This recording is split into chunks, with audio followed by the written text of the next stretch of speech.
All right, here we are, QuakeCon up and running. QuakeCon at home, here we are. This is it. Oh, I gotta get my hat on. Gotta get my hat.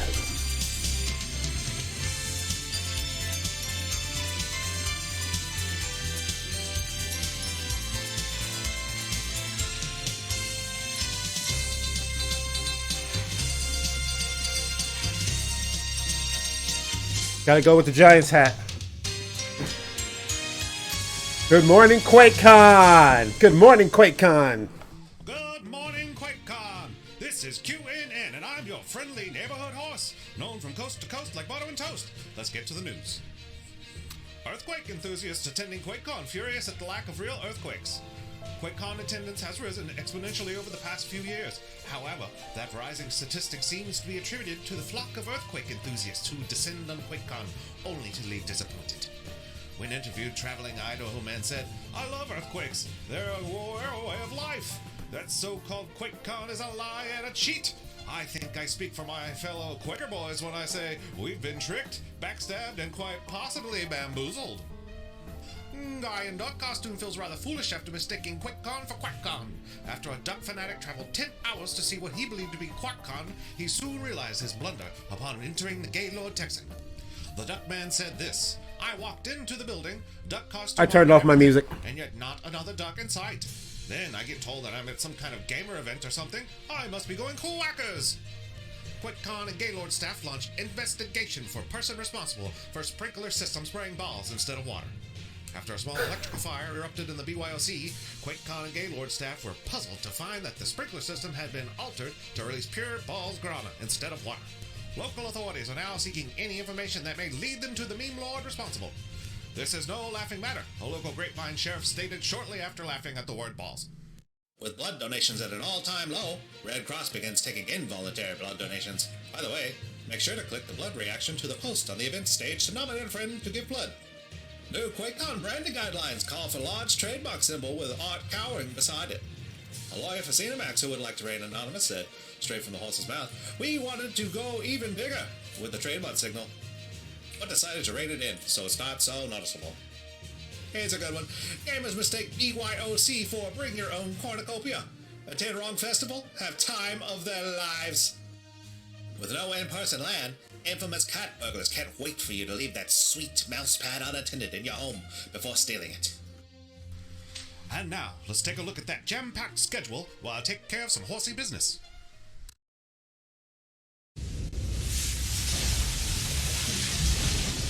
You're watching QNN.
This just in, QuakeCon competition winner blows everyone with a pile of power supplies.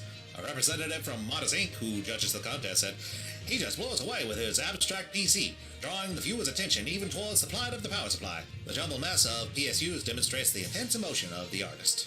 I'm no art critic, but to me that just looks like a big pile of junk." This just in. Bethesda lawyers roll their computers over to the emergency QNN cease and desist letter while watching QNN broadcast closing.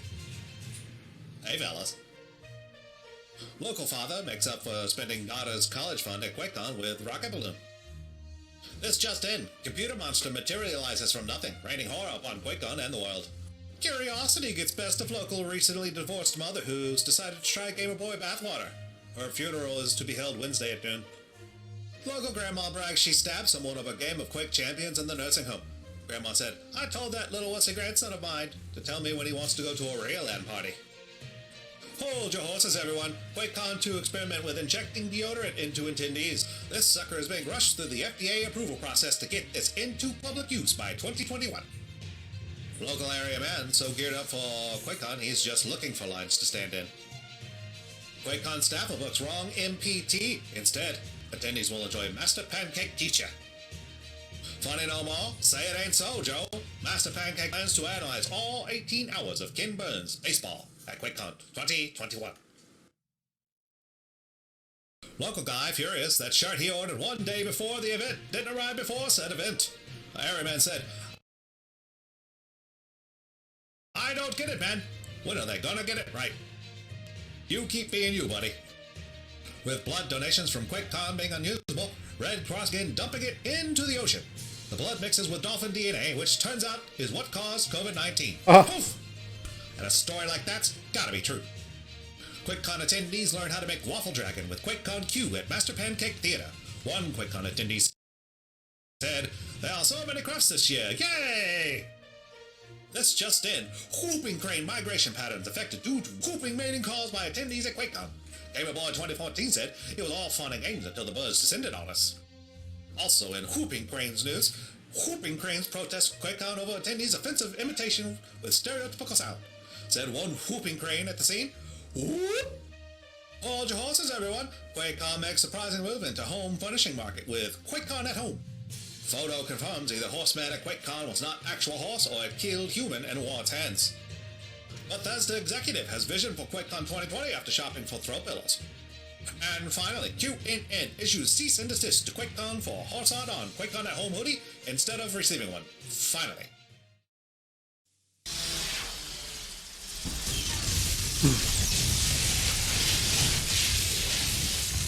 You're watching QNN.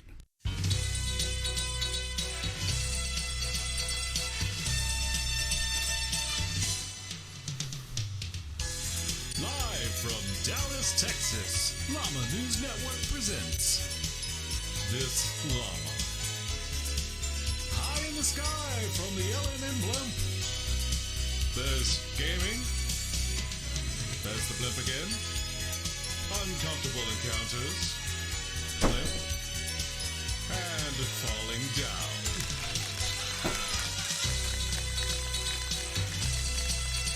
Live from Dallas, let me do that. This is the Llama Factor. Look out, there are llamas.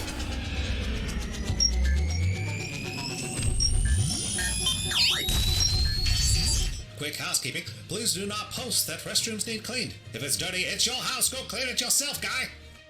Now on to the news. As you all know, Tim Willits left QuakeCon after 2019, never to be seen or heard from again. Or at least that's what we thought. After a year of no sign from him, he started to resurface. Here, he's appearing on Dancing with Stars. He made an exciting run, but lost in the end to someone I don't know. It's a stupid show. Security camera footage was recently found of Willits absolutely destroying an intern for suggesting an interview with a horse reporter. We cannot show the video because it is too violent. Willits has also been spotted hiding behind the bushes naked around the id Software building the day after a full moon. Not sure what that's all about. He's no one-trick pony. He has also started pursuing his music career. He tried to remain anonymous while drumming in the band Jim Billets and the Willies, but was immediately recognized and moved on. He then traveled the world as a DJ. After making more money than he could ever spend in a lifetime, he decided to pursue his true passion, strumming that old banjo with longtime friend Todd Howard. Way to go, Tim, you did it. Investigations into the origins of the COVID-19 pandemic continue. A photo of a subject wanted for questioning has recently been released. Well, I don't recognize him. Breaking news! We've just received leaked images from a whistleblower within A2M. According to the whistleblower, who we'll call Move to the Lax to protect his or her identity, these images will appear on the A2M 2021 calendar. Yes, that's quite nice. That's all. No, something's gone wrong. And now we'd like to take a moment to thank our unofficial and not actual sponsor, Bethesda. Try the new Bethesda QuakeCon branded adult diapers. Now the gaming never has to stop. Surgeon General warning, please change a diaper every 3 to 4 hours. Sitting in your own filth for too long would be gross. This just in. QuakeCon to announce the QuakeCon announcement for the announcement of ticket sale date. Announcement coming soon. With the COVID-19 pandemic ravaging the United States, Local Man remembers the good old days when the only thing to complain about was bringing the network cable. Frustrated with QuakeCon moving online, Local Man with no friends and zero know-how vows to hold his own LAN party at the Gaylord Texan. Good luck with all that, mister. And now, another one from our unofficial, not actual sponsor, Bethesda. Bethesda presents new Bethesda Essential Oil Sensual QuakeCon Massage Oil, because demon slaying ain't easy on the back. QuakeCon attendees can expect to be rubbing this all over each other's bodies by QuakeCon 2021. This just in, the Mueller report is finally released on the 2019 QuakeCon Forums Badge Design Contest.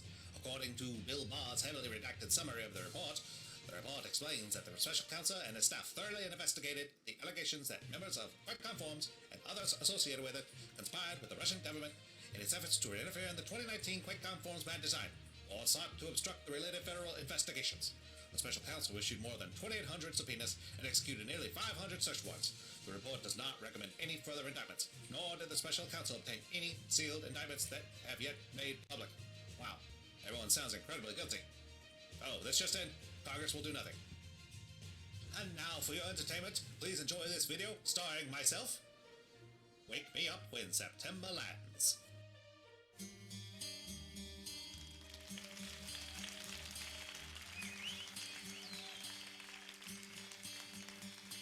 Summer has come and passed, and QuakeCon can never last. Wake me up when September lands. As my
After another successful QuakeCon, Local Man was witnessed asking for registration details for next year's event just 1 hour after the conclusion of the prior event.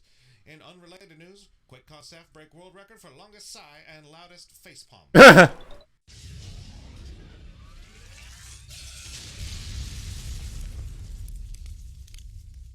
You're watching QNN. And now for your further enjoyment, another video featuring me. This is QuakeCon.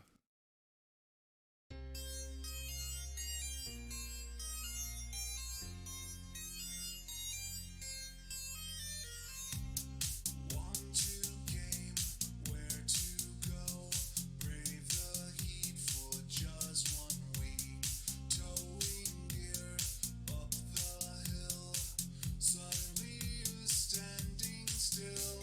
Your friends are there. Crank up the subs as the frags go pow, pow, pow. But there's one thing everyone knows.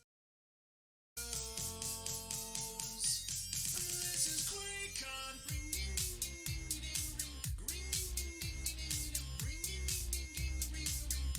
This is QuakeCon.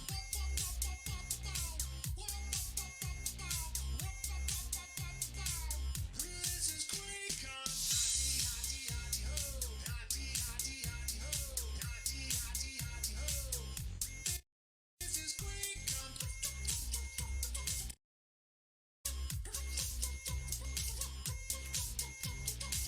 This is QuakeCon. Demon spawn filled with lead, saving friends from the undead. Take a break from the kill. Suddenly you're standing still. Your fur is brown Man, they got some lag issues going on. like an angel in disguise. But if you meet I probably should have restarted my router before all this. us, will you communicate by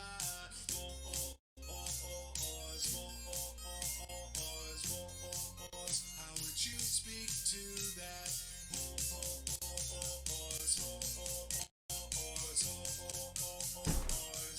This is QuakeCon. This is QuakeCon. This is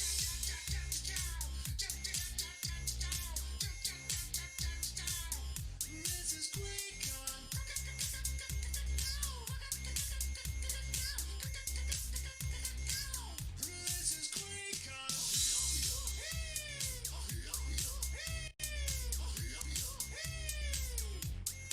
QuakeCon.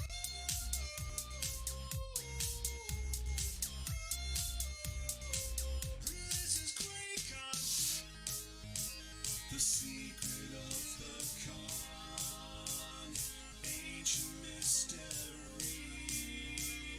lost inside the crowd. I know you're hiding. What if you're crowned? Will we ever know? Will always be a mystery. What do you say?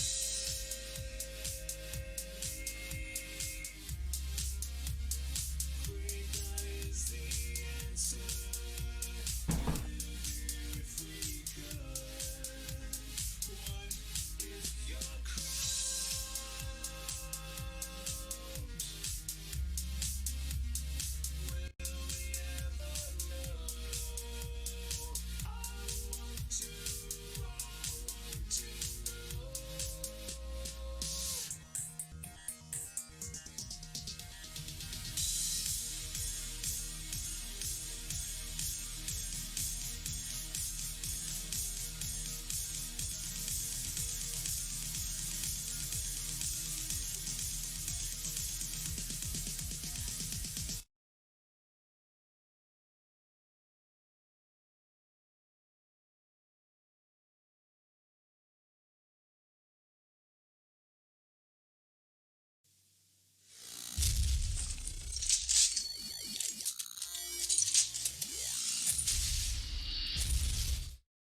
You're watching QNN.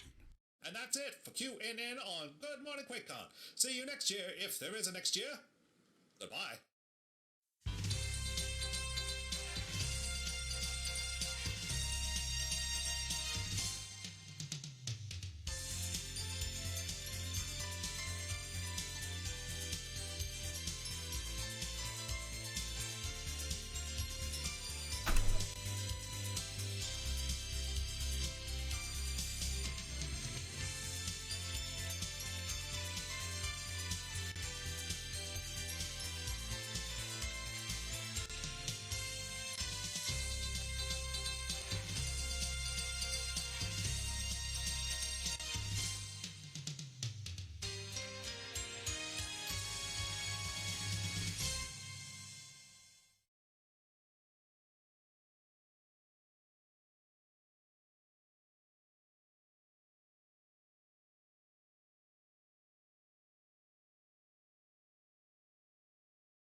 Hey, it's very quiet.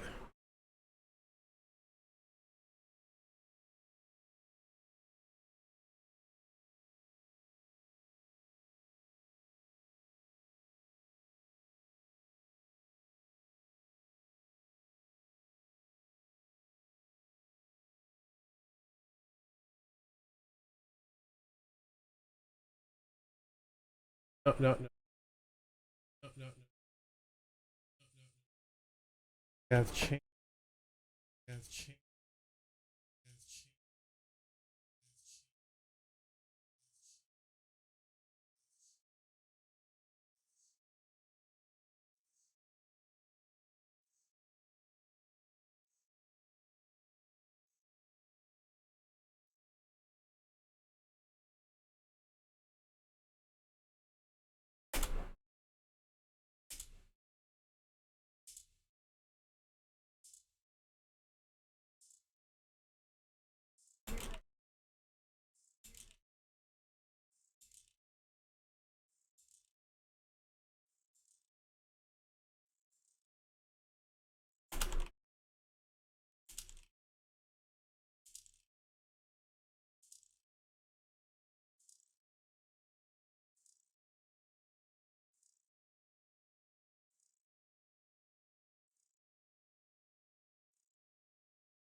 Good.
Ah.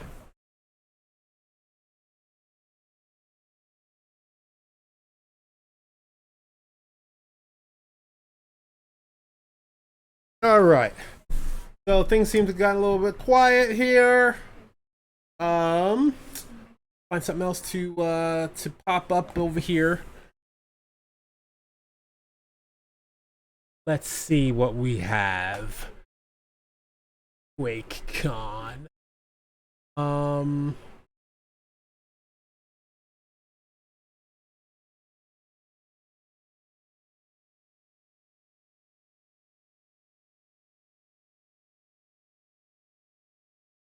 Oh, here we go. An ad. For months you've been hitting this tank, reliving every damn memory you had with her. When you finally see who she really is, the truth ain't gonna set you free. Hugh Jackman, Reminiscence, rated PG-13. The LG of Effortless needs to be given a little MVP award. You know, early There we go. There's a little Quake action going on. I don't play Quake a lot myself, but it's fun to watch. I think the only one that he had lost, because after that, once Effortless picked up that first frag and started following through, that's where we really started to see that LG actually kind of pick up and then remain fairly consistent throughout the matchup. So great job by Effortless kind of sticking to his game plan. Waz certainly did not make it easy, and I am excited for the next at least potential 2 maps, because Waz keeps it that close right there.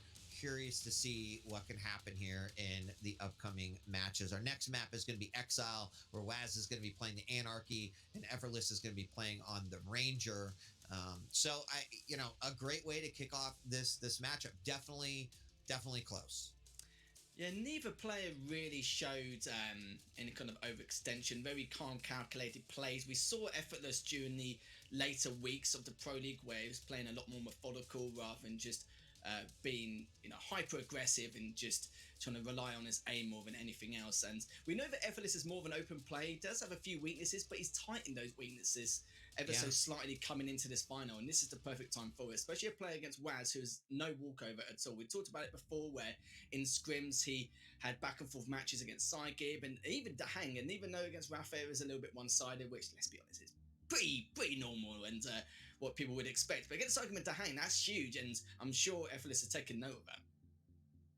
Well, I mean, play to win. Everyone's playing for the W this weekend, especially here, when this could mean your life in the QPL or your return to the QPL in Waz's case. But we're moving on to Exile, and I gotta say, if Effortless can kind of keep that up, stay calm, collected, like you mentioned, take every single game, one game at a time. He's looking to position himself pretty good here. But Waz looked impressive in that game one, so I don't think you can count him out quite yet. And we're going to have an early engagement right away where Effortless is just going to make quick work. Here's a quick view of the schedule for the next few hours.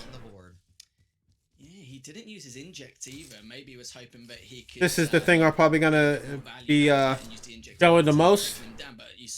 Pre-show, and everything gets started officially 1 p.m. Central Time.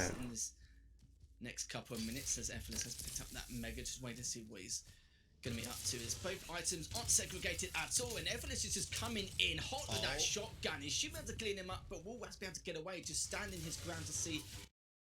Oh. Okay. Giving you a little bits and pieces here and there, which is A-okay. Thing is, here, let me move this. That's going to be something. Oh, actually, I think. Oh, shoot. Okay, yeah.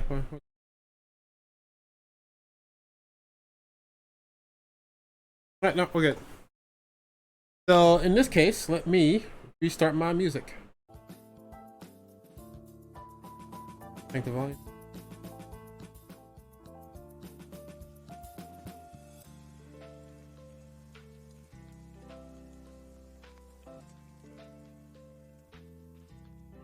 I'll keep my music going.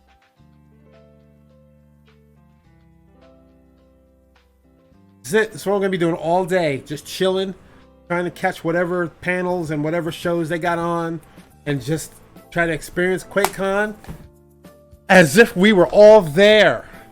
Oh, I can't wait for next year. Hopefully we'll be able to open it up for totally, and this COVID nonsense will go away, and we can meet in person and BYOC, and oh my god, I can't wait.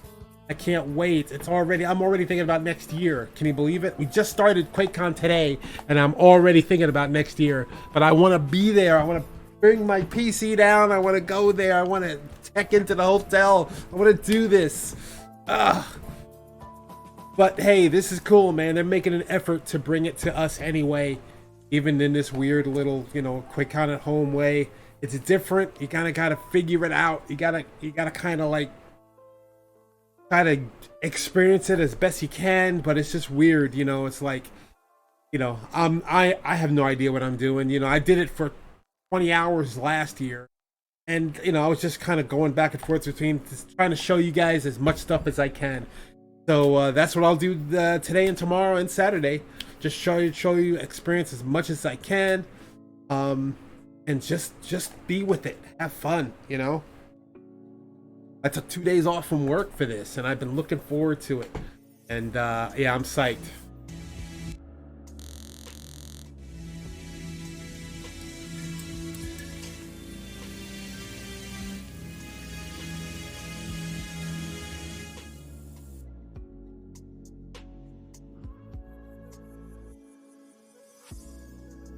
Hello, everyone, and welcome to Dweller Drop. This is the first in a series of Fallout 76 games that we'll be doing with the QuakeCon community Discord. And make sure you're joining that Discord.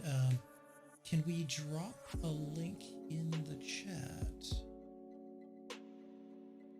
Oh, you know what? I'm dropping a link in. Oh, okay. I can't really keep that maximized chat. I'm sitting in this front of game the is, chat. Essentially, Okay, let me move a myself game over a of little. Human lawn darts. So tonight we're going to be doing 7 players per round, the chat. 2 rounds, and we have 3 different splash zones. The game begins once players start from one of 3 different areas that we'll be jumping off of here at beautiful Mount Blair, where we have set up 3 different game boards. And let's bring people in from voice here, and they can say hello.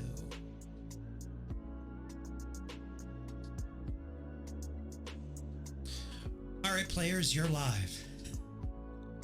Hey.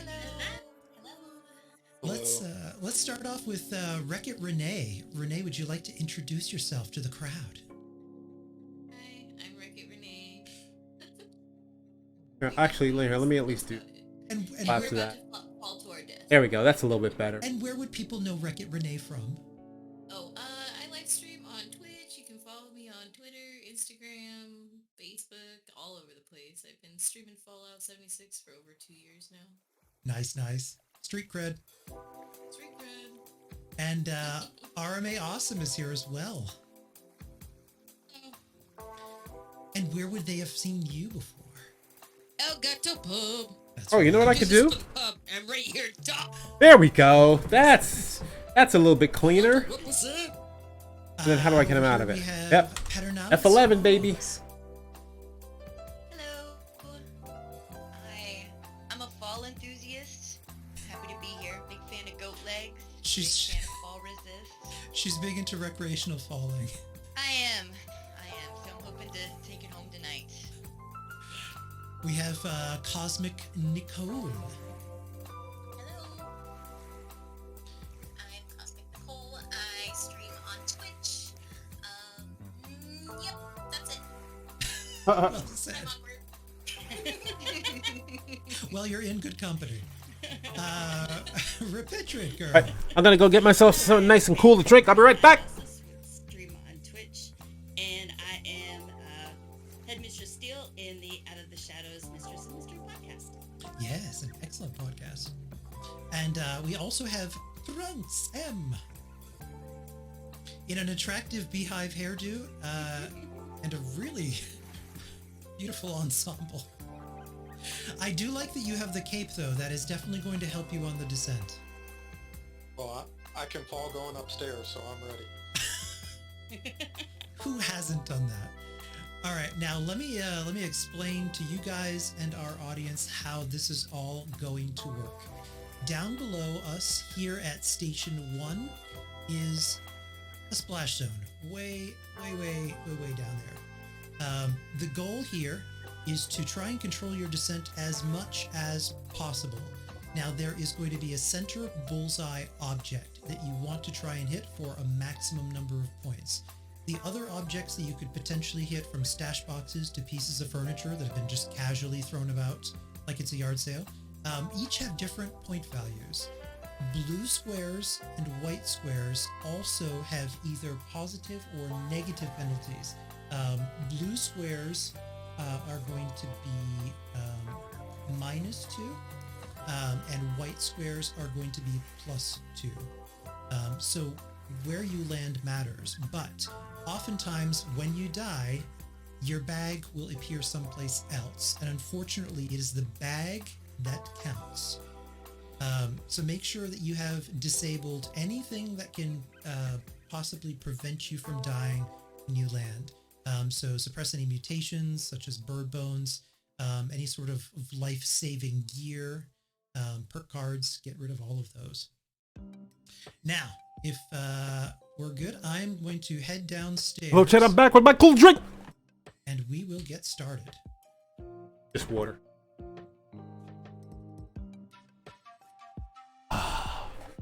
fell off the platform.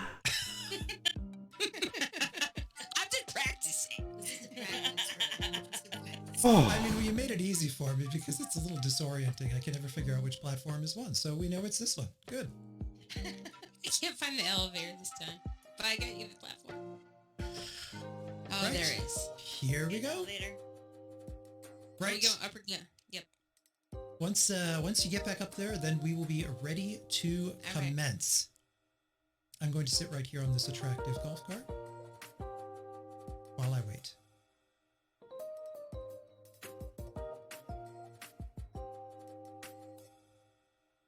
Is everyone hyped for E3? Yes. Yes. So hyped. A reminder, if you're a Fallout fan, you don't want to be doing anything on Sunday afternoon. Uncle Pete even wrote everybody a note, guys. Yeah, I gotta hang now. Now, chat, as you guys can see down below here, so each of these objects are marked different point values, and then we have blue squares versus white squares. And if somebody actually can manage to die on this beautiful fountain, that will give them a total of 16 points. This first round, all of the points are their face value. Oh, Once we get to that. round 2, however, everything is going to be doubled, and that's where a lot of people can catch up. Can we talk about floating bags? Yes, I can't remember what was the rule for that. I think it was. If it was floating, it counted. Like it's positive. Yep, I think it was a positive 8 points on that. I don't think they ever put the link in here like they said they were going to do. But that's okay. We're good with this. Yeah, sometimes the bag.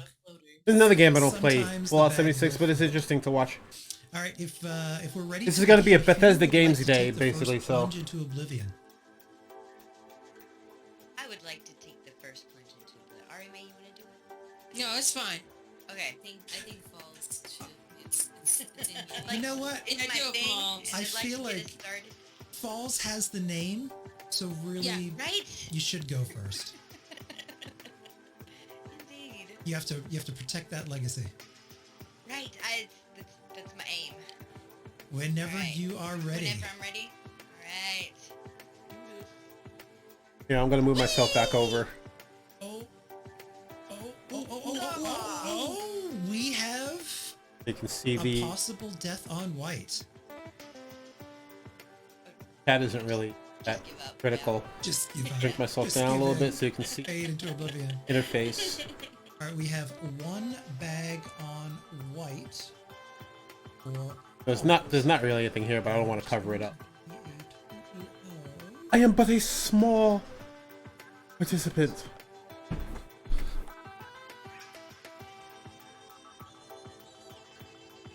And I'm gonna grab the junk that you guys drop, and once we're done each round, I can bring it up to the top.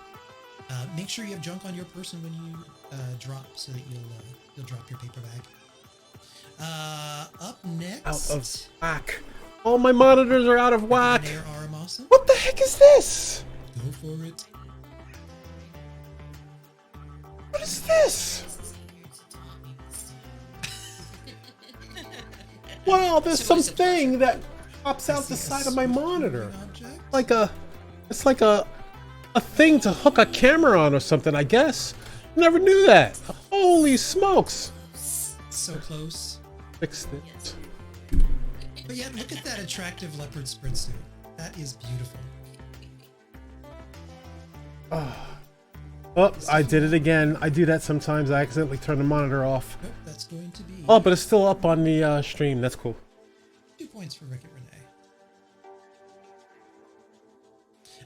Aramasa, I'm trying to. Yay! take the plunge. Whee! Come on, come on, come on! Damn it. Oh no! We have one epic fail. Of course! Of course! RM Awesome completely missed the game board. All right. That's a little bit better. You know what? Don't feel bad, because on my first time, I did the same exact thing. Sorry, chat. That's okay. No penalty. Hop back up there, and we'll have you go again. in the meanwhile, Cosmic Nicole, would you like to take a dive? I can too. I surf right over. Whenever you are. That way you can see everything. Oh. Oh no, I didn't. I'm not, I don't want to cover up. I don't want to cover up the game Okay. A lot of falling. information on the game screen. Repatriate girl. Would you like to take a free fall? Ah! Oh my god. Wait. Oh. This freaks me out. Wait. Oh. Oh. Why? Oh. And we have another miss. I think you died on the staircase. I did. We're doing so well, guys. No, it's cool now because I did. So far, so fantastic. Like, are you guys jumping in first or third person? I'm jumping in third. It's easier to see Oh. where you're going if you're Yep. in first person. Yeah, first That's- person falling. Alright. Yep.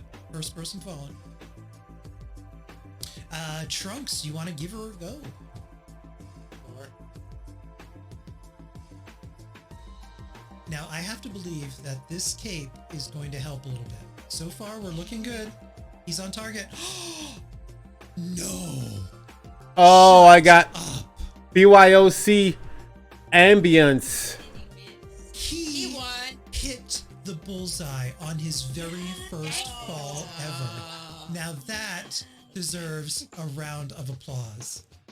That Bravo. was Can you epic. hear it? Good sir. That Sir. I want a cake. that is a Wait a minute, I gotta do something. I gotta mute this for a second. Well,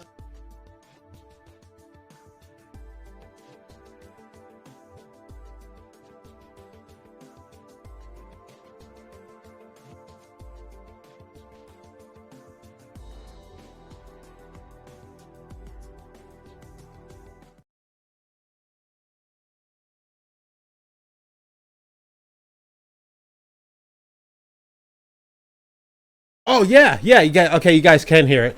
I'm looking at the voice meter, making sure that this stuff is you can actually hear it. Let me turn it down just a little bit. So it sounds like we're actually at QuakeCon. who is ready? I think we are. Yeah. All right, let's go. Who's next? So we got QuakeCon ambience in the background, sounding like actual on the QuakeCon floor. Control. Oh, and I'm here. do we have a white square? I believe so. From the looks of it, yes. Let's see.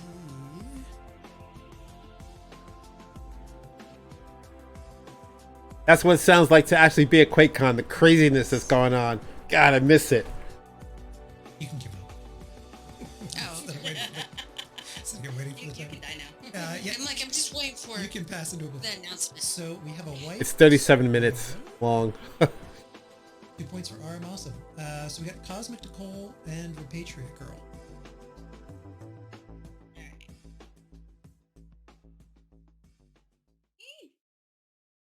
Oh, Oh, wait a minute.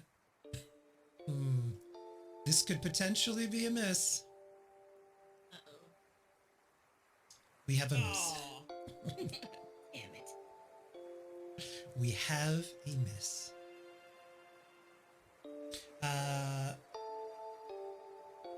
Nicole, are you ready?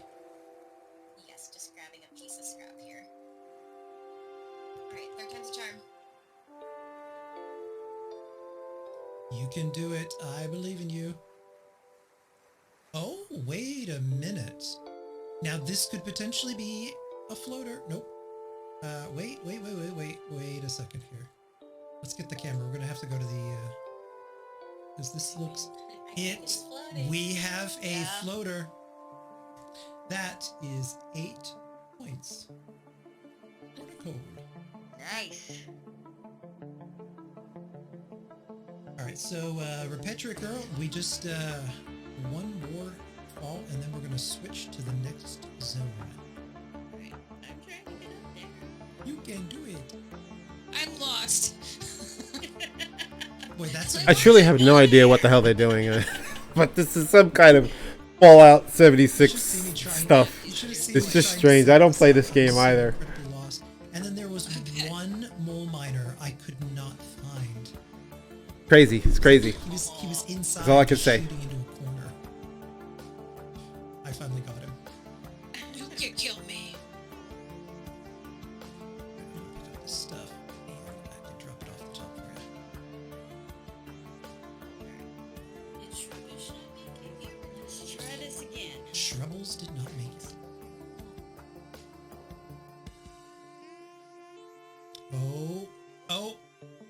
Oh, hang on. I think we have our first blue square, which unfortunately means you are starting you are starting off the game with a spectacular -2 points. That's alright. Alright, so I'm just here for the experience.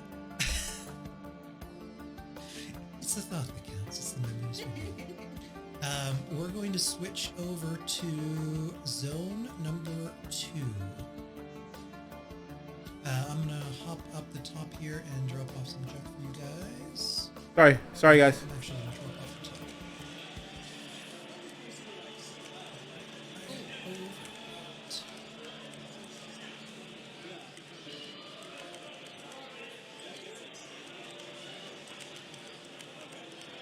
Alright, there is it's my paper bag. There's a paper bag on this side, but I just put some miscellaneous junk anyway because I was oh no, I picked it up. Oh no. You can keep my junk. Hang on, let me place it on top of the scrap box. No, I had dropped a bunch of extra gear I had because I was overweighted. Drop this. Drop that. Drop that. Drop that. And drop this junk.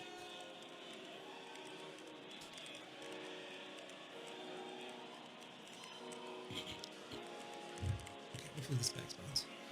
Yep, and we're at full. Okay, good. Zone 2. Power on.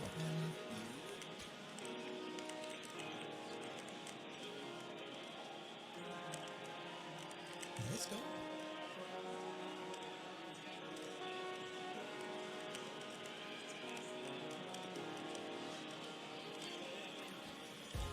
Now watch me miss.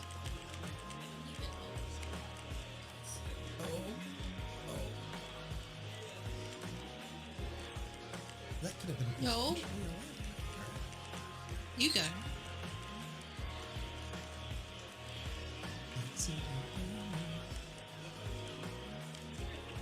It All right. smells like a pepper ship. Trunks, do you think you can pull off another epic bullseye? No, this one here. What's in the middle?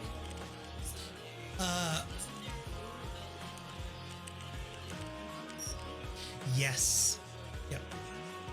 Can you put blue squares around it too? I know. This is going to be a little painful.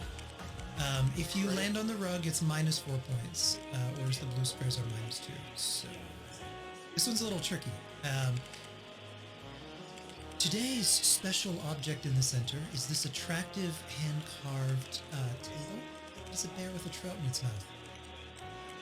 Now, the good Ooh, I thing want about that this bear. object is that the surface area on top here is a little wide, which is good if you can actually hit the center. It all comes down to where your bag will appear. Trunks, and also, by the way, last time we had tried this, the lamp post is also here. Now, if you can hit the lamp post similar to the object in the center, that will give you 16 points. But we did have somebody. Who was it? Was it Osiris? I think it was. It was Osiris. Yeah, Osiris nailed the lamppost last time. It was a perfect shot. Trunks, if you are ready, take the plunge.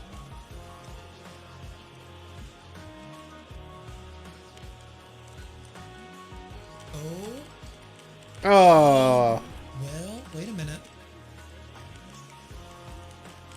White square.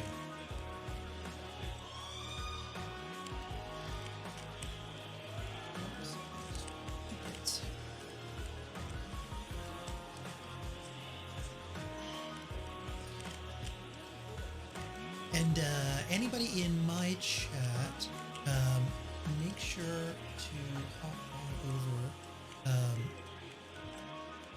to the new QuakeCon community channel.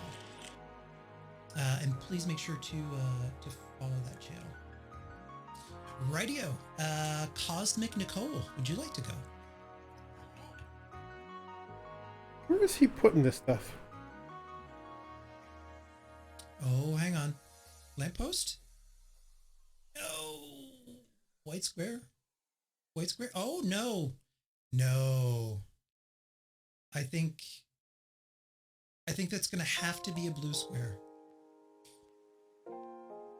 Yep. Well, at least I hit the target this time. You did hit the target. Yeah, I'm going to call that a blue square because that's a little too close here. All right, so for Nicole, we have an unfortunate -2.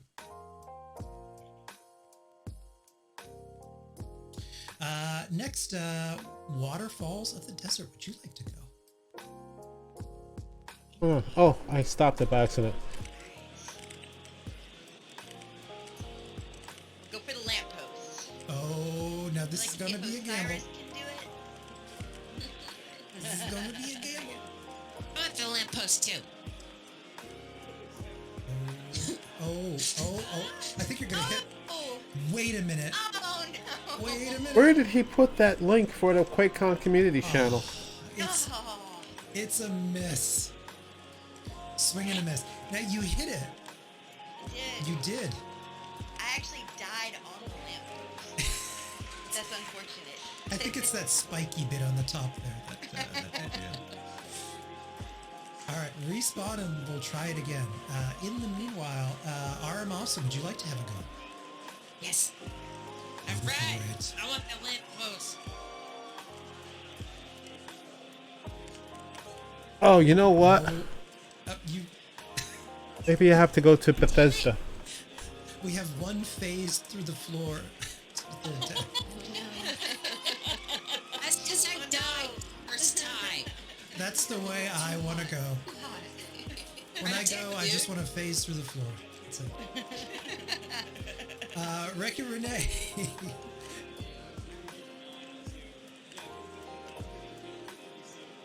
Let's see what Wreck-It Renee does.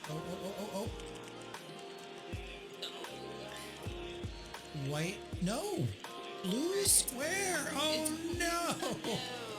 I changed my loot bag. You failed me. Oh no.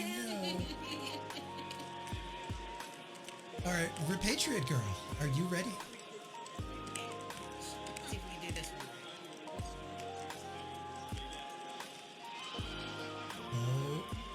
Oh. Wait a minute. Damn it. Oh, so close. And it's another miss. Oh no. I mean, like Falls, you did definitely hit the lamppost. Definitely hit that lamppost. All right. Falls, are you ready again? Yeah. Oh, here, wait. Let me grab a. I've been sitting here being ready. Or RM Awesome, are you ready? No, I'm still floating up the stairs. I'm dead. Fair enough. All right. I'm ready to go. Take 2. Let's go.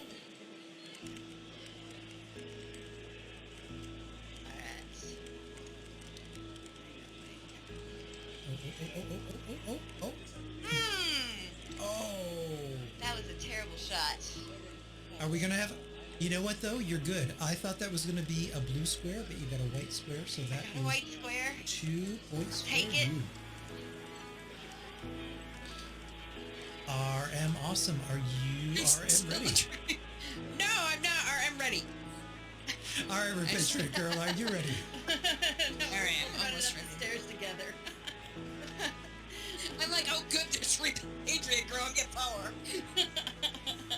This broadcast is brought to you by Stairmaster. I'm in the best shape of my life.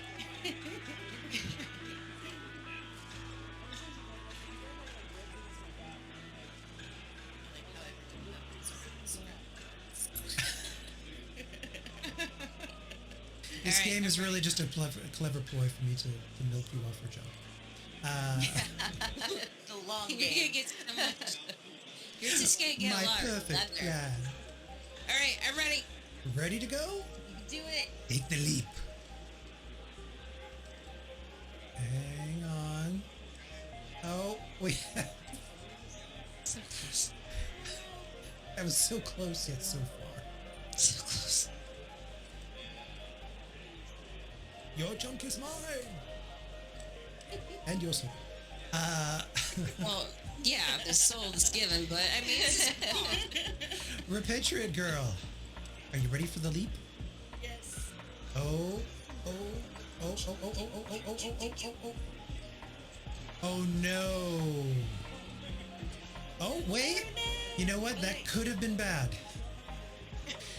So, -2 is better than -8.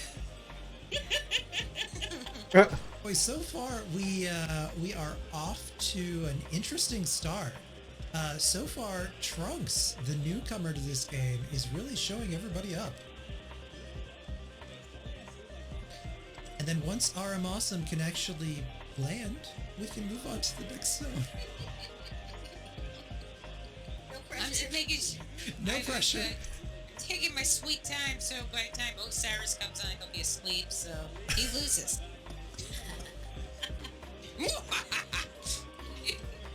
The perfect plan.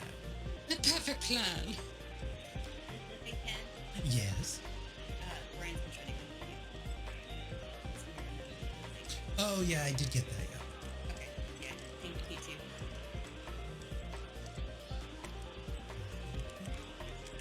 Alright. I'm ready to die. I'm ready to die. Go for it. Oh, I need jump first. What do you need most, Ken?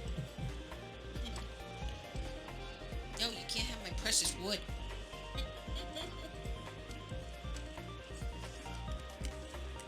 I find that I'm always running out of wood scraps now.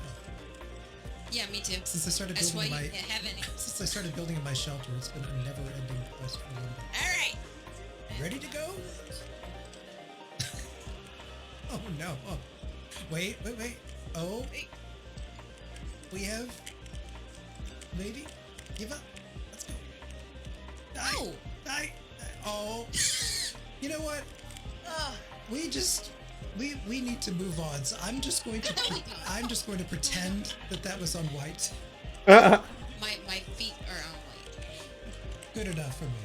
All right, now we are going to go to, let me bring you up some junk, and then we're going to go over to the third and final splash zone for this round. And we will be switching to round 2, and you'll be able to catch up because everything will be worth 2 points.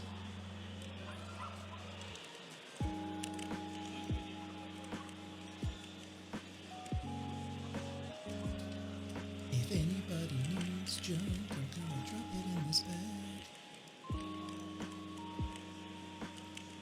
No, don't hit E. I was at E. I just dropped scrap in the bag. Alright, zone 3. White.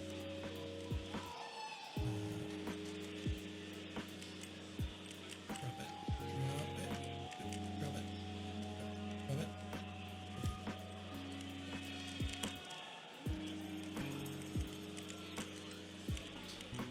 I think Sunny. Oh, here's another hint in case you didn't know. Somebody reminded me of this. So, if you can, in your settings, make sure that you have the settings to maximum so you can actually see it from here. Somebody mentioned. Yeah, someone mentioned that, which is kind of an obvious tip that I should have thought to tell you guys.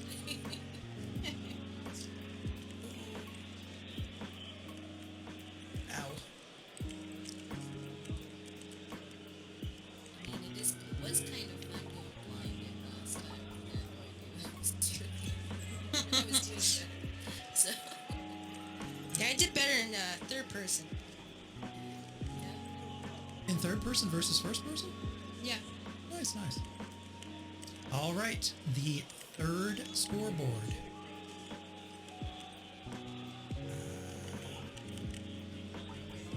Spike, I gotta mute you because we're live. Okay, ready when you are. Trunks, would you like to have a go first? All right.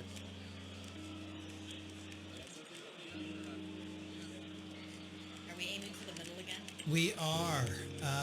Trunks. Oh my goodness. Trunks! Oh, What? Oh, you know what? He almost did. I've never seen anyone so good at this game. The first time they played it, that is Man. insane. Impressive. You caught just the edge of that, but I would have been incredibly impressed. All right. I'm going to add 2 points for you.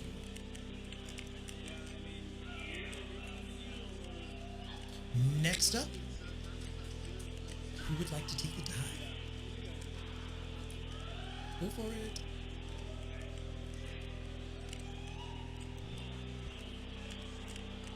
Oh.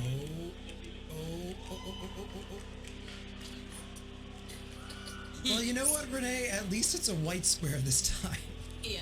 I almost got it. Minor miracle right there. All right, 2 points for Renee.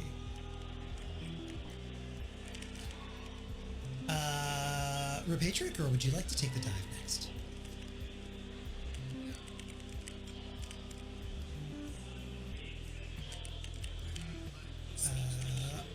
Oh, wait a minute. Now, we have...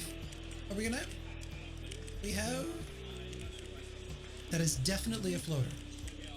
8 points for Repatriate Girl. I have no idea what they're doing. Cosmic Nicole. You guys are actually hitting this one. We're becoming old pros here. Nicole. Oh! See, it's because I said something. You're absolutely right. I should have shut my mouth.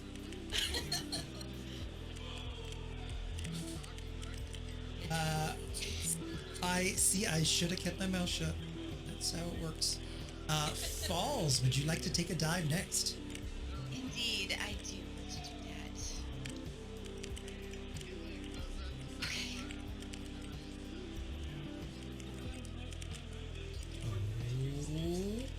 Oh. Now, you may get a floater because you did. You did. Let's see. Is that? Nope. We have it solidly on white. So that's 2 points for you. RM Awesome. Are you ready? Yeah. Go for it. 1, 2, 3. Whee! Shit. Come on. Up.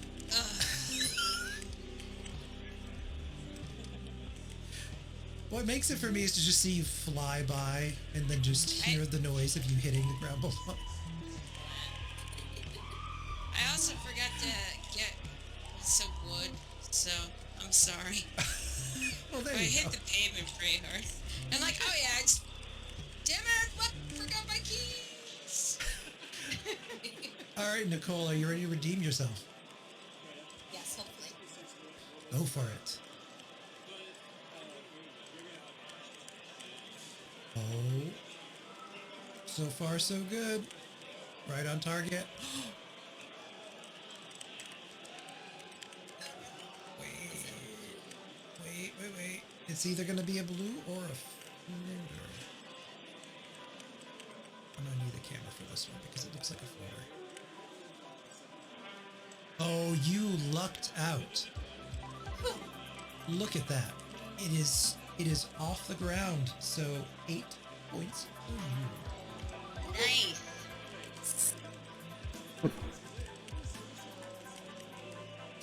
All right, last but not least, RM Awesome. I'm coming. You can do it.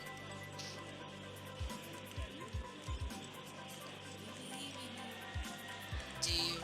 I Do believe you? you can fall. I believe I can hit the square. Think about on my way up the stairs. The elevator right They don't make songs like that anymore. And I'm glad. Alrighty. Let's go. Wait! You can do Come on, it. come on, come on, You come can on, do come on. it. Wait. Oh. Now that's either going to be an 8-pointer or a floater. Which points? It's going to be 8. No! What? An upset. What? Hang on. My leg's in there. Hang on. That's a floater. You're good. Yep, it's floating. 8 My points. neck is broken. Oh. That's fine. Walk it off. Cracking like a Beetlejuice. All I don't right. think I survived the crash. I love that movie. All right, I'm gonna join you guys up top, drop off some junk, and then round 2 will begin. Now, here's where you can catch up. You're going to be able to get double points on everything. So Repatriate Girl is right now at -2. That's fine. That's fine.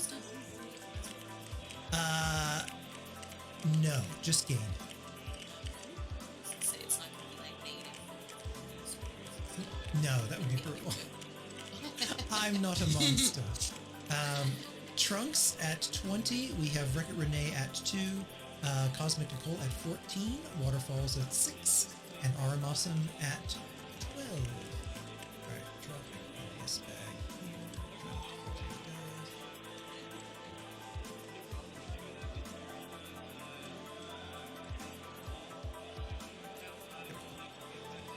Alright, back to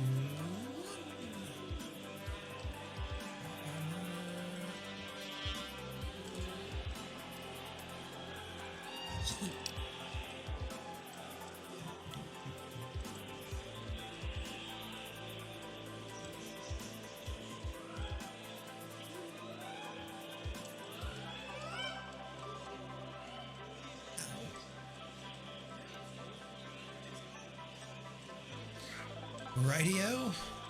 Now, Trunks, you seem to be, and on top of being in the lead, you also seem to have really good luck right out of the gate here. So the question is, can you smash this fountain yet again? Let's find out. When you are ready, Trunks, would you like to go first? Right. I think I'm at the correct station. Yep, number 1 again.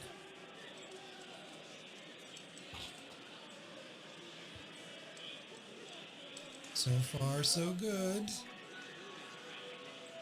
Oh. Yep, that is solidly on white. So that's going to be 8 points.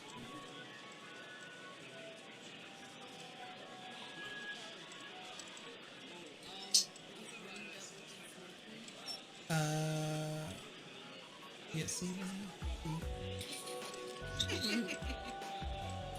I'm a creative. Math isn't my song suit. I never learned how to read.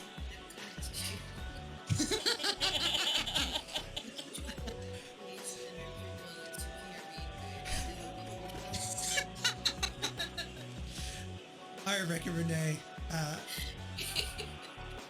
You can plunge to your death now.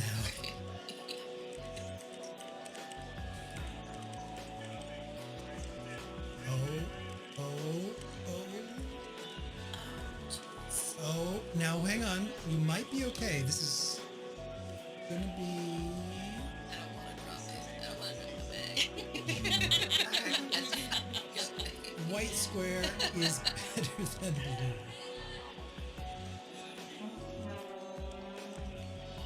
Right. Oh, the Vuvuzela. Remember Repatriate that? Girl.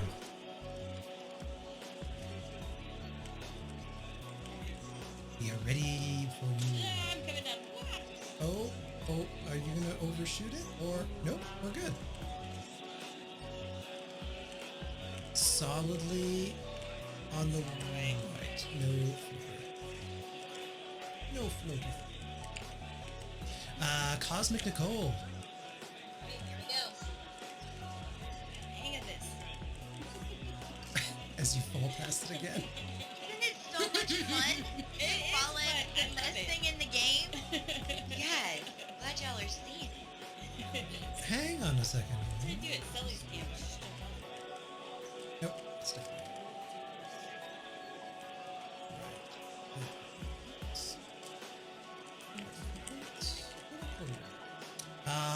Falls. It is me. We are ready for you to fall. Whee! Oh. No! Oh no! Oh, tragedy has struck this day. That unfortunately is a solid blue. Solid blue. Minus.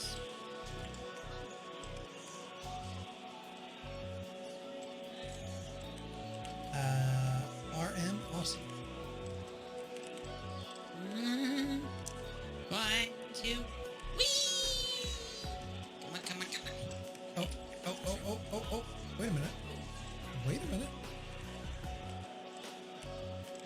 You may die. Fine. Don't. 10 out of 10. What a beautiful splash dive into the pool below. All right, I'm gonna call this white.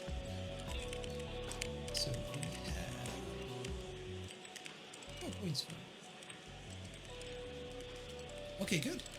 We are flying by. You guys are getting good at this. Now to drop zone number 2. I'm gonna hop up the. Do you guys need junk, or do you want to just go to the next one? All right. Stop trying to know what drop zone 2 is. Read it to you. ADD.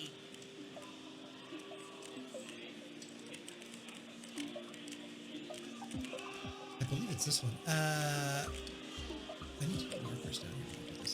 Yeah, make Can a little someone breadcrumb trail. Can someone emote from the top there? I'll be able to see where you are. Yep. Okay. Good. I'm in the right spot.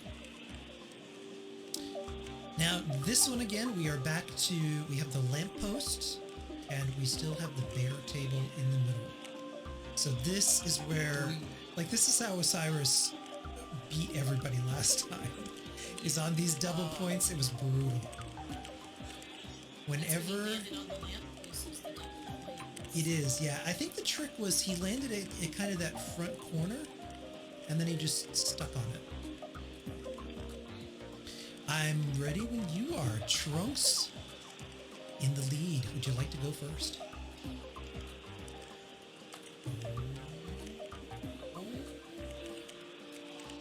Oh, well. Oh, we have another white square. Wreck-It Renee. I'm deciding if I'm gonna try and play it safe.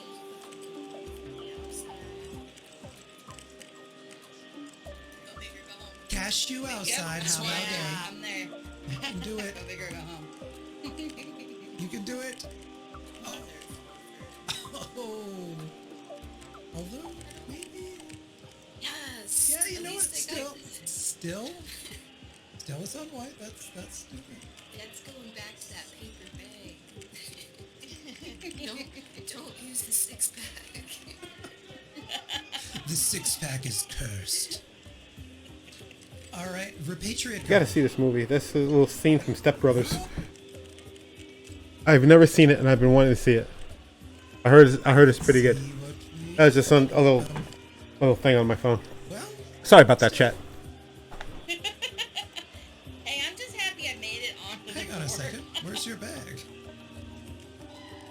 Shit, did I not pick something up? Oh no! No!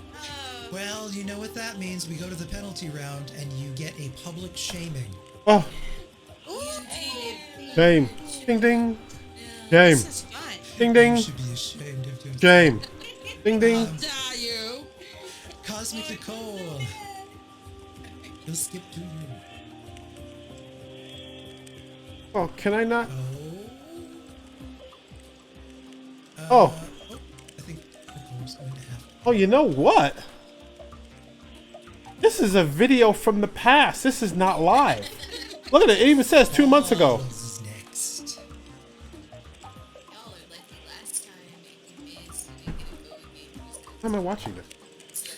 This was 2 months ago. It even says right here. I didn't even notice it. I was like, why can't I add something to this? Oh, I think To this was- chat. Oh, wait a minute. Oh, no. Oh, I can't see it. Oh, no. Oh. Go again, Falls. It's tricky because Alright, you let's stick try to it find for a something else. second, and then you just gotta click through it. I thought this was live. Yeah, I don't know how to stick that. Felt good. I don't know how to stick it any better than that. All right, here we go. I found something here. RM QuakeCon.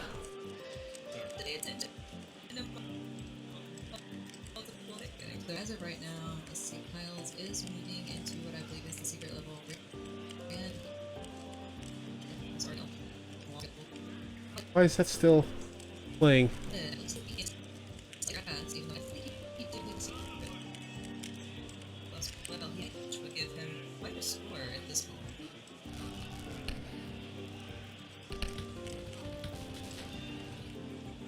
It's tricky because you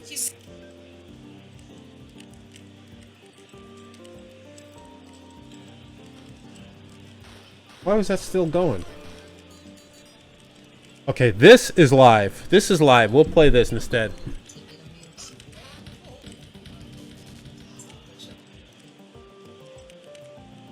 Still playing in the background. I couldn't get it to stop playing.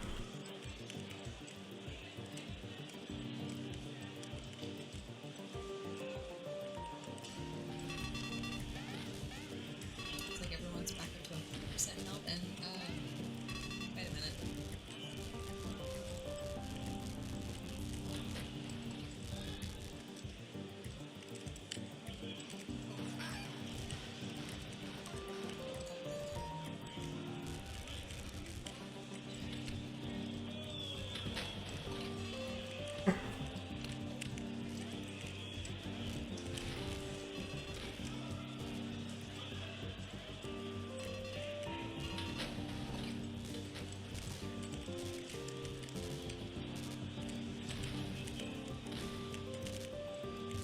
Oh, this is Wolf.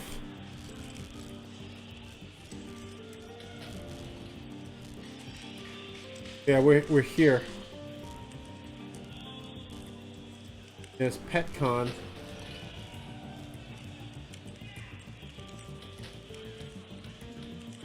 PetCon Discord. Doing something else.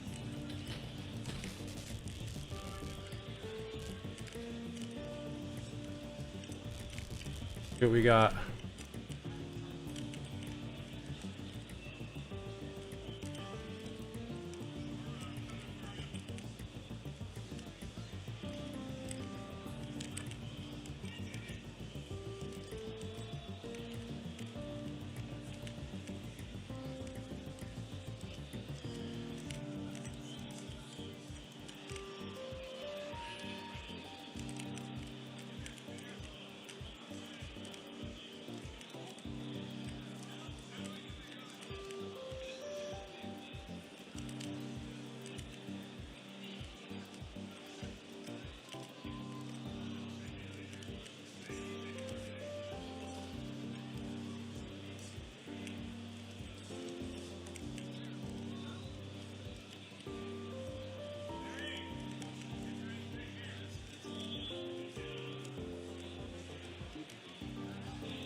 On this.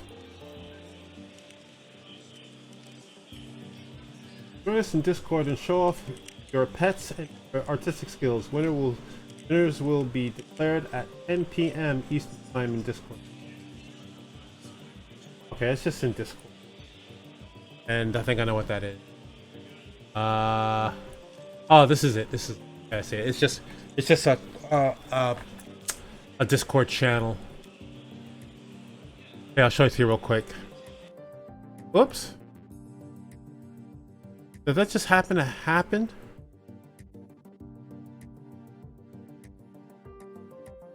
Oh. Wait.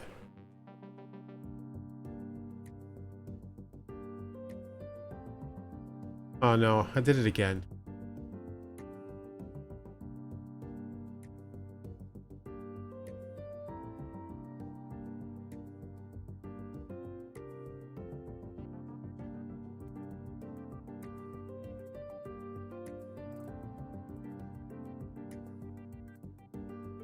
I think it just ended.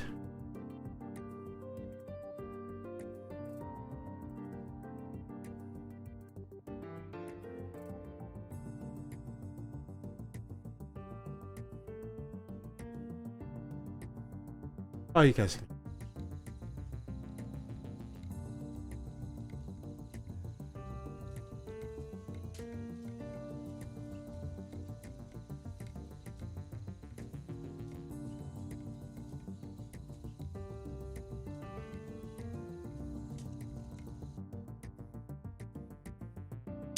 This is the contest.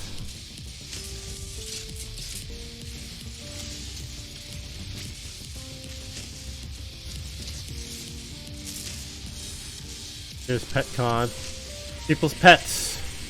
I do not have any pets.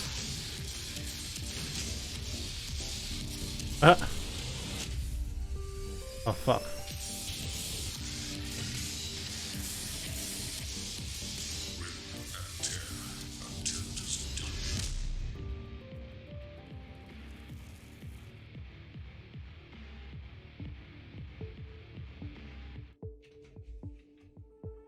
I guess I'll just have to do it myself.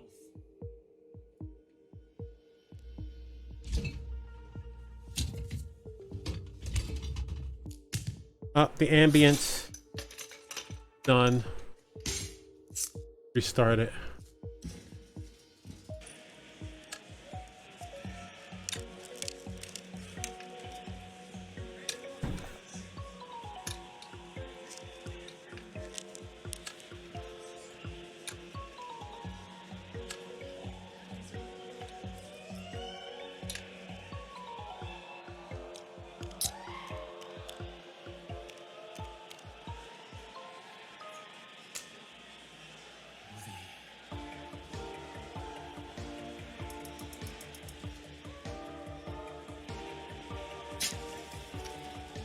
Ooh.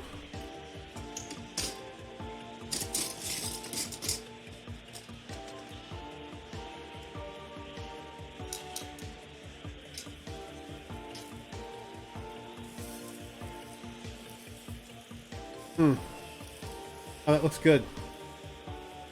I gotta get a new grill. Actually, I want two grills. I want to get a new gas grill, new propane grill like I already have. Gotta replace the one I have because it still works, but it. And then I want a small, like hibachi, like a tiny one that actually use charcoal.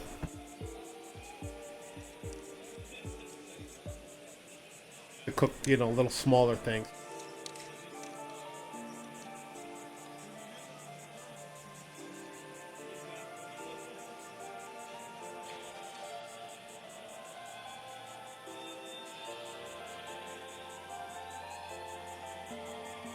I don't know if they have the schedule on here.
strangeness going on here.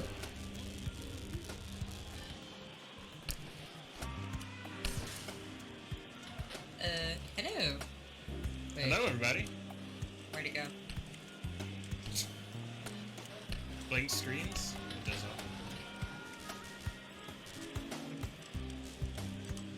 So you're seeing Beanie Bot, Kyle's Games Quest, Ranchan, and Schnapple once again, and Ooh. then they're gone.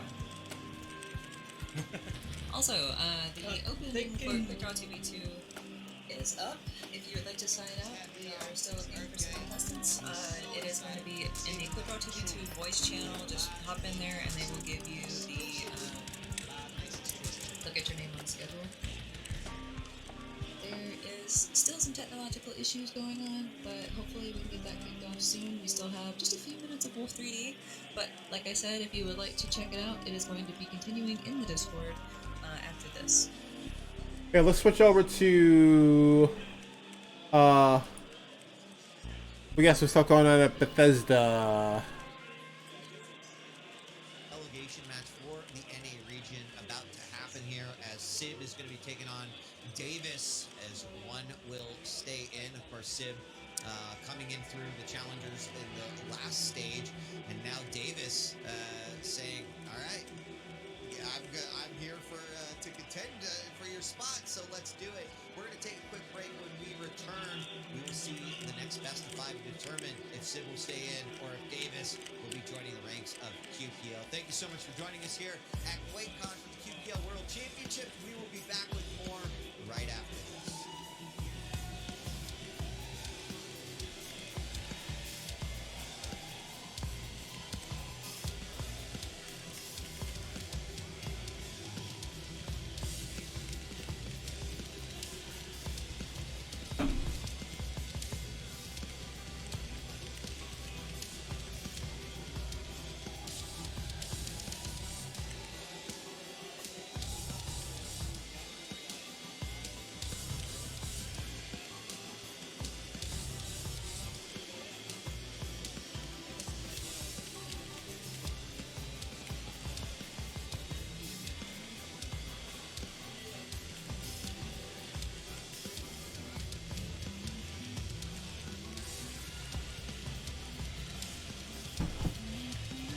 Oh, the Chosen Aragon. Welcome to the stream, man. Good to see you. I'm gonna be streaming QuakeCon all day. So I'm just hanging out here. I don't know what the hell they're doing. This is a QuakeCon Players Championship. I'm just showing different things that they're broadcasting. Some stuff live, some stuff pre-recorded. I don't think it actually physically officially starts until like 1 o'clock this afternoon.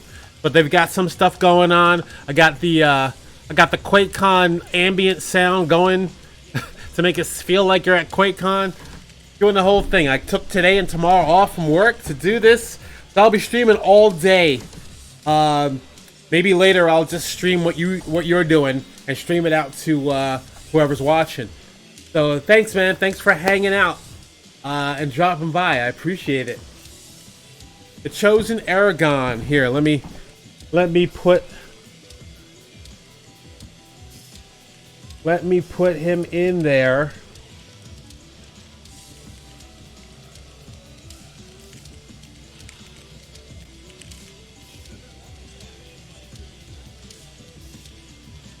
Oh, what am I doing? I was trying to go from one PC to the other. That's not going to work.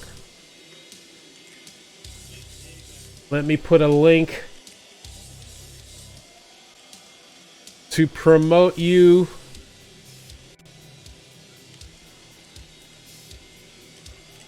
Oh, jeez. What am I doing? Okay, here we go.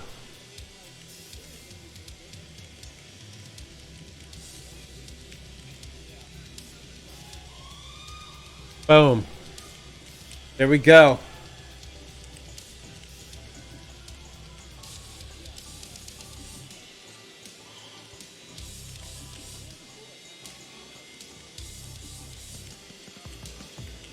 Uh-oh. What's going on here? Uh-oh. I must have hit a button. Oh, I know what I did. I got my touch portal over here. It's every once in a while I'll accidentally touch something. It goes to a different screen and I freak out. So yeah, this is gonna be me all day, chilling out here, maybe getting a little something to eat later, and just chilling, trying to take in the ambience of QuakeCon while being at home, and yeah, man, just chilling. It's gonna be a long stream. I might play some Star Citizen later. I might do that. They updated it a couple times last night. I think, yeah, last night. And the PTU is done. So it's all live now. So maybe I'll do some later. For a little while. But like I said, I'm going to be on all day. It's going to be like 10, 12 hours, man. I'm going to be going. So, got the whole day. So yeah, maybe I'll do that. Maybe I'll slip in a little bit of a Division. Who knows? You know, I'm trying to make it as much as like QuakeCon as I can. What's new in the verse? What's new? They have a new landing zone, Orison. They're working a little bit more with persistence. And let's see. What else is new?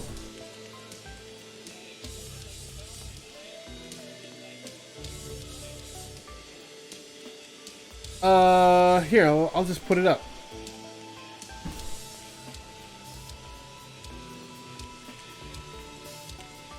I'll just post it. I'll go over here.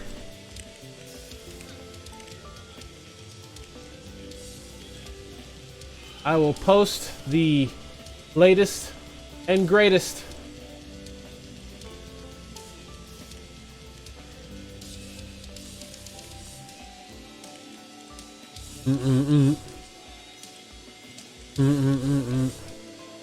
Oh, I gotta log in.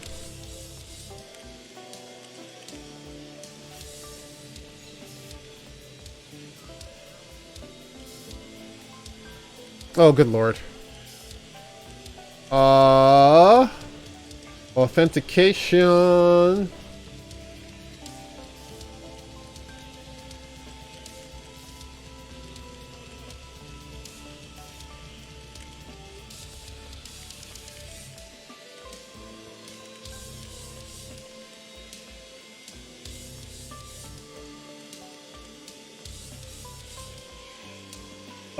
Let's see. I am gonna put development roadmap.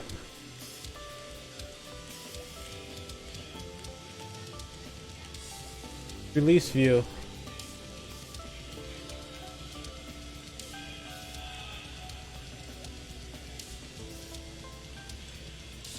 Here, let's put up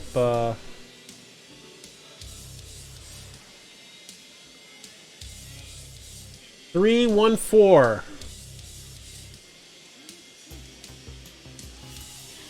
Check that out at 3. They just released version 3.14, the Pi patch, as they call it, PI, and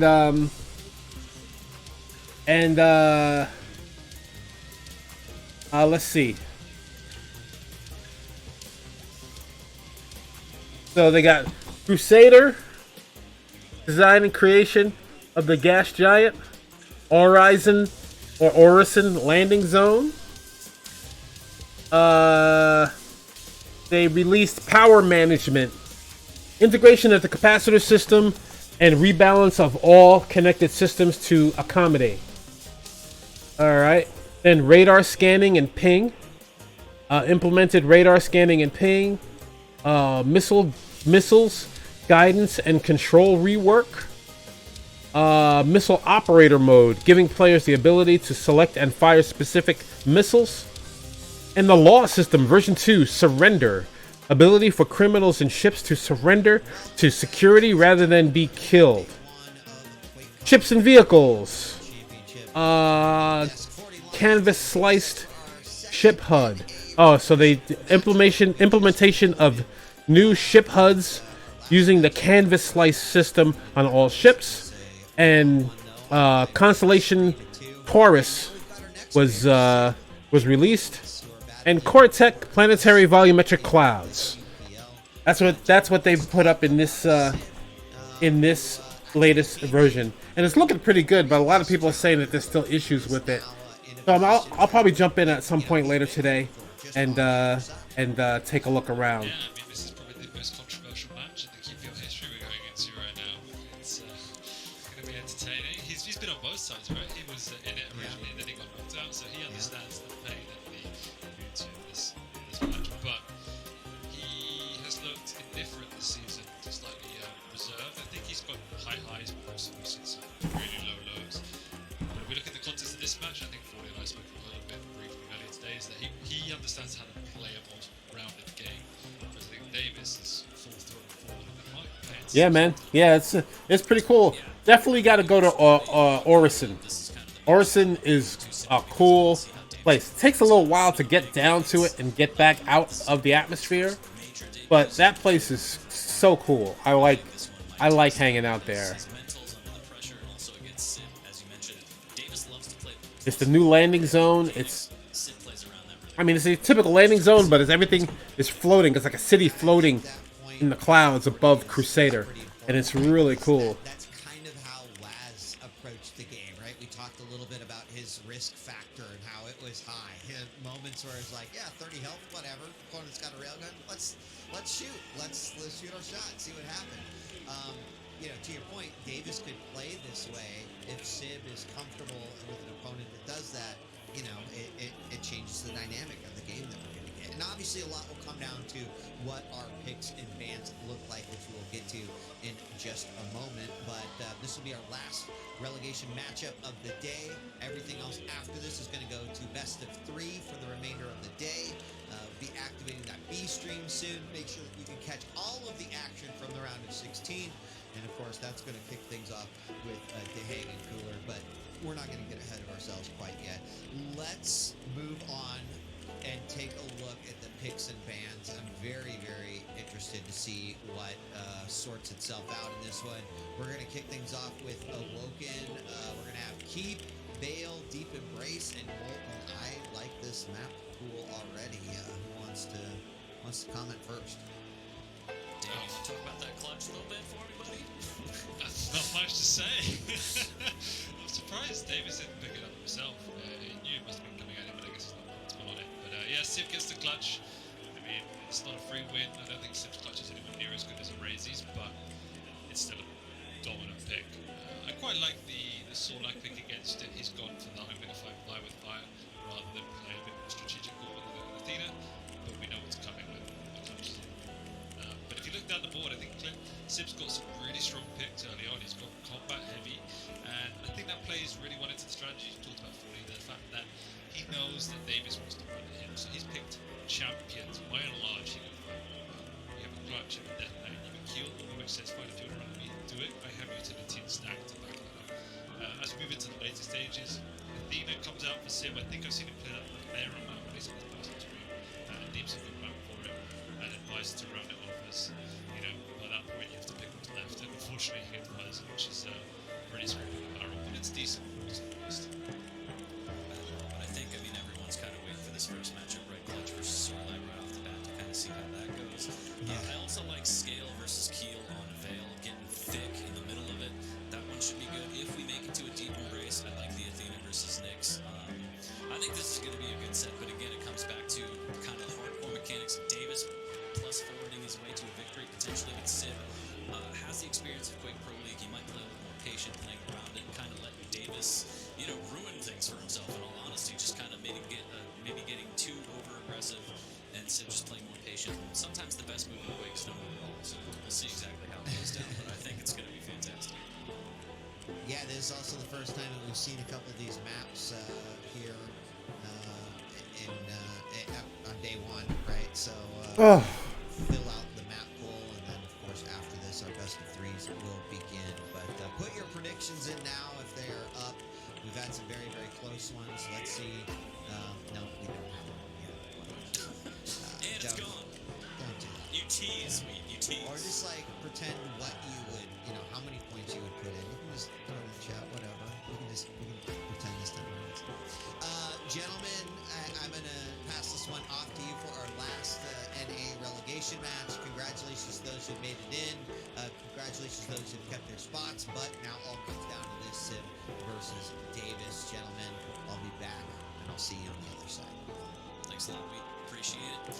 Dan, it's up to us again. Macho Man Dandy Savage and I will be taking you through the last relegation match of the day. And as you said, a bit of a grudge match. Dan, a lot of fan favorites in this one? We'll see.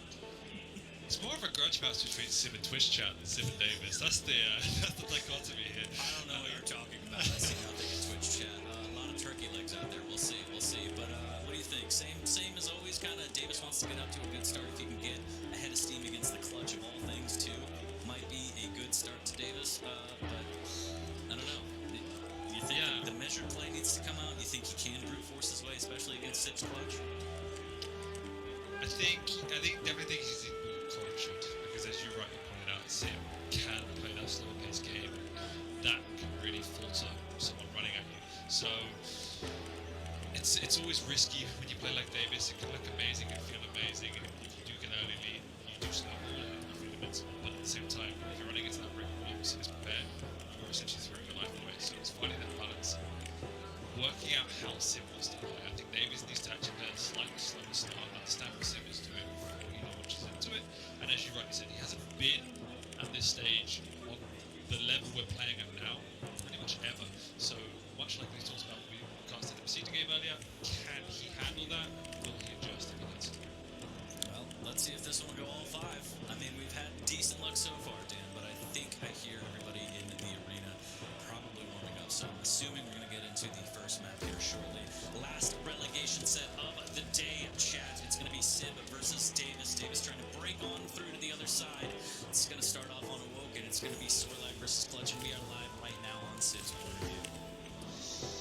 We are indeed. And although I said he needs to play a bit more measured, the one thing he has to do, and we always talk about it, playing as Clutch, is keep chipping away, make sure you keep on top of the stack. Do not let it go for free rotations, free vials. You have to just keep the pressure on the Clutch. Because if you can do that, then the whole strength of the Clutch is not mine. But, you know, Sim is a connoisseur on this champion. He's already pushing in aggressively onto the Sorlag. Davis somewhat not prepared for that, but doesn't get away for now. Taking more than a little damage. Might not be able to commit the heavy. I mean, comes in a little bit late. Sim is up on top. Got a rail at hand, but no rockets. Won't be able to peek. Davis actually does okay. Not too bad, and now's the time where he knows he should probably fight no shield for Sim, but the problem is Sim's already done so much damage. Davis can't really aggress as much as he'd like to, so good timing on the shield from Sim, picking up the Mega right after, denying that middle light armor as well, but can he get back to the Mega right now? And Davis has laid claim to it, it appears, so actually, Tiffany back? No, okay. Nice play from Davis there, just tracking Sim. Might even get both items, potentially, as Sim has to be wary dropping down for the second. Davis is doing a good job. It's no fear attitude is coming into play. Sim is respecting them. But at the same time, as much as we've been lauding the defensive play of Sim, a lot of it relies upon still hitting those shots in those defensive positions. This is why Mace, when he plays like this, is incredibly scary. Because his aim is impeccable. We saw there, Sim missing a crucial throw, which makes Davis gets away very helpful. So, the defensiveness can definitely come back to bite him. He's not connected with his shots. It means Davis gets a free run of the mill. That means he can then run at you relatively risk-free. That's what he's going to do here. Sim knows the timing is committing and popping the shield for it, but that's a shield for the heavy. Oh, I get it. I was like, yeah, this guy knows exactly where this guy is all the time, but I think it's spectator mode. We know where he is. I don't think he can see him in the red like that. I think it's just for spectators like us.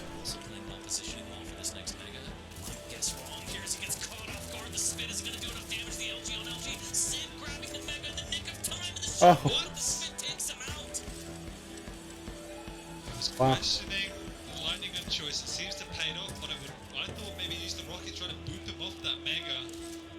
All in all, though, he did pick up the Mega in the fight, which is the only reason why he survived that encounter. But I agree with you absolutely. I'm really enjoying the measured playstyle from Davis. And you see here, he's respecting the clutch. He could have pushed in. He had the actual upper hand with the rocket, but he did his job. He did his damage. He repositioned it. He hit a rail, but he also knows he hit a rocket. So I will now retreat. Stack. Sim, no shield, weaker side of the map, full control to Davis. This is where he needs to excel here. As the split between the items is going to be a little bit bigger as well. And good rail through the murder hole there. Sim down to 22 HP, still no shield. Sib. Still staying alive. Good on him. Because we're tied at 1 damn 3 minutes. Staying alive. This is going to give Davis a whole load of confidence going into the rest of the series as he takes a 2-1 lead, because he has forced Sib on his signature champion into a bit of a corner for him. I know we're only 3.5 minutes in, however, everything he's doing is right so far. Sib doesn't really know what it looks like he wants to achieve at this point. He's just trying to work on the map, trying to get up the items, but he's not doing enough. Davis is reading him, and there we go. Nice proactive move there. Rocket jumping up. Sib is forced once again to Warm upstairs in my place. I may have to crank the air conditioning a temperature down a little bit more. Davis, they're forcing the issue. Now the shield is gone and he got the frag, so Davis can keep up the momentum as well. But can he keep the timing on the items? That's usually been kind of the bane of his existence, but it looks like he's maintaining position and he knows that something's up. There's the spin, there's the jumping around, big rocket here, and Sim is actually caught out. Huh? The biggest enemy of clutch geometry. I've always said it, Dan. 4 to 1 for Davis. Just melt into the wall. I mean, look, the acid burns the wall. Okay, it's granite. I don't know what it is. It burns. I don't know what it is. But 4 to 1, almost 5 minutes through. Davis looking very strong on map number 1. Big rail from Sib there from the middle of the map. Yeah, that's huge. He's extending the timing in. And looking more comfortable with it. We said going into this. What a combo! He's off! Oh my god. I think that deserves a little cuppa right there. 5 to 1 as he knocks it out of the park. Davis heating up right now. But he just needs to make sure he keeps playing smart here as he gets caught out a little bit, though. The shield is not going to net Sib a lot of damage. That rocket, though, huge damage. As the Mega goes to Sib. Davis trying to get away here. If he can somehow survive this one, it's going to be huge, but he goes through and Sib plants him. And this is where Sib starts to make his comeback, usually. So Davis needs to be very careful with his next few moves. 100%. I think, as you rightly put it out, a little bit of a timing error there. Just not in position to pick up that Mega, and Sib instantly makes it pay. But Sib is not connecting with anything at this point. And yes, he's picked up the Mega, but still he's... Alright, well, apparently flying around is just going to do enough to offset the LG enough. But the damage was huge. But the shield has got burned. So that sets him up okay to at least try and contest his next hit. Sib just hitting all the rails. There it is again. I mean, felt like in the first few minutes, nothing was connecting. But here, this is what we expect from Sib now. Clean mechanical skill, great back-to-back rails. Sib, this time not clean timing through as Davis has swept that one away. I'm sure Sib has realised until now and worked his way across. This is, again, this is the balance. Can Davis capitalise upon this? Because this is the moment where Clutch is vulnerable. Not got a big stack. Already burned the shield. Also forced to contest. You just cannot give Davis the item because that tanky saw lag needs to be kept in check. So this is the balance of picking a heavy champion. So you become a lot more scary. You're picking a Nyx. It doesn't really matter if the Clutch doesn't contest all of the items. You're picking a saw lag. You can come into play. Big rockets there from Davis. Up 2 now. I'll start turning on my joysticks in case I want to jump into some Star Citizen in a little while. And he's not so bad with the railgun damage. Davis still needs to be careful here, even though he has a 2 frag lead, getting caught out of this heavy. Doing a good job of dancing past the damage. But then a free rail for Sib with the jump pad here as Davis does lay claim to the heavy eventually. Somehow dodging those rockets. Sib has to pop the shield. Big rockets from Sib, and he capitalizes with the shield out, Dan. 5 to 6, but he's very injured. And this will take him up to just about basic stack at this point. And Davis still knows how weak he is, and that's why he appears with the lightning gun from the spawn. Sib did expect it, but there's not much you can do. He's going to go and aggressive himself, trying to punish Davis here. But the lightning gun once again is paying dividends. As the fridge, it's almost impossible to miss. Davis showing us his favorite TV show. Shout! As 8 to 5, Sib gonna drop down on it again. Oh, no! It's melted before the pickup, Dan. Oh, he got levitated like Aladdin as once again he's trying to go and punish Davis, but Davis is having none of this shenanigans, and Sib is just going to be buying a bit of time. It's probably going to come to nothing. Jumps on in, actually pops the shield and somehow gets the frag. Get out of here. I think he's got a magic lamp after that one. Big play from Sib there to keep him in this. Still down 3, 2 minutes left. Fantastic shield shotgun play. There's a good rail going up to jump pad on another one as Davis, again, too much aggression. Tried to push in on that heavy.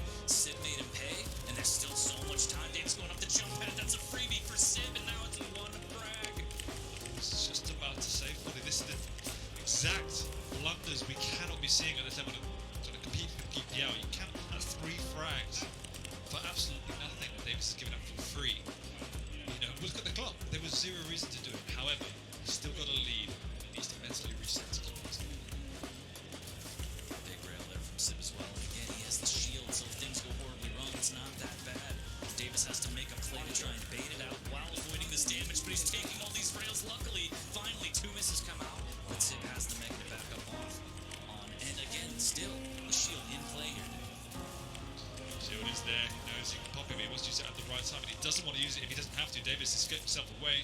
Sorlak's pretty quick. Lovely double back with the rail through the TP. Sib, though, is on the he knows the minutes ago. He's caught Davis with. Oh, wow. Sib sweeping of the tail out from under Davis. Up the jump pad. There's the shield to battle for the mega. Who's gonna get it? Sib Oh, wow. This guy takes the lead. Davis. What can you do in 30 seconds? Sib, great rail to deny the momentum, and Davis has to just stick around now. Can't pressure on in. Still no shield up, but there's nothing Sib really needs to do except for plus back. When in doubt, rail out. He's going to be able to hit that one, convert big damage, and the mega's coming up in less than 15 seconds. Davis has to pray. A miracle needs to happen. 9 seconds and counting, and again, this is exactly what we were talking about. Sib pulls out a victory, 3 seconds left. I think amazing experience there. I think Sib pulling that out is slightly untoward. I think it was more Davis giving that to him. Throwing maybe a little bit, just a little bit. I mean, you've got to credit Sib for his ability to stay in the game, and I think, as you rightly pointed out, there was long periods of that game where Davis had good momentum, but Sib wasn't giving up the frags, and that was the difference. Davis felt he saw an opportunity to extend a lead he had, and it was the wrong choice. 3 frags back to back, nothing came of it. That's why Sib won this game, unfortunately. So I thought Davis played a great game on the work. It took a while for Sib to feel himself, but when he got into that groove, the rail stopped connecting. You see why Clutch is such a big champion. Yeah, just a great combo there from Davis. I mean, again, moments of brilliance, but the mechanics are on point. No one's, testing that from Davis or doubting that, but that play from Sib was just up in a corner, waiting for the shield to come back up close and personal with the shotgun.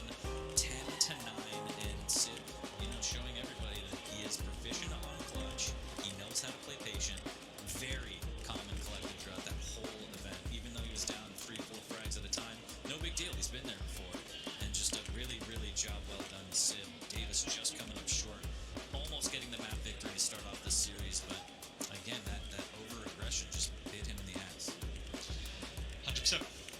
If he can rein that in and not give away multiple frags, he absolutely should have taken this map and can take future maps. But he also had, Clutch on the ropes. He had Sib on his signature champion on the ropes. Even though he lost, he should be taking some clue or something like that for good going into the next few rounds. Completely agree. I mean, we've seen Sib blow out some other players with clutch. Again, not to the level of Razy, but still just dominating performance. So the fact that Davis did get so close should give him a little bit of confidence, but I know that he's going to be kicking himself. Watching his personal streams, he plays with a lot of heart, Dan. Let's put it that way. So he's going to be fiery going into this next map for sure.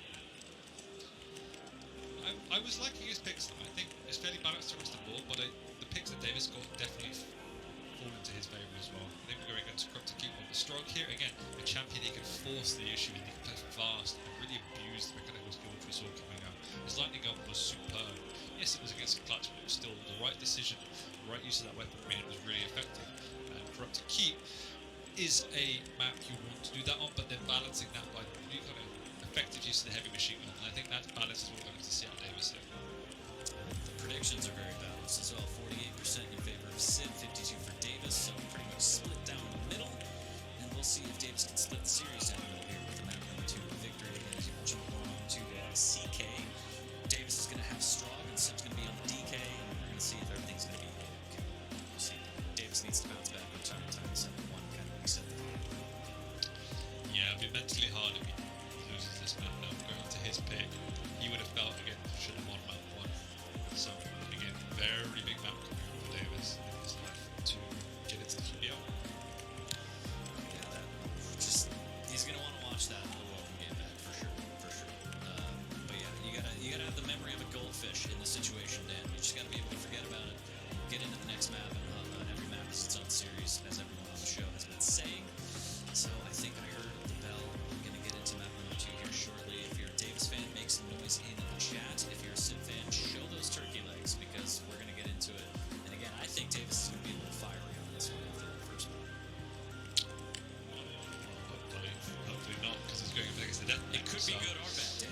you go. He's got to be able to control that aggression, but we'll see. It's all up to him as we are live on the road to keep here shortly. Map number 2 for the last relegation series of the day between Sid and Davis. Sid up 1 map. And all of the relegation matches today have been nail biters. Oh, he just headbutted that Pico. And Davis is actually just appearing out of nowhere. Unexpected, but hello. There's the star he was. And look at the stack.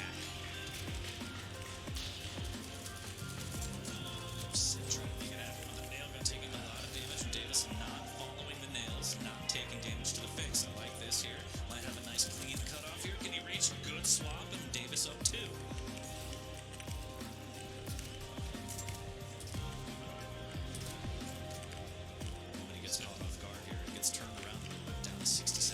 There we go. Have to try and make something happen in the boneyard, but Sid catching him out of the jump pad, but does burn the flame strike.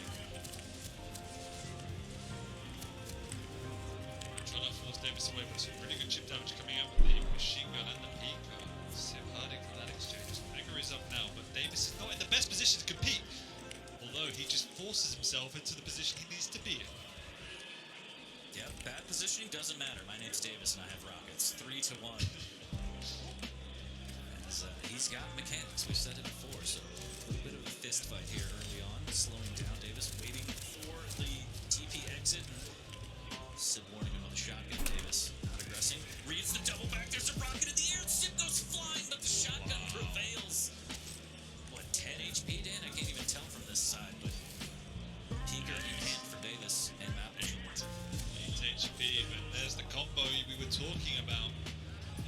Pico comes up once again. Pretty much being used on cooldown at this point, scouting around, taking a lot of time. Sid managed to get away. He's still got no lightning gun though. Maybe something Davis could have used if he's aware of the fact that Sid repositions, whips up that heavy machine gun, and Davis is kind of skirting around no man's land at this point. As I say that though, does get dropped on. Sid trying to force the issue, but will retreat now onto the mega. Davis is making himself up, which is exactly where he needs to be. Tries to push on through though, and that maybe was not the right choice. Slight mispositioning there. Zipper dropped down right on it. Saved his life. Does need to be careful, but he has perfect timing on the heavy. And Davis trying to miss out on an opportunity. Never mind LG, and he just takes that frag right back and goes back up 1. Yep. Here's the speed we were talking about, with the fact he could force the issue so quickly on a stroke. And that also plays into the vulnerability of the deadline. As good as that burst damage is and as scary as it is, if it's not there, you really can just do that. And you have to then force your opponent to hit some crazy shots. So Davis is doing some good work at this point, but as we saw in the last map, make sure... Sorry, Chad, I'm entering a giveaway. NZXT PC. Basic strategy. He could come now. Sid might make a play for the Strog directly here. Nope, just maintaining position. Big position with this LG as well as Davis comes flying out of the TP into a lot of damage, and Sid can casually take this mega.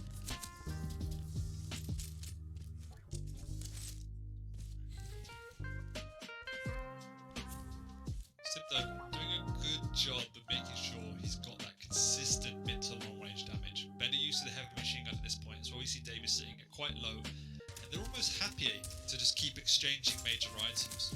It is 4-3, so no one needs to make a drastic move. As I say, that Sid comes in a bit late and manages to force a trade.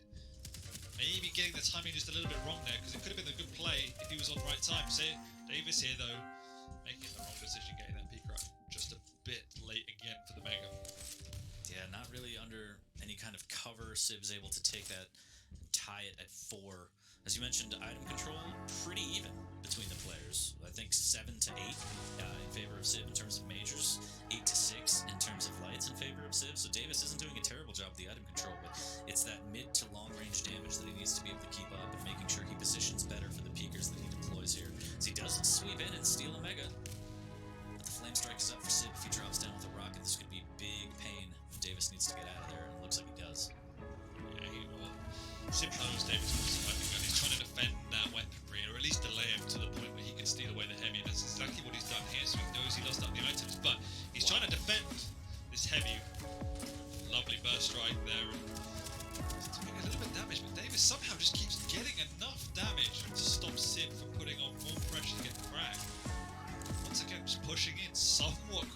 LG. Getting in.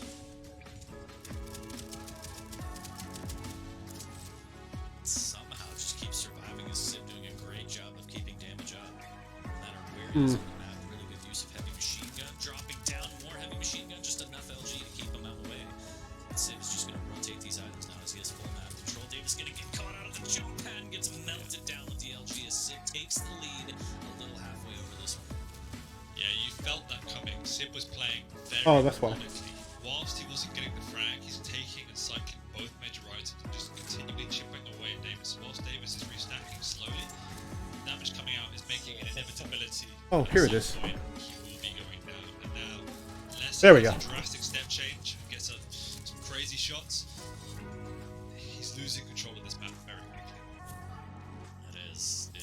It's getting hoobastank as it's out of control here for Davis. Sib with big rocks to the face, but does have the mega.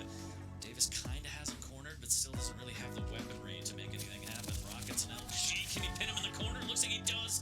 Already Defensive there, rockets I from think. Sib fail him this time as Davis able to capitalize. Cuts the lead down to 2.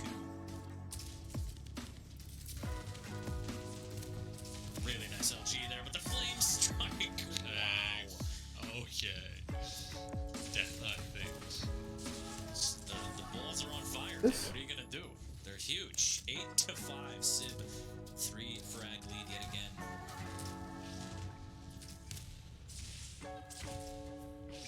Nice rockets by Davis. But what we're not seeing relative to last I got 18 is just that entries. cleaner control. Feels a little bit more haphazardous and a bit sloppy around the items. He's been a bit early at times, a bit late at other times. Definitely needs to hone in that timing. He's still got timing on a map like Corrupted Key to forge a comeback, but again, just positioning down on that mega, it's a death trap.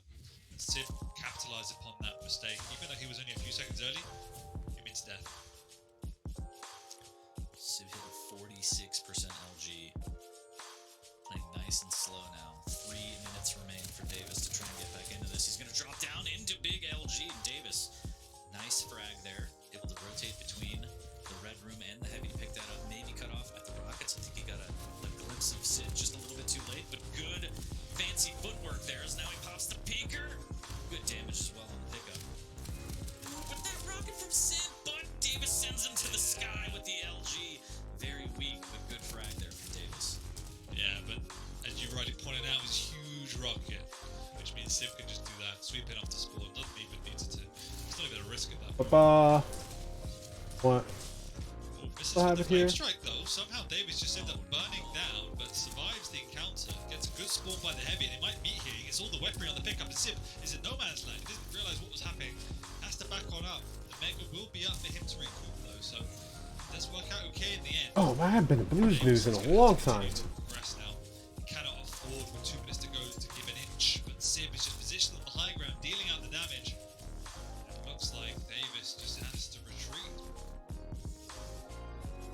Sid will grab the 2 health bubbles in the boneyard. Davis opts for 3 outside of the red room. The flame strike do not go through the portals. Davis, good decision there. Sib dropping down, tries to cut off and actually gets fragged in. So That this is thing a that gave me all the relatively Twitter. 3 frag deficit for Davis. There was any opportunity. Haven't used it in a while. Mistake by Sibda falling down. Free pickup and big rocket to start the engagement. Got the health bubble to recoup as well. And he's got Davis out of that room. 10 seconds before the heavy, and Davis just has to get it. There is no other question at this point. Retreating for the light. Sib is there though. Waiting on the item, he does get it. It's going to be hard Big ass rocket. now, but that's a big rocket. He's left the mega up again. No, and he left himself open to the machine gun. That was an easy layup for Sib. As now Oh, man, what was that thing? Davis just has to try and make some magic happen. Desperation mode right now as he's waiting for an LG, just burning more clock. Sib's going to be able to back up and use that shaft defensively here. 35 HP from the splash damage, and this is looking dire, Dan. I don't think this is within the realm of possibilities anymore. Yeah, I think so as well. As Sib picks up another frag, nice and clean. And unfortunately for Davis, it's going to be a bridge too far now. But Sib looked really strong on this map. Just had a much better foundational play. Played the items extremely well. And Davis It's flashes again, the plays work. You've got to make sure the basics are there. And Dave and Sim played them much better on this map.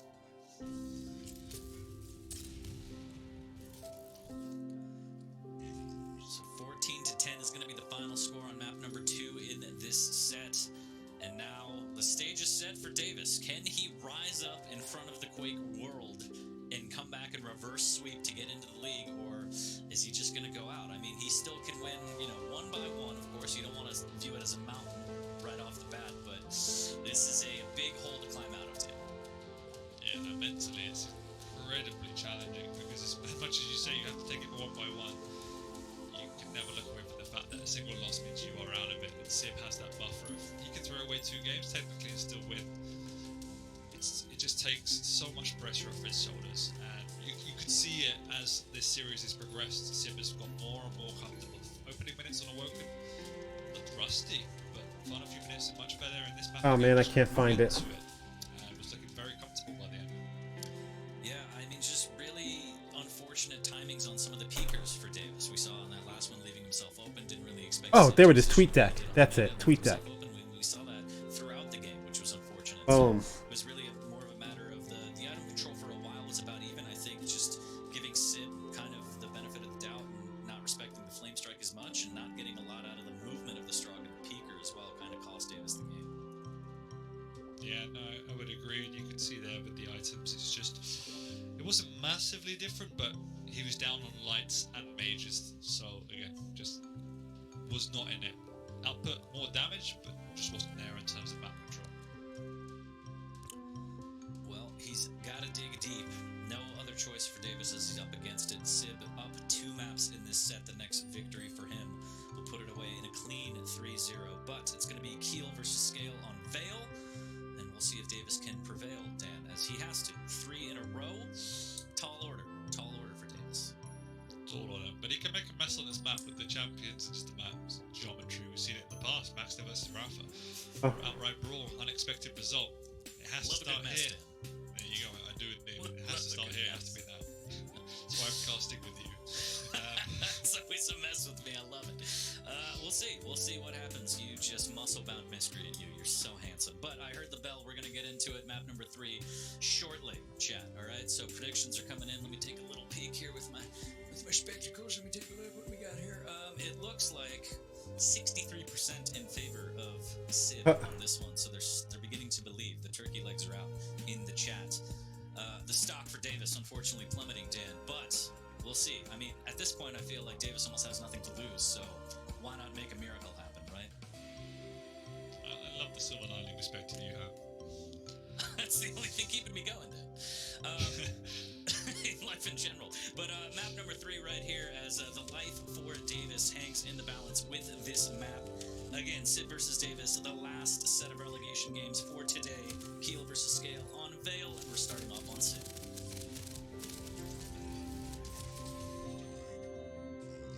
What a way to start that one with a big trade 10 seconds in. And that's what we want to see, chat. Just a brawl. Let's finish this one out with a slugfest.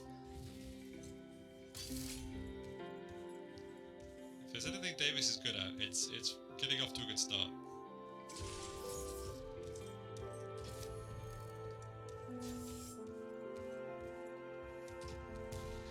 Sibdo patrolling the high ground. Obviously with that kill, he can just rain on pain with the grenades. Nothing really connecting though, so Davis does pick up, or doesn't just quite yet, as he's just jumping around. Should pick up sometime soon. No, doesn't he pick it up? And Sib just says, okay, if you're going to be jumping around and messing around on that heavy, I'll take it away from you. Again, just the clinicalness in his timing is just not there, and Sib chasing him down, picking up an easy frag. And that good start is now disappearing. Yeah, Davis needs to be careful. He took big damage already. Bull Rush trying to make something happen, and he does so much damage. The burst from Scale wins this time, but he took so much damage in return. He needs to be careful, and just like that, Sid with a fantastic rail from down below to win himself another heavy.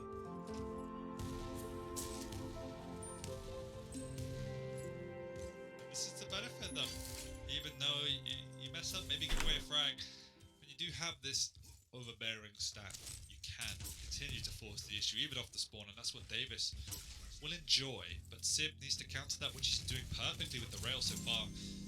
The rail will be key to his success. It's 3 back-to-back, and Davis is stinging. Can't quite push him off of the heavy, but might still get the frag in the rocket again. The trade, Sib making it count. Still up by 2. I was questioning that push up, how he pulls it out, and Sib does get a trade. But again, Davis just running into Sib. You have to question the decision making a little bit about what the strategy is here. Much rather see him play around the item, at least get some weaponry first and foremost. There you go, there's some good rockets at least. Really nice rockets there from Davis. Indeed, to again cut the lead down to 2. But can he get back to this mega? I don't think he's going to. I think he's going to just try and post up, maybe deal some damage beforehand. But Sib is just going to take liberties with it and say, if you're just going to hang out, I'm going to take that frag. Don't mind me at all. Yeah, to your point, he should have been at that mega. He should have got back there. Positioning is far more important than fighting.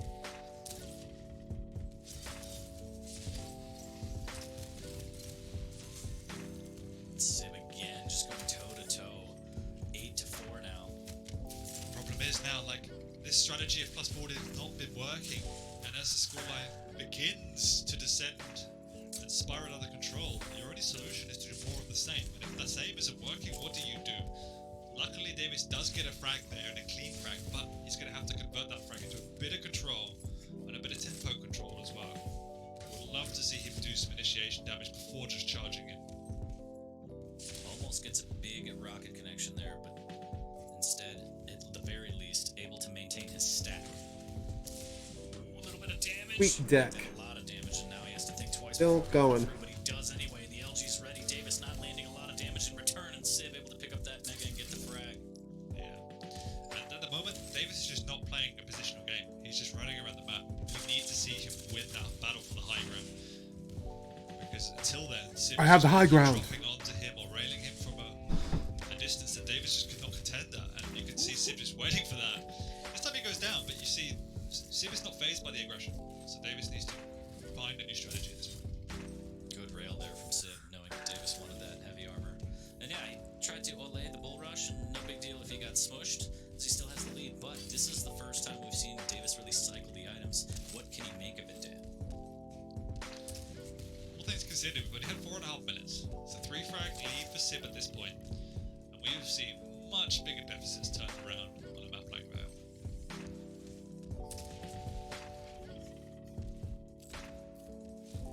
Never was a time to play perfect. Davis needs it now more than ever. Never mind the fact that he's going to need it 2 more times, but for now, on this map, he needs it. There's the one rail as Davis will miss. There's the bull rush to try and bully him off the mega, but Sib's just going to stand tall and take the damage and take the frag yet again. Uh-oh. What happened? Oh, my sound also stopped. Let's leave it.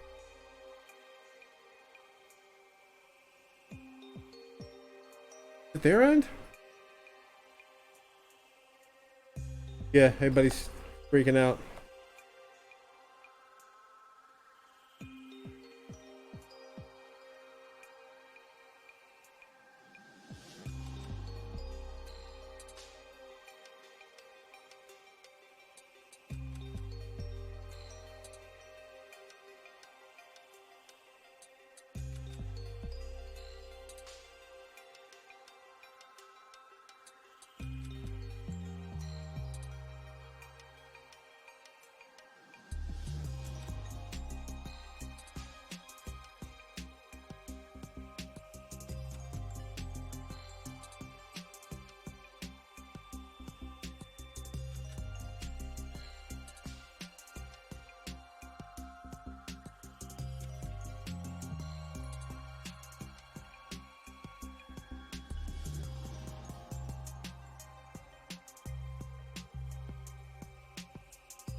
Guess I'm playing Words with Friends.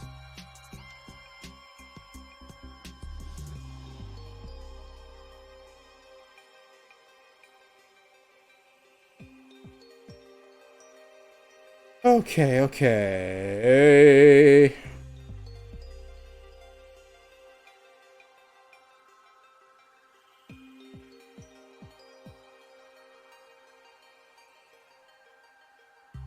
Well, we don't have any sound coming from here. No one has figured it out.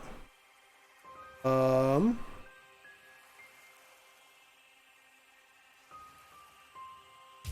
in my life, they're dying. Superboy definitely did not save the day. Our whole world is turned upside down. Nope, they're still saying no sound. Audio works on YouTube. Bye Twitch. Wow.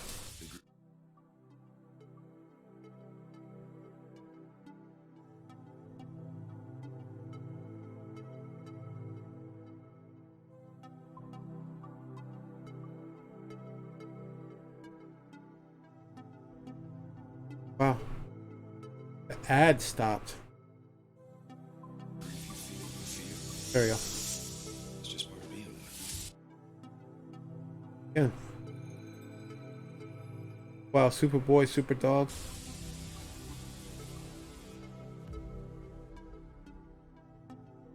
To do, but at the same time, it felt There that you go. Davis began to wane as the series went on. I think he was losing hope, and maybe that first I match think it's time for a snack.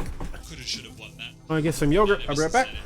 The refined play began to lack throughout, but you have to see that if he's able to clean up these mistakes and he's able to play a more structured and almost basic duel, he can build his way into the QPR. He has all the ingredients to do so. It's just the kind of basic methodical component that's missing at this point. So it's the easy thing to fix, if anything. Yeah, I just want to welcome everyone back in the Twitch chat. Sorry about that. I don't know what I did again, but apparently I did something terrible during that last set. But Sib, if you missed it, Sib was able to take that last map convincingly, and he took the set 3-0, so he will defend his spot. But as always, we're going to bring back Wheat and have a little chat and see what Wheat thinks about that one as we finished up the last relegation series of the day. Yeah, I mean, Sid played well, right? I mean, you guys really called it early on. Is the plus forward going to be able to beat the I think I can handle this? And the answer is no. You know, some moments of brilliance in a lot of those. I saw some frags that, on both sides. I mean, even that last double rocket pineapple midair was pretty sick. But you know, aside from that first map being as close as it was, it looked pretty convincingly win in Sib's favor. So congratulations to Sib, you know, staying alive. I'm sure there's an additional layer of pressure making it into QPL and then finding yourself in relegation, but can breathe easy and you know, gonna get another shot. So Davis, you know, it's unfortunately wasn't able to make a mark, but this is how the challenger and relegation matches work. So better luck next time. Yeah, and I mean, the icing on the cake was, I mean, that last map, 40 and I had the best casting of our career. We were just insane. Yeah. It was so good. I can't wait to get the esports award of the year for that match, Yeah. but I think Twitch chat may have missed it. Unfortunate for them, but we did it for us, Dan. So yeah, it's fine. I know how well I perform. But in all seriousness, it was, again, we've seen some really refreshing play styles coming out through the challenges. Basuta and Davis in particular, I love the aggression coming out, but you just see the level that these guys are at, that they're going up against. They might walk through the challenges, but then you meet these brick walls that people have been in the QPL for so long, and there is just another level they have to find somehow before they get there. And I would love to see Davis back again next time, but again, just fixing the basics, and he could definitely make his mark. All right. Well, gentlemen, guess what? That concludes our relegation matches. The challenger matches are done, which means that we're going to take a break. And when we come back, the round of 16 officially begins. We still have quite a few matches left for the day. We're moving to a best of 3 format, but of course that means double elimination as well. We'll be taking a look at the brackets and sorting all of this out. But when we return from our commercial break, it is DeHang versus Cooler right here. Thanks for joining us for QuakeCon and the QPL World Championship. We'll be back with more after this.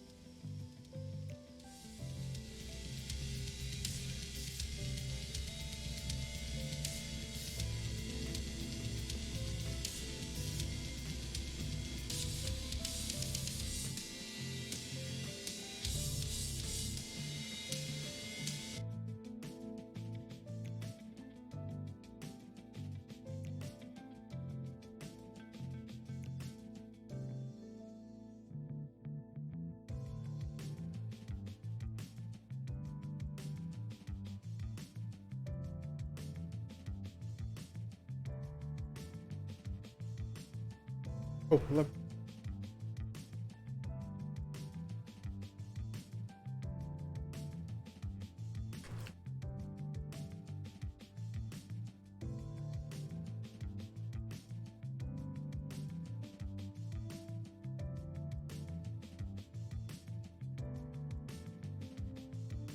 Check it. 1 hour and 6 minutes to actual QuakeCon starting.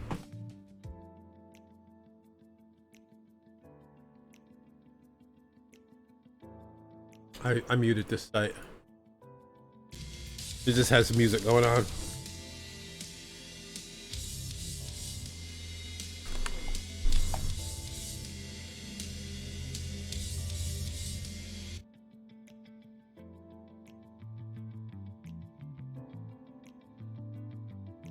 There's so much going on. It's like, how do you stream it? You know what I mean?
When I was a child at the edge of the galaxy, I heard stories about a man who could forecast the future. But the story remained dark to me until many years later. Until it became my story.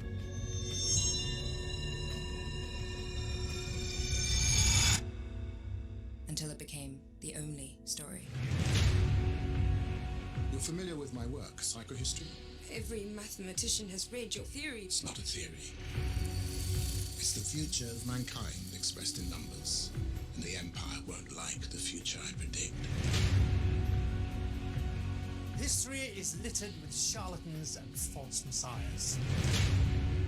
We should kill them. We can murder the men, but what about the movement, brother?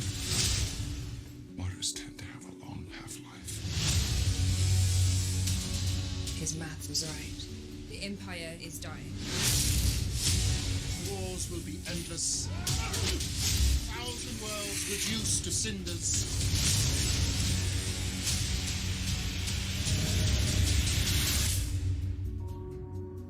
Change is frightening, especially to those in power. But we can soften the fall. So what's the plan? Many years from now, if humanity is to climb from the ashes, the coming generations will need the knowledge to build upon, a foundation. We must preserve only the most essential pieces of civilization. Deciding what is remembered, what is forgotten. We are now staring down a barrel of a crisis. This is the plan.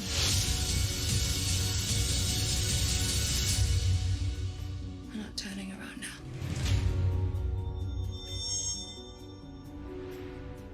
I got Apple TV specifically for this. I was resisting it. There's other shows I'm watching on Apple TV, but I got it for this. I managed to finish For All Mankind, waiting for the next season. But yeah, this is that's definitely something I'm gonna Yeah, they got stuff going on here.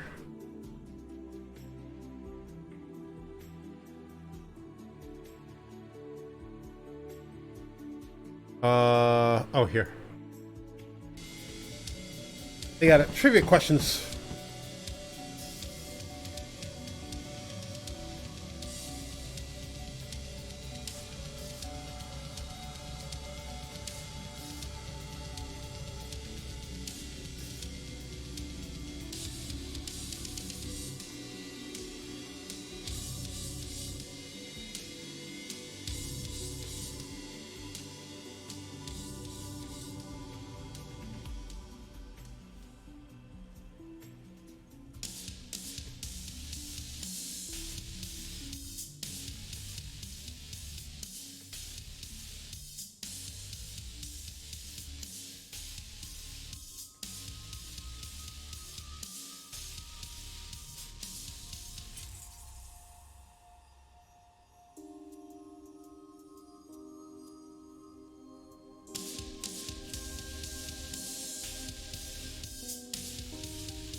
Welcome back. It's day one here of QuakeCon and day one of the QPL World Championship. Welcome back to the desk, catch up and flee because it is time to officially start our round of 16.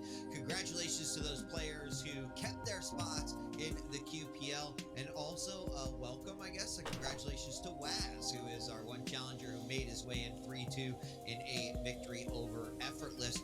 We can take a quick look at the bracket because this is where it really starts to get interesting, gentlemen, right? We start filling out, we can get an idea of what matchups may be coming here. I had a favorite might happen matches. Anything that you see here that perks your interest, raises an eyebrow?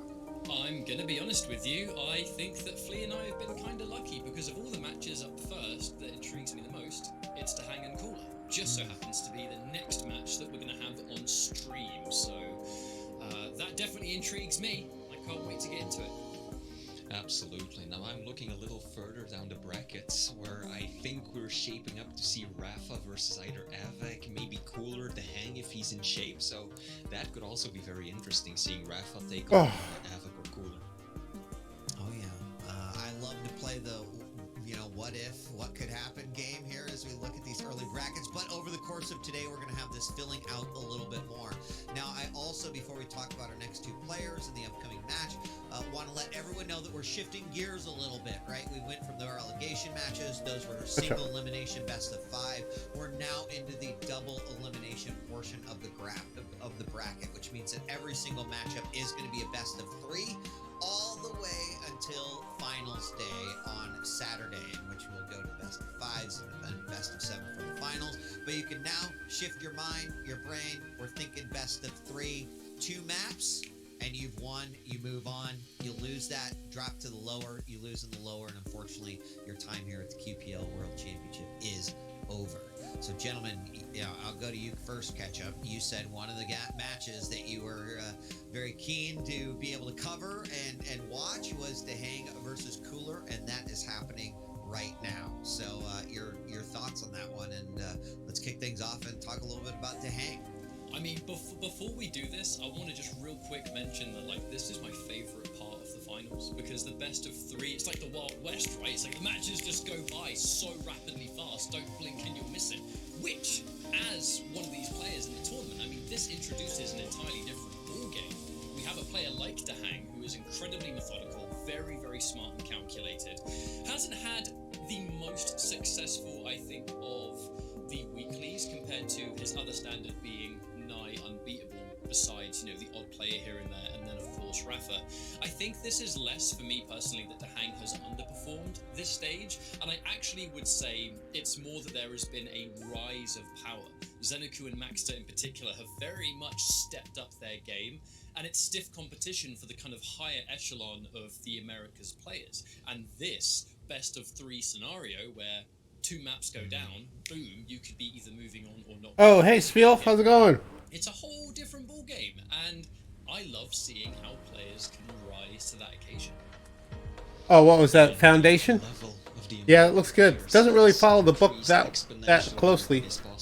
I just finished reading the book recently, but yeah, I'm looking forward to it. Before going into the stage finals, which is very telling of how this stage went, right? This is the Hang we're talking about. The man was number 2 in NA pretty much for as long as anyone can remember, and he's finished entire stages losing to no one except for his teammate Rafa. But this time around, like Ketchup mentioned already, he also lost series against Xaniku and Maxter as well, in addition to dropping quite a few maps against other players as well. So the Hang kind of starting off on a bit of a shaky footing, I feel like, but of course, he can shine as brightly as anyone when it comes down to these finals.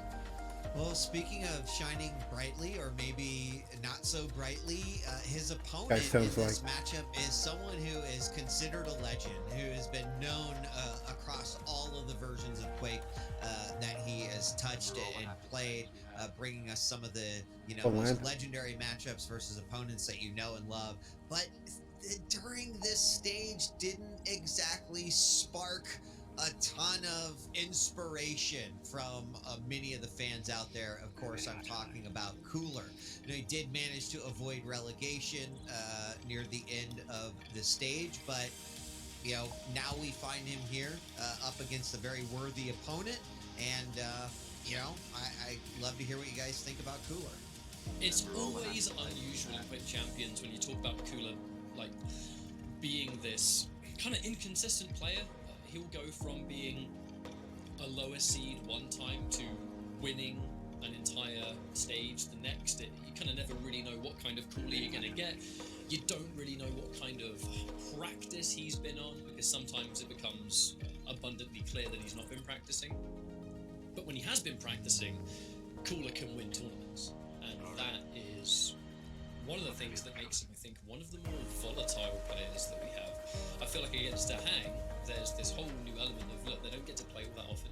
This always happens when a stage finals takes place. That I think, yes, with the lead up to an online finals, people kind of start to scrim against each other here, there, and everywhere. But still, you don't get a case of everyone playing everyone. So this first map alone is going to give us, I think, quite a lot of information. I don't know if you agree with that, Flea.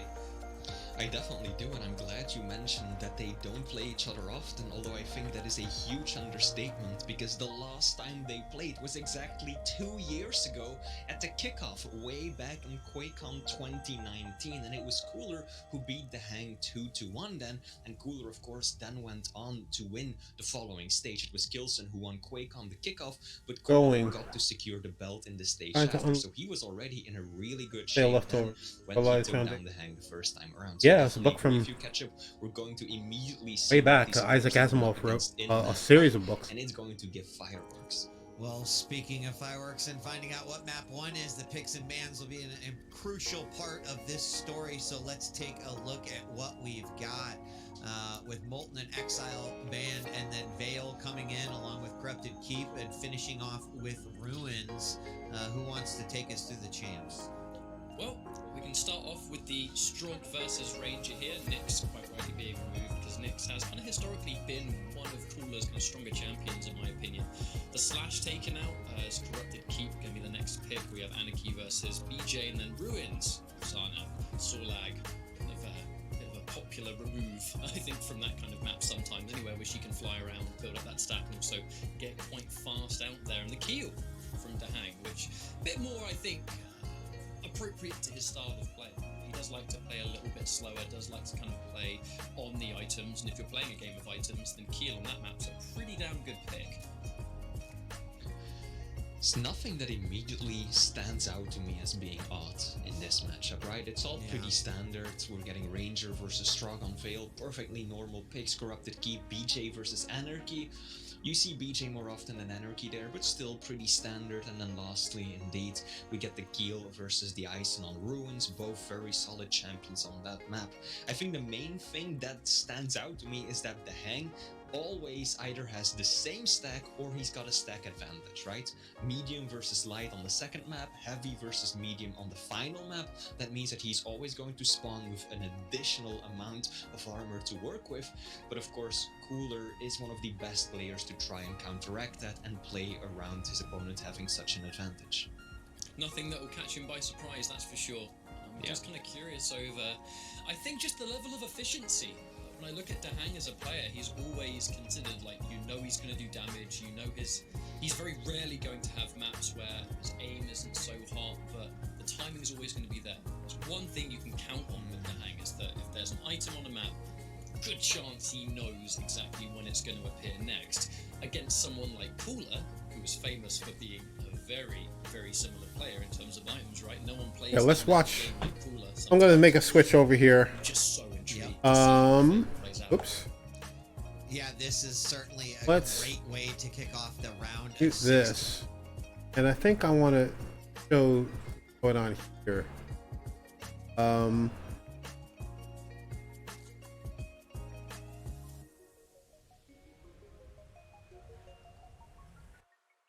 Oh yeah.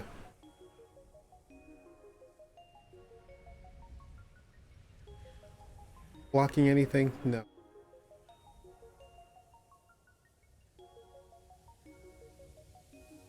Got a little trivia contest going on here. I think this is different Quake things and questions about Quake, questions about Wolfenstein, different Bethesda games. And I will not know any of these answers, so don't even think about it. But this is this is just something and it also shows the countdown. I got 49 minutes until actual start, so we could hang on this for a little while. Everybody's saying the answer to this one is Joseph. What is William Blazkowicz's middle name? Blazkowicz. Middle name. William Blazkowicz. Everybody's saying it's Joseph. See. Rez? So, you guys know their stuff.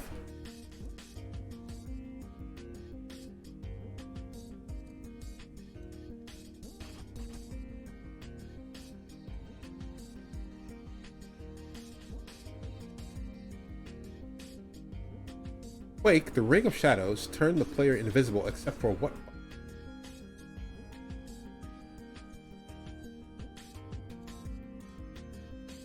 No. I guess it's his eyes. They say in eyes.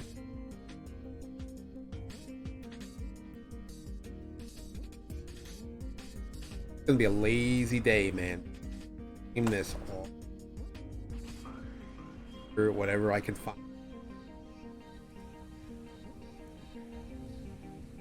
Today, tomorrow, and Saturday.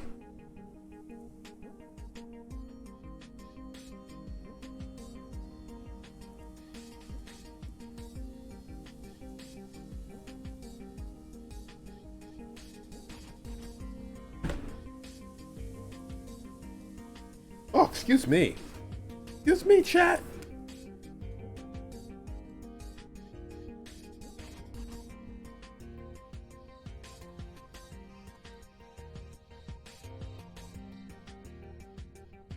What's the proper spelling of Wolfenstein character BJ's last? I guess they just had it because everybody's saying this blatant.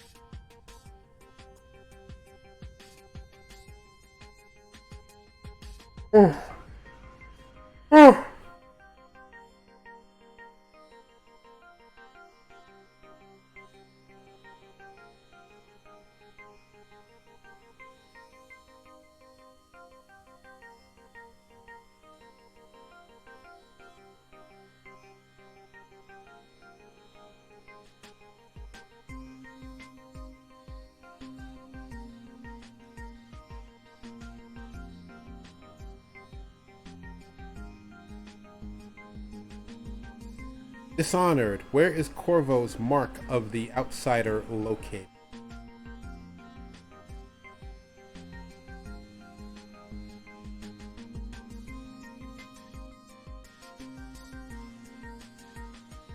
not know anything.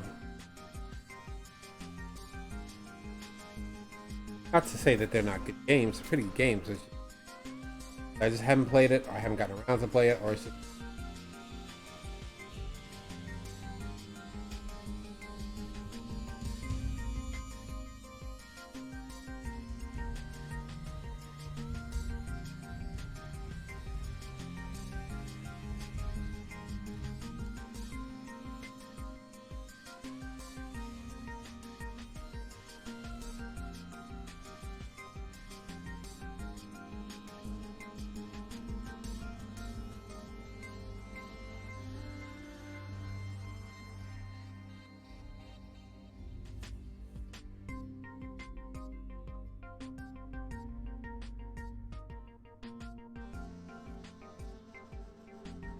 What's the release year of Doom, of the title that begins with coming out of a sarcophagus?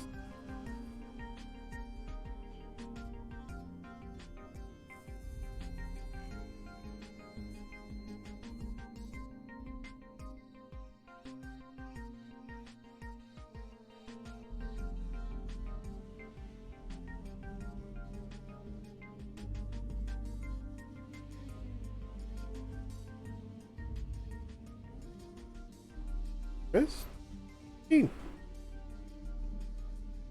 Somebody just asked that dude.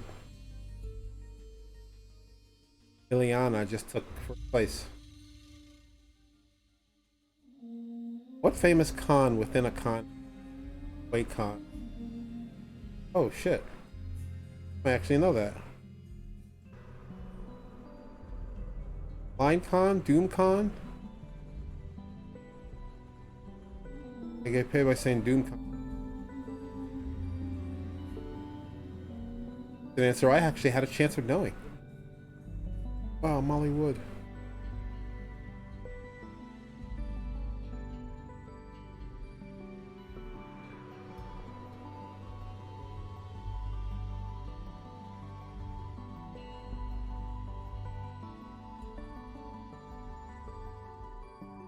Riz? Minecon! Oh wow.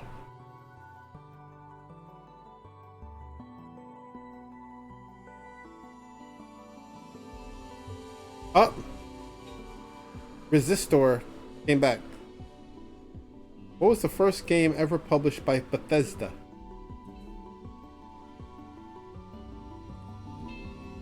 Oh, I guess it's Doom.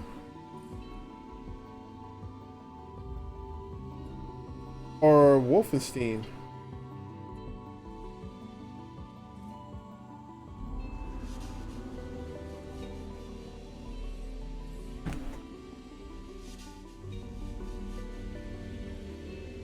I'm gonna put my little thing in there. I was gonna say Doom.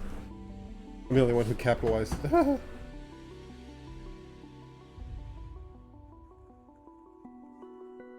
Answer is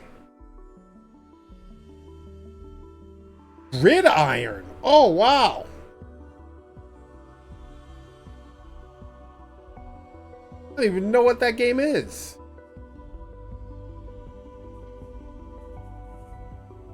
Holy smokes. Dishonored. What is the name of Corvo's sword? No idea.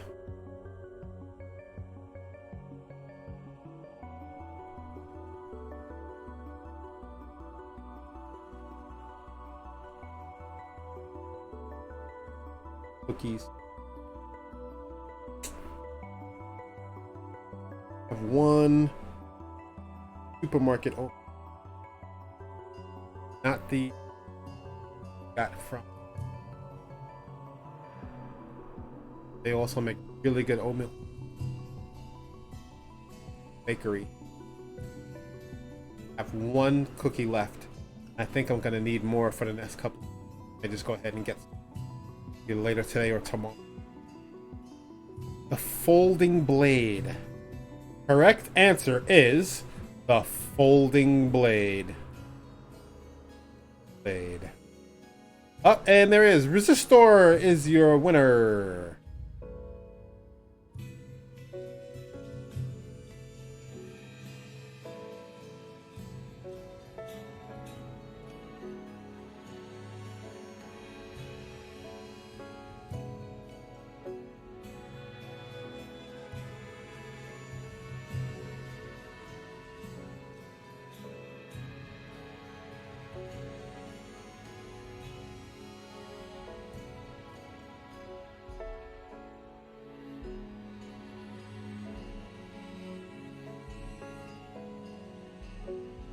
don't even know what I'm gonna have for dinner tonight. I gotta try to keep it healthy. Lunch, dinner.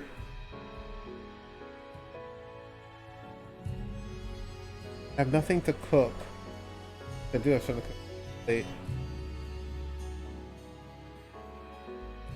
If I do get something, I'll go get it.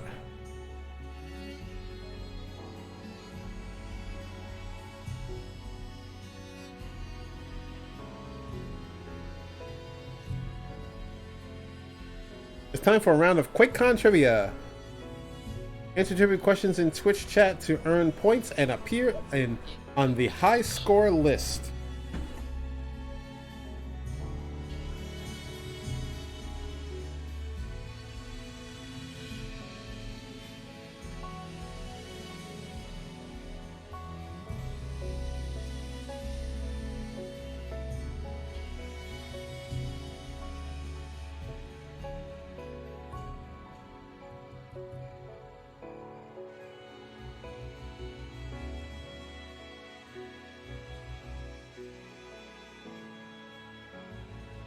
Login reward.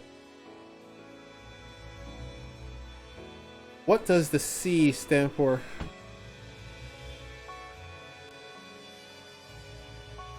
Computer. I didn't get that one.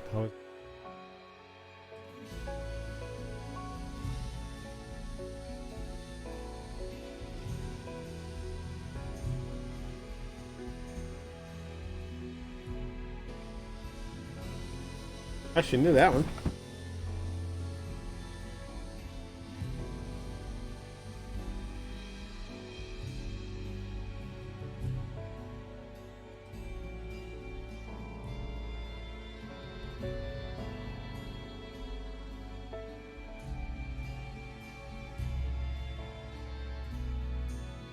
A cup, caviar.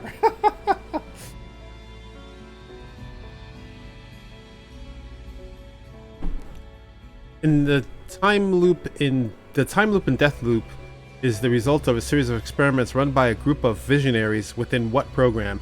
I have no idea. I do not know.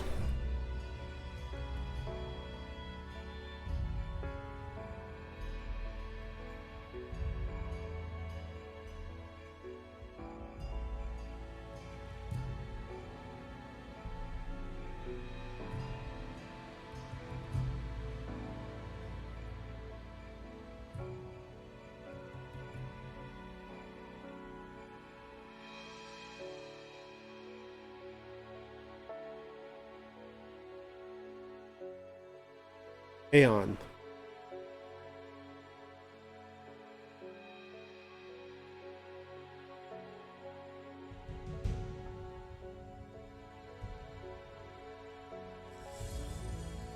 In which Machine Games Wolfenstein game can a Skyrim helmet be found as an Easter egg?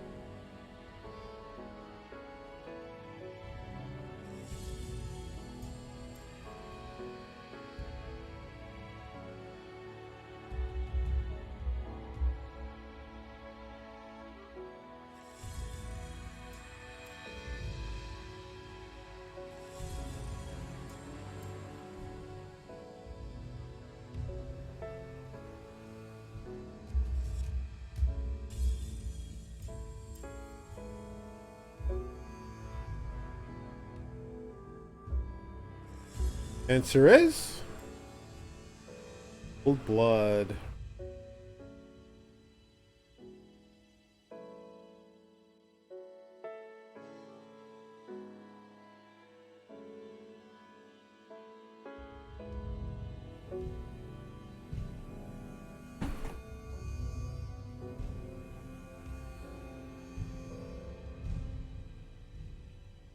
There's no way I got I got that one in there at all.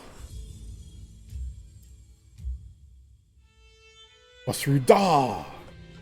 I knew that one.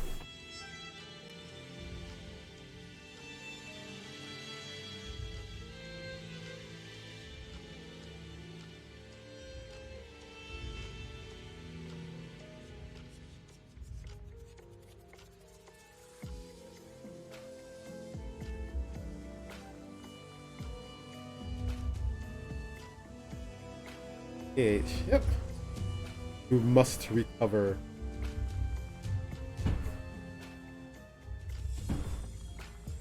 First to answer.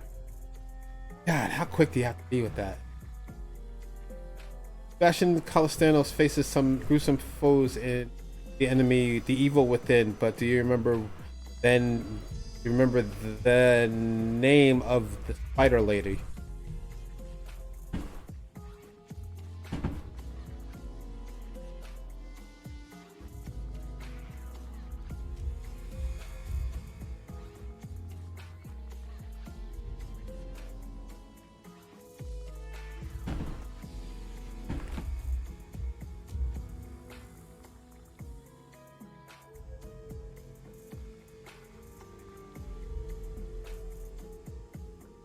Tunnel.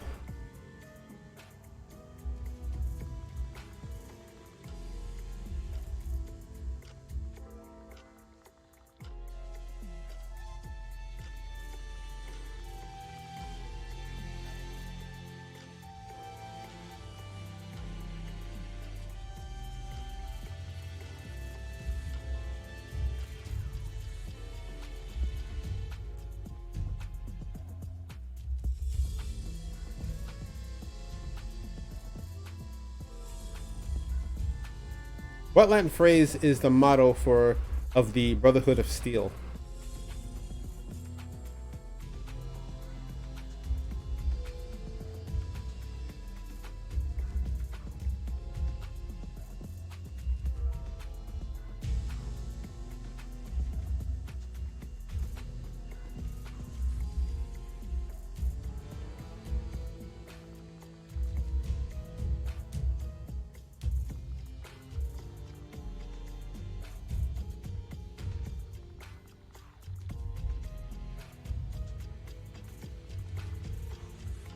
Ad Victorium.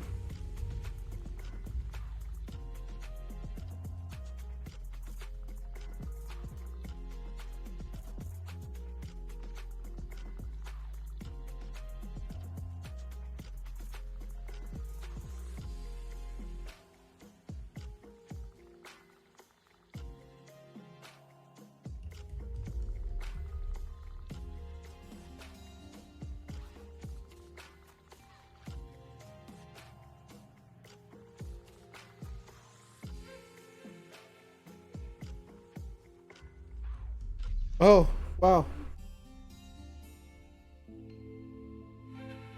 I actually do know this guy.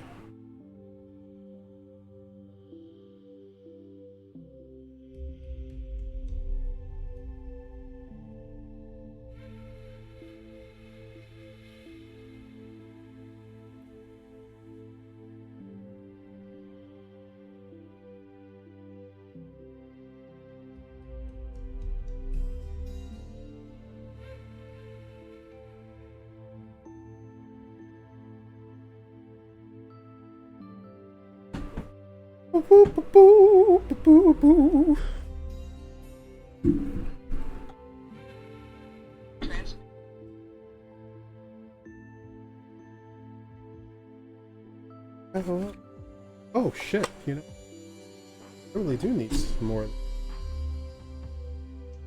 Until so, be right back, chat. Let me go check something real quick.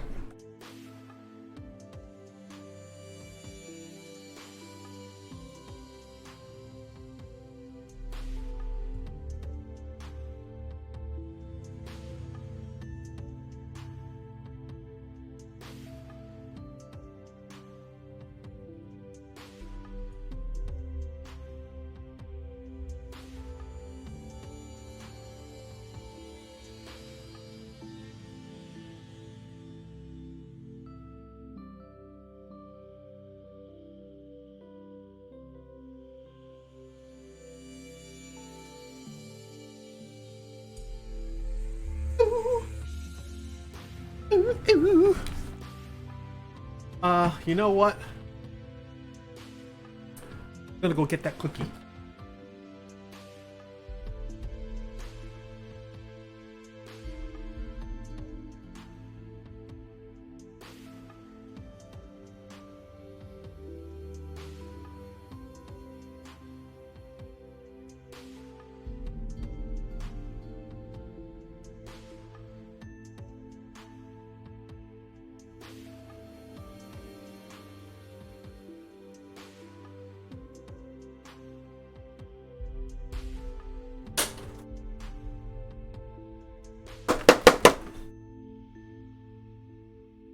Cookie.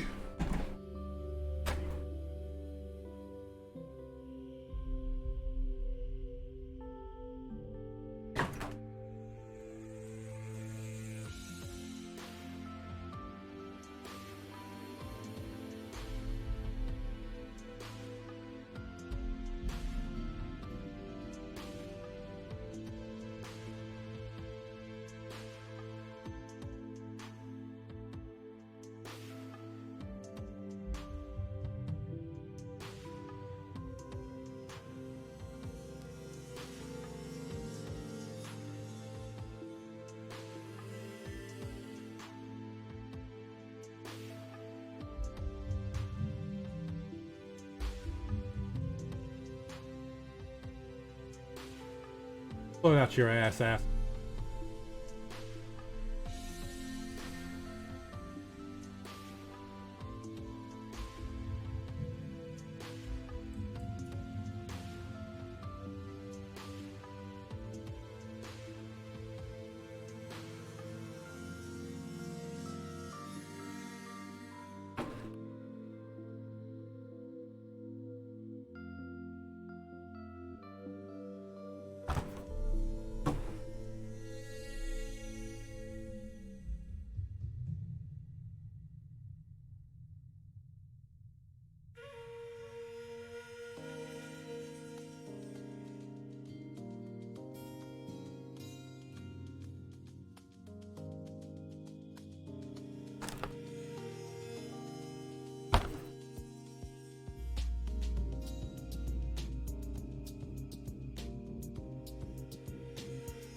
Oh, favorite contest is done.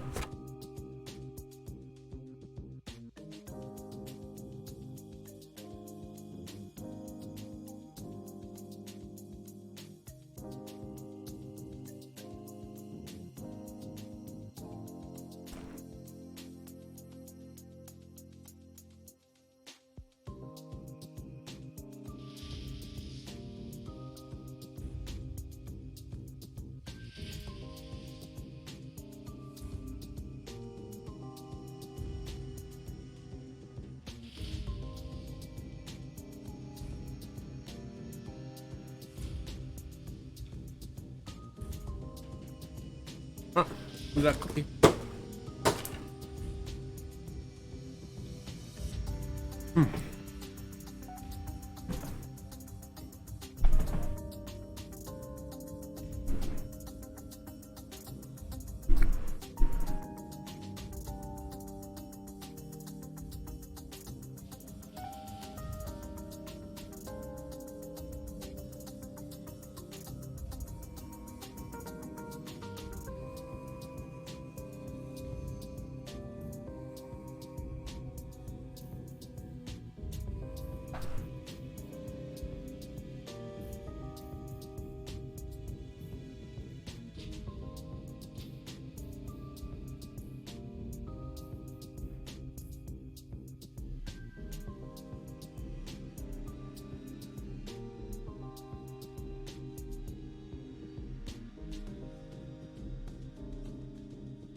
Fallout universe, which Appalachian faction occupied Morgantown?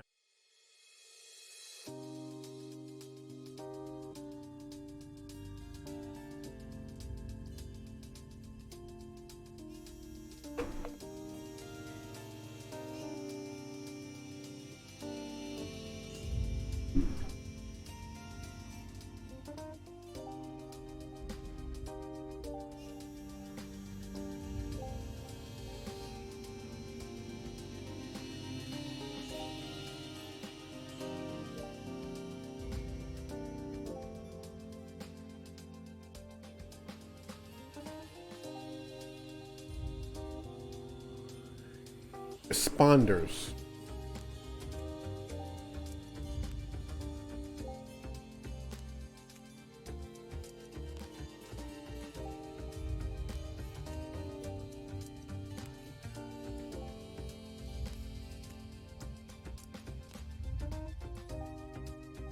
What haunting fellow can sometimes be spotted galloping through Skyrim at night? So, oh, somebody saying the Headless Horseman. Okay.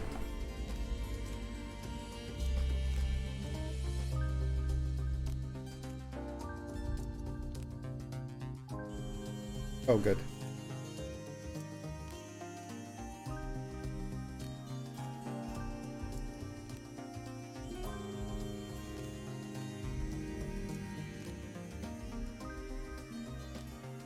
Headless Horseman. Very sneaky, 84. Very sneaky.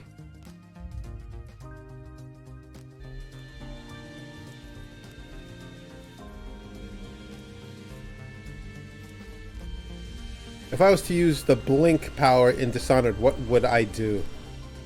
No idea.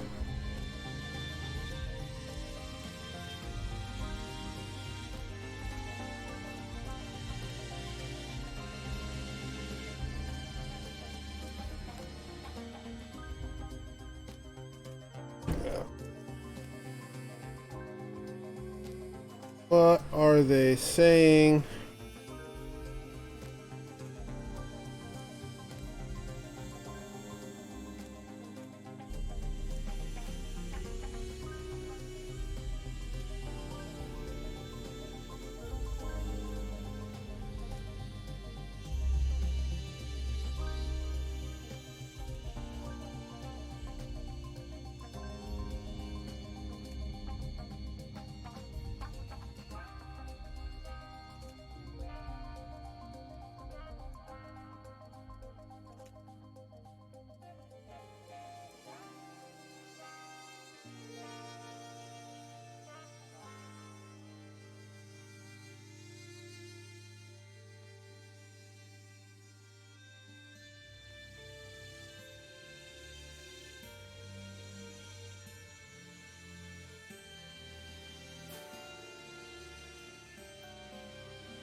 To episode 2. Oh, I can't watch it. I can't read that because I haven't seen episode 2 yet.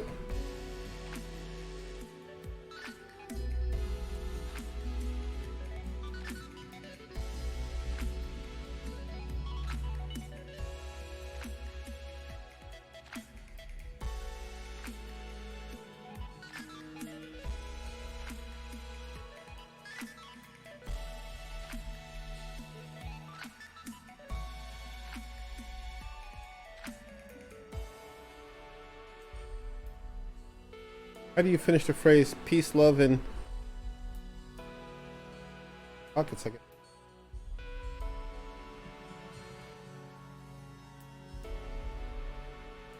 Cool.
Fourteen minutes until it officially starts.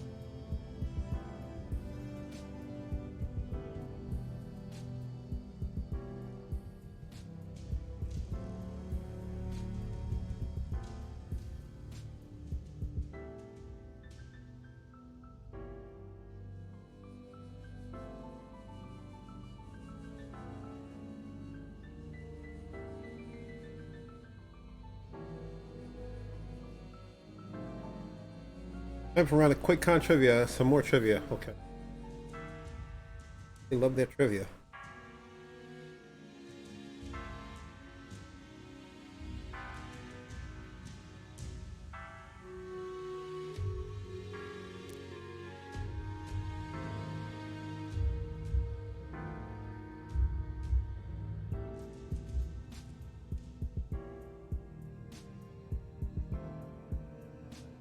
What energy drink company is sponsored? Oh, rock.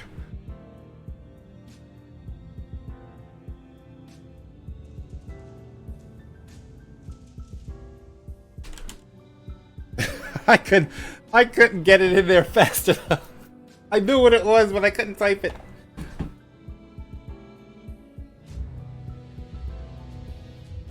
It's balls. B-A-W-S. B-A-W-L-S.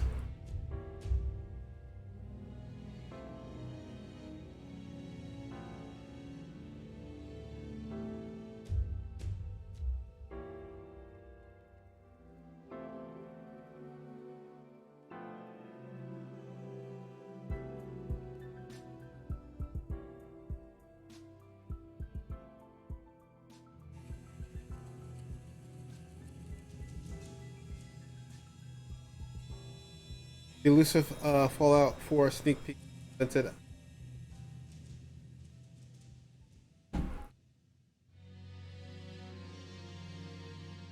Okay, push that guy out. That holodeck. What else would be?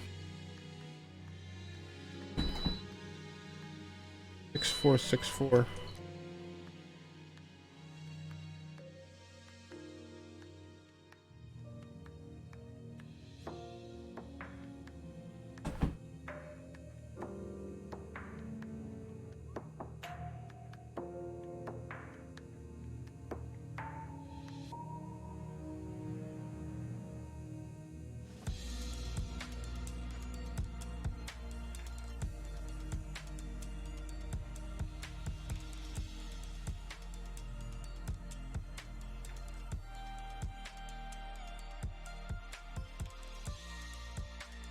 What markings are scattered throughout Skyrim by the thieves?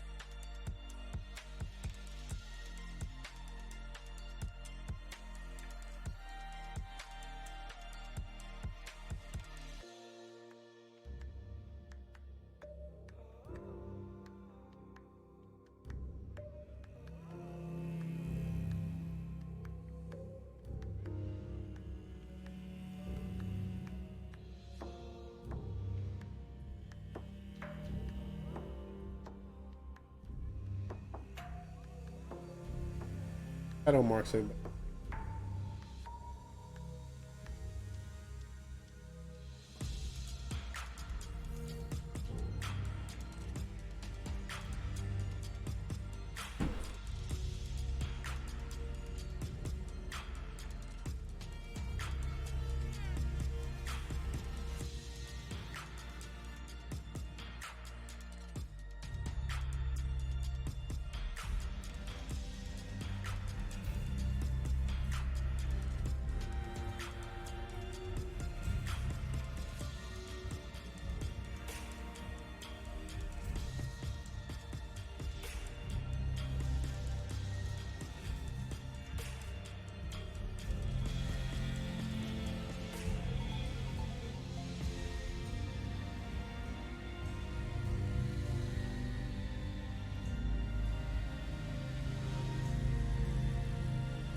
Thanks.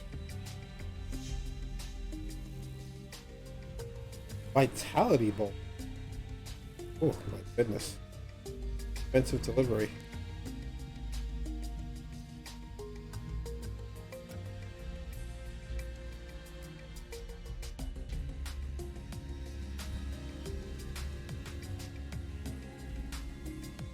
What buff?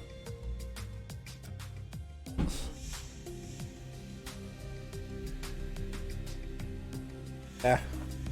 We'll see what happens.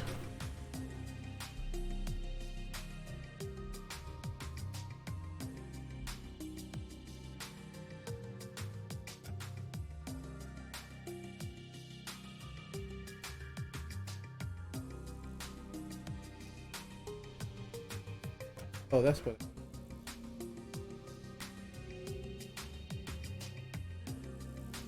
Ooh.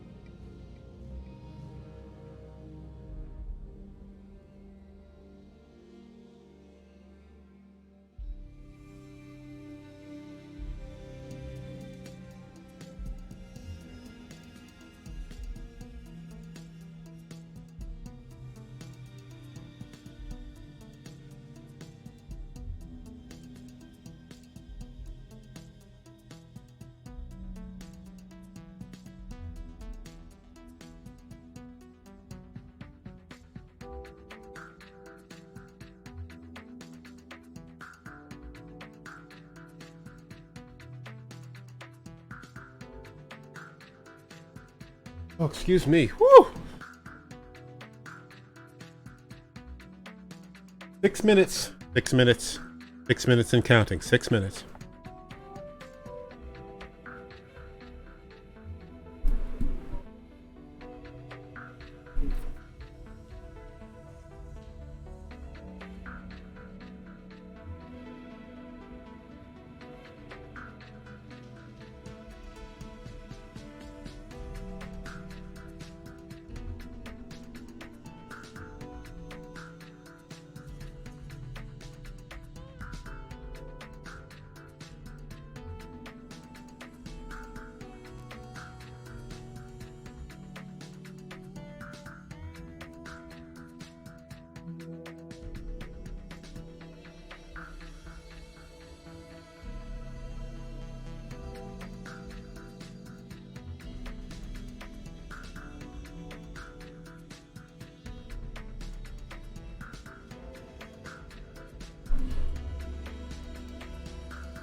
Which planet does the Black Witch travel to the new?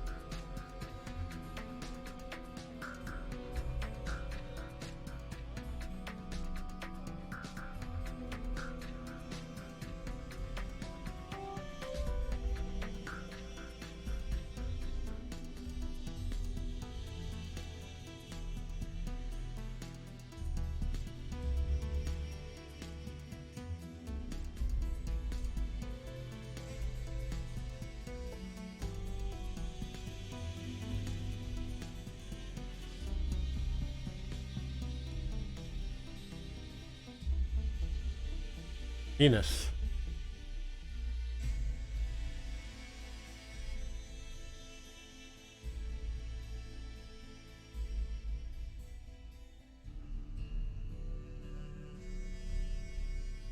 Who is Soul Cairn's resident dragon? What are they saying here?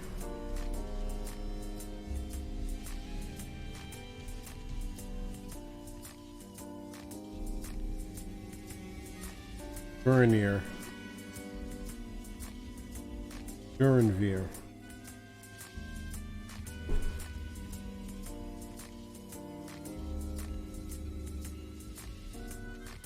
Oh.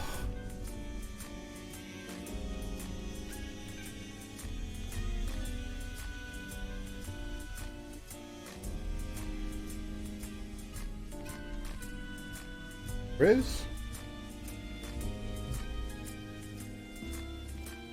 Gurnevere. Gurnevere.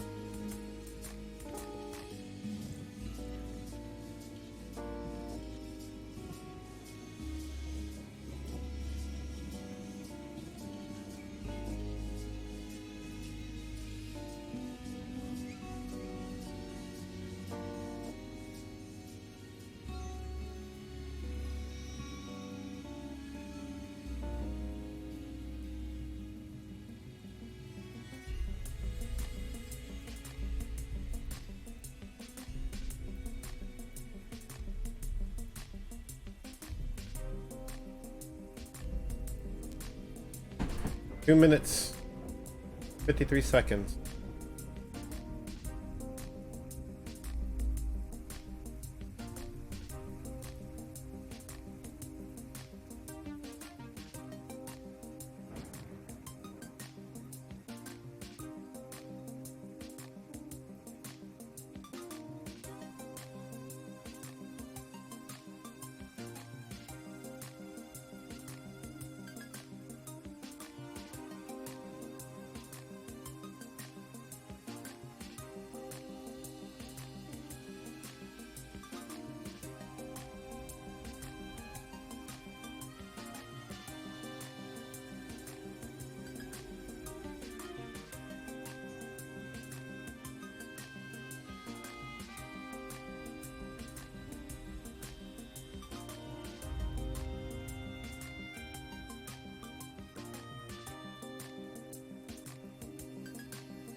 All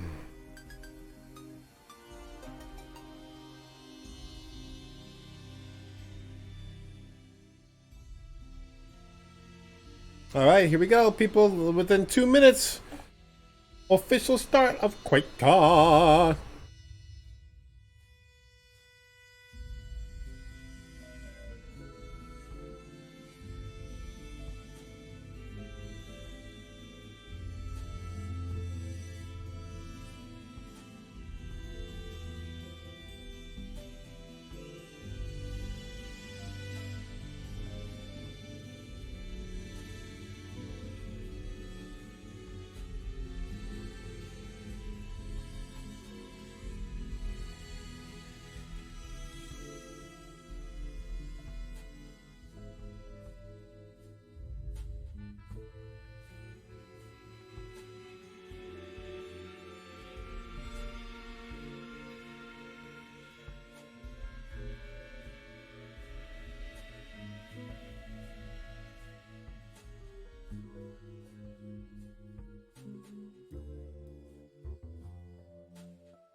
Go.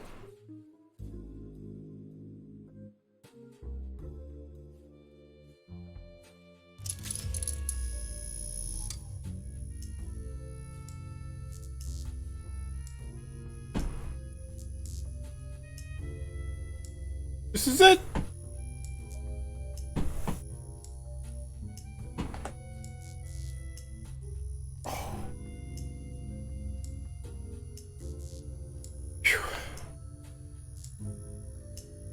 Two, one, hype train.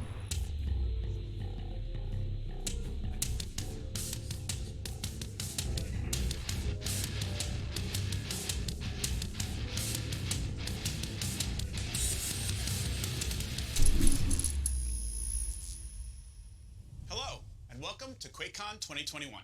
Oh boy. Notice we're not in Texas this year, but we are deep in the heart of Bethesda HQ. It's themed completely voice sync. Oh my god, it's terrible. This year is going to be a little different, so we decided to change up the formula a little bit. Rather than our usual keynote address, we're just jumping right as you love. And some of the games you can't wait to play. That includes conversations and updates on Doom Eternal, Fallout 76, Oh. The Elder Scrolls Online, Audio desync. And we'll also take a ride on a very familiar cart as we play Skyrim with some of the original developers of the Oh game. well. We have 3 See days if they of can fix it. programming from our global teams, including some very exciting live streams, musical performances, tournaments, and a few special guests. You can find the full schedule on BethesdaNet and QuakeCon.org. As always, we have a massive sale going on. Save as much as 70% on our games. Check out BethesdaNet for more details. Plus, we know how much the QuakeCon community loves to pick up the latest show swag. So check out everything new we've got for you this year. We're also supporting the charities that are near and dear to the hearts of the QuakeCon community, including the Trevor Project, NAACP Legal Defense and Educational Fund, Asian Americans Advancing Justice, and UNICEF. Along with 2 of my personal favorites, Dallas Pets Alive and Four Paws. Be sure to get at least one of these amazing new t-shirts or sweatshirts that are part of Custom Inc.'s fundraising campaign. I love dogs. I know. We'll be raising money for these charities throughout the weekend. Tune into all our streams to find out how you can contribute. We'd like to thank everyone who's participating in this year's show, especially you. And of course, all our partners and sponsors. They're providing some awesome giveaways all weekend.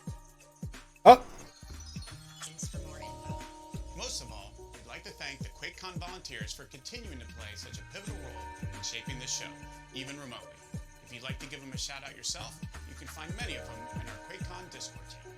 Hang out with one of the most welcoming communities in gaming, chat with old friends and new, and maybe even grab some more cool giveaways. All right, Pete, should we get Video is ahead. We should. Now let's begin by celebrating a game that's brought us together for 26 years and the amazing community that's grown alongside it. Have fun.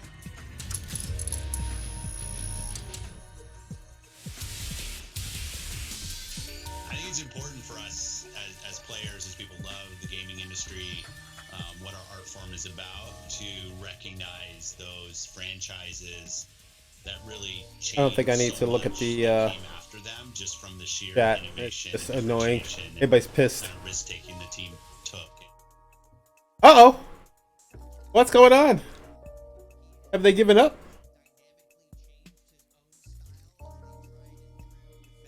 Myself back over here. Many times in stage 3, but also a unique kind of, I wouldn't say aggressive, but maybe more like the clay version of base, where it's like I can be what I need to be depending on the matchup. Anyone like to comment on base's performance here in stage 3? I think we kind of just look at the results of these kind of Oh players. my goodness. All over. There is an element of consistency where he's able to take. I got some tater tots this morning for breakfast, so there was a whole lot of them. I couldn't finish them. I think we're gonna heat them up and have them for a snack in a few minutes. The best Quake champion players in the community right now, and even against the And I gotta figure out what I'm gonna do for dinner. He's able to get a map. Lunch, late lunch, early dinner. A lot of those maps are close and could definitely go the other way, right? I think there was a 3-0 that he considered, but Razy. But across the board, when there's a big finals coming up, although not everyone has all eyes on base, you kind of know and or expect him to get pretty damn far. Yeah, no, completely agree. And it obviously wasn't his best stage in terms of placement, in terms of being 6. Well, we've seen him higher than that. But again, as Ketchup alluded to, you see the consistency throughout and how close in context a lot of these games were. It means it's not a fair reflection. And to your point, we definitely saw a new size to his game, and how, as you rightly put it, almost proactive he can be now. It's not just more of the methodical play, he has more edges to that sword, which makes it even scarier. And speaking to the pros, he's pretty much one of the few players that no one wants to play against. He's frustrating, he's very skilled, and I'm sure he can cause a lot of upsets. Yeah, and he's produced some fantastic games over the course of stage 3. And the question now is going to be, are we going to see another one of those? Let's talk first about his opponent, though, Chain from the NA region. And Chain is kind of this very unique story in that coming off of one of the more previous stage finals, we were like, wow, Chain is like stepping up his game. Look at the opponents he's knocking down. But then the stage performance didn't really mirror what we saw in the finals. And I would say the exception is these last few weeks for Chain actually saw him really kind of picking his game up quite a bit and playing Go to Quiznos. like we expected him to, right, at the time. So as he goes up against base, Ketchup, will start with you. What are your thoughts here on Chain? Chain's in a interesting position where he's definitely the stage being overshadowed by Zeniku and Maxter, because Chain, the reality was, he was the talk of the town of the Americas a couple of stages ago, and there was a time where we talked about him as undisputed top 2. There was a point where he'd surpassed Dehang in terms of the results, and that was for good reason. He was grinding incredibly hard, it was absolute focus. I don't know whether that focus has had a bit of a shift. Real life affects us all in different ways, and maybe he hasn't had the same kind of commitments, whether or not it's in his, he has something to say about it, I don't know. But my point is, recently, it has not been the Chain that once was out there making the absolute name for himself as top 2 in Americas, and then couple that with the fact that Dramis is really impressing, Zeniku is impressive as hell, Maxter is impressive as hell. I think it's important for us as players, as people love the gaming industry, what our art form is about, to recognize those franchises that really changed so much that came after them, just from the sheer innovation and differentiation and kind of risk. Quake was clearly one of those franchises. You can remember before Quake and after Quake. I think everything that came after Quake both had a bar that franchise set, and also just an impact on design, on multiplayer that we feel in the games that we're still playing today. So awesome franchise to recognize and give it its due for what it meant to our industry.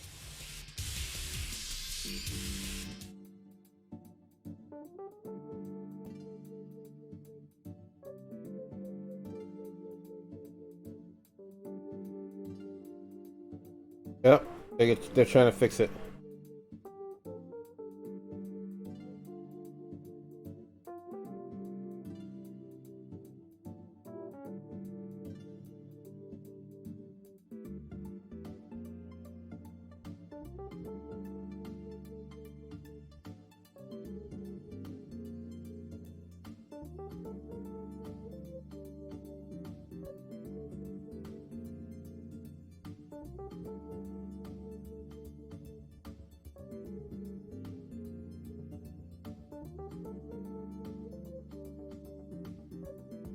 Mm-hmm.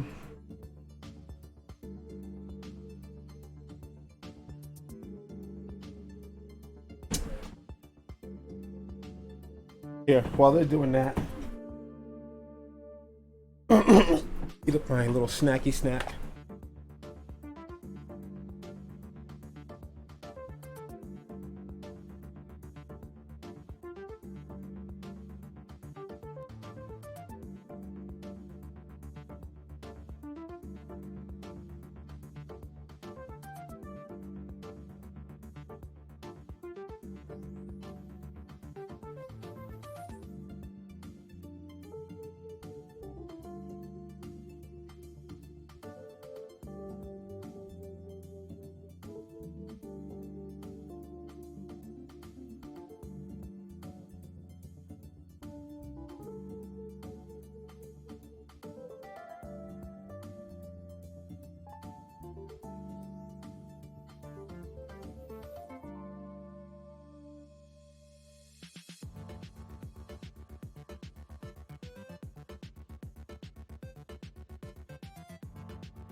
it's important for us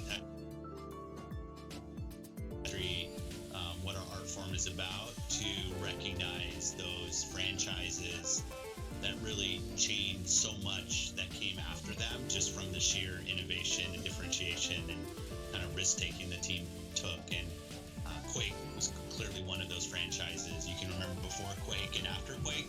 I think everything that came after Quake both had a bar that franchise set, and also just an impact on design, on multiplayer that we feel in the games that we're still playing today. So awesome franchise to recognize and give it its due for what it meant to our industry.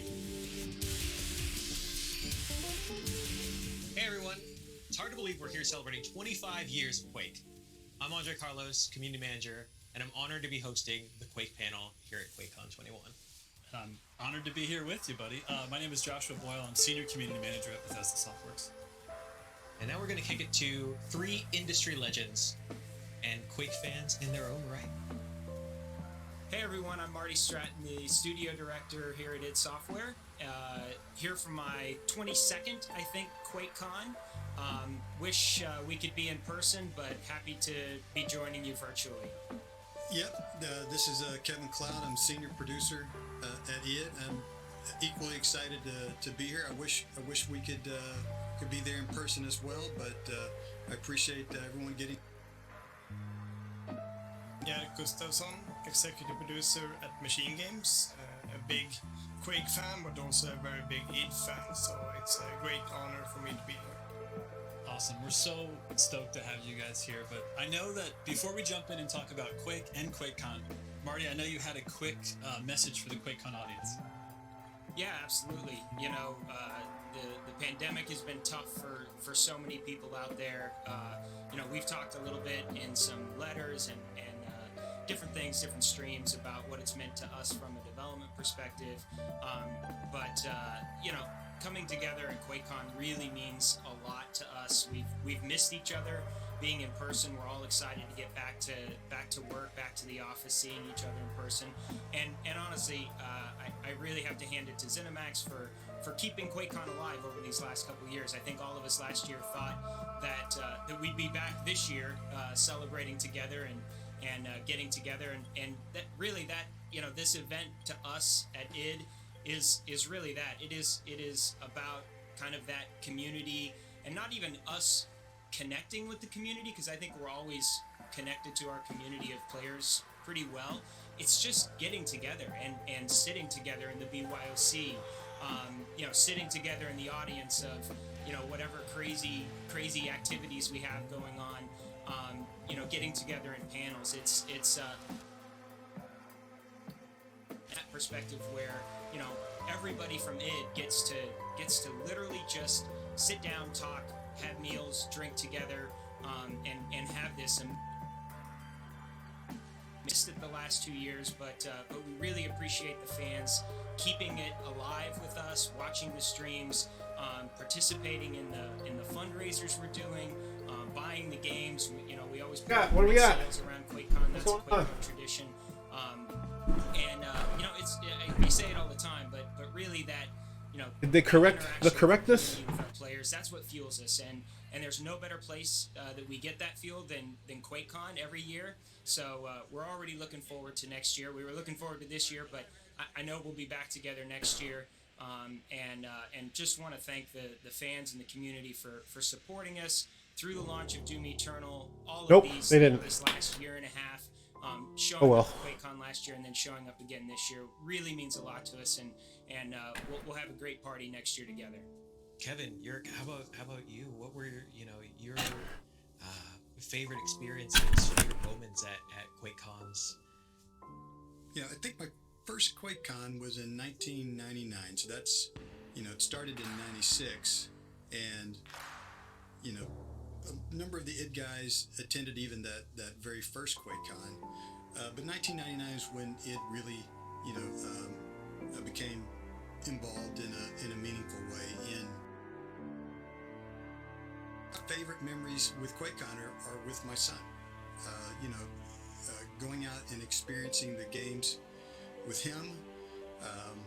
You know, I think that's a lot of what some of the early QuakeCon attendees do today. They come back with their families.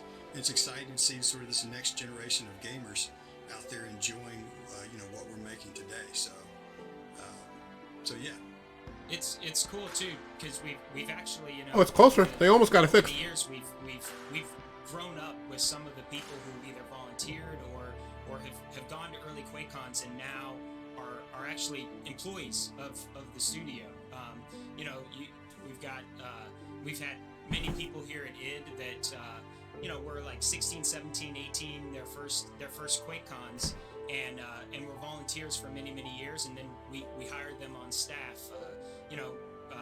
John Hill 04 was a longtime competitor, came to QuakeCon for the first time with his dad, talking about families. His dad was chaperoning him at that very first QuakeCon. I can't remember how old he was. I think he was like 15, maybe 14, and now it works for ZeniMax. So that was one of us.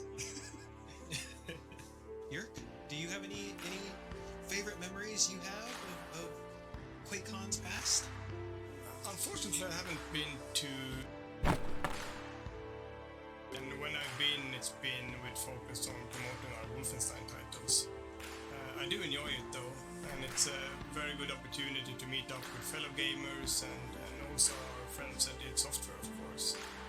And LAN parties has always been something that is very popular here in Sweden as well. I mean, it's a big thing here from the very early days of DreamHack. So walking through the bring your own computer section is something that is really fun to do. I really enjoy. We're here celebrating QuakeCon. Obviously, QuakeCon wouldn't exist without Quake. It's sort of in the name. It's sort of how we got our start here. But if we haven't already, let's get nostalgic now to talk about 25 years later. So basically, quick question to all of you. How did you first get introduced to Quake and what impact did it have? I'm going to start at the beginning. So Kevin, this is almost a rhetorical question for you because it was your job, but let's talk about for a second what impact Quake had on you and how you got introduced to id, really. Well, so while we were working on Doom 2, Carmack was working on the Quake tech, so I was introduced to it in bits and pieces as it evolved over time. For me personally, as a game developer, it had a big impact because it represented this huge technology shift. We were creating creatures with sprites, and even with Doom, which feels 3D, it was still kind of 2.5D. With Quake, we went to this fully realized 3D world. All the models were 3D, so I had to learn modeling and animation with these new tools. It was a bit, intimidating for me, but because we were moving very quickly back then. But it was also, just really exciting to be what we all knew to sort of, to be the bleeding edge of gaming technology at the time. Yeah, I mean, the fact that when you get up to something that would be like health, it has a side and it isn't just two backs is incredible. And I know you're personally, I know you have a kind of an interesting introduction too. So why don't you tell us a little bit about your introduction to Quake and what impact it had on you as a person and you I've played Wolfenstein and Doom over at friends' houses. We also had computers at my hometown school, so we played there for many days and many weeks as well, especially those games. Also Duke Nukem, we played a lot back then. But I didn't get my first own computer until the fall of 1996. And when I did, this offering they had at the store was a modem and also the game Quake. So I got the computer, I got the internet and the game at the same time. And I didn't know much about the game back at the time, but obviously I instantly fell in love with it, and initially I just played single player over and over and over. But after a while, then I discovered fan-made maps, and Ben Morris released Worldcraft, and then it just went from there. So for me, Quake is the reason that I'm a game developer today. and of course also the reason that I started, why I started as a level designer. That's amazing. It's super important to me. Right. Super awesome. Those early years and the early release of the source code via OpenGL, the modability of the game, it really, it was so, everything, like all that stuff that I was talking about, just, Quake World, OpenGL, the open source of the code, the modability, it was all so just not ahead of its time, but just on that, it was the front of the wave, and I think I really, as important as the actual game was, and the game Mixie girl, did you follow me? When did you follow me? so much of that stuff was just, Oh my goodness. Thank you, Mixie girl. Did she follow me during this time? I know it gets a lot of credit, and I miss Crikey. Crikey said, how's it going? I didn't see it. Oh my goodness. awesome thing. You know what I gotta do? I gotta stop the music. Those early years and that early team was, because I don't see these really something special, and we still hold the Crikey said hello a long time ago. I didn't see it. team at the company today, even though most of them aren't with us, physically. Oh man, I'm sorry about that, Crikey. It's just, I got a very small chat window and I didn't see it, and Pretzel was just moving everything up and I didn't see it. So hey, thank you. Thank you. I'm doing okay. Thank you very much for popping into chat. Like, what makes Quake fans so passionate? And first I'm going to start with Yerk, because again, coming from the community. Yeah, I feel like Yerk's like, Jesus, that's a lot of pressure to answer this question. But no, what do you think, like, from your perspective of coming up, getting your first PC in 96 with a modem and the internet, big ups, and Quake, like, what do you think, fueled your passion as a community member for Quake in particular at the time, and like, what's continued it going so long, you think? I got to keep a better eye on chat. And I touched upon this, and you just mentioned the internet connection and the ability to access community-made maps opened up a completely new world for me. And a lot of things happened during that time as well. And a lot of things that guided me in the right direction. The Swedish PC Gamer came out that fall. Swedish site that came up called Frag Zone that had sole focus on Quake at the time, which a site that still is ongoing today, but broader nowadays, but still one of the most popular gaming sites in Sweden. That's awesome. But that accessibility meant everything, and for a couple of years I was very active. But then when I joined Starbreeze and at the end of '98, it slowed down a bit. Even though I still did some mapping on the side, I wasn't really active in the community anymore, and I fell behind. Even the maps I made for this dimension of the past, the map pack we released 5 years ago, that was built using Worldcraft 1.6, and it used the technical limitations of old WinQuake. Right. Where I think for me the main struggle back then was to keep the draw on the surfaces down below 799. Yeah, you had the limitations, now it's right? Completely different. Right. Oh yes, now it's very different now. It has evolved tremendously. Yeah. But I did want to ask you, like, you having started off, making all these Worldcraft maps since '96, and then coming back and being able to 20th anniversary, like, how did that feel? Was it like going home, sort of, jump back into Worldcraft? Was there a little bit of a learning curve still that you had to remember? Oh, that hurt. It wasn't really getting back. It was just that I had my old version of on a computer back home, and I have continued to do mapping on during the Starbreeze year and also over the Machine Games year. So that dimension of the past map pack is just a mix of old and new maps put together for the 20-year anniversary. So it was quite fun.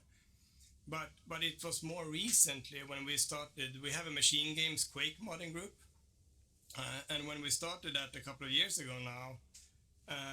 And I think that's what was when I truly realized how the mod scene have evolved over all of these years, and there's so many people that have contributed and made such big impact. The guys behind the Quake Spasm engine and things like Eric Weiss compiling tools and Christian Duskes the Trench Broom editor. It's that has made a huge impact, and those are just a few examples of how the community have grown. For sure. So it's just the amount of content as well, and how how easy it is to access maps and tutorials has meant a lot. The most important side for me, a great source of and I continue to follow that site throughout all of these years and downloaded maps, and the mods made today. I think Arcane Dimension is a great example. They are constantly just pushing and showing what's possible with the new mod tools. Awesome. Yeah. Well, it is the 25th anniversary. It's true. We are here at QuakeCon. That's true. But I don't think it would be virtually here at QuakeCon. In spirit. That's right. We're all here. I don't think it would be a QuakeCon if we didn't have an announcement.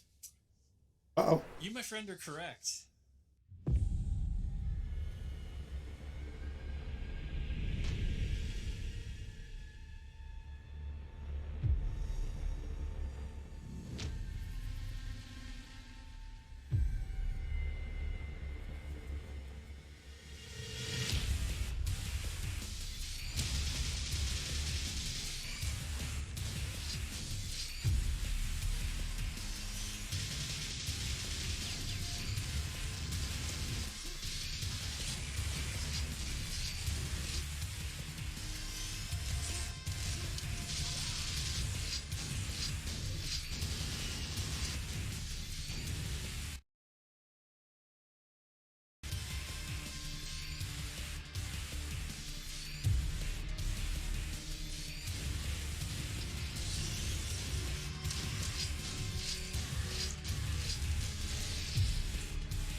Amazing. How wild was that? You love to see it. I mean, I'm trying to think back to Quake being on consoles, and we're talking like Saturn, Nintendo 64 days. So this is pretty wild. And Marty, do you want to walk us through just some of like the top line points of what this offers a lot of new players that are maybe just coming in for the first time, or maybe they're familiar with Quake a little bit? Yeah, absolutely. I mean, it for us, it was important to be authentic and create a genuine Quake experience that is what people to players, what it's meant to the industry, to basically kind of bring it back at the 25th anniversary, bring it to a whole new audience of players, or to players who've been with us for the last 25 years. Kind of doing both of those things with this visually enhanced version is really what it was all about. And the team has done a great job with it. We have Xbox Series X and S, and as well as PlayStation 5, where we'll have 4K support and 120 hertz support, which is awesome. From a multiplayer perspective, obviously, we've touched on it, but multiplayer Quake was such a big deal. And for this release, we have obviously full multiplayer support, both local and internet. Local has 4-player split screen as well as 4-player co-op. We have crossplay on when you're playing online multiplayer. So really a great great version of Quake for, again, people who've been with us for a long time, or if you've kind of gotten into the recent scene around this style of game. I love to see there's almost been a resurgence of this style of game within the indie scene. These fast-paced, fluid, first-person shooters, and I think Doom's been part of that, but they all really go back to Quake.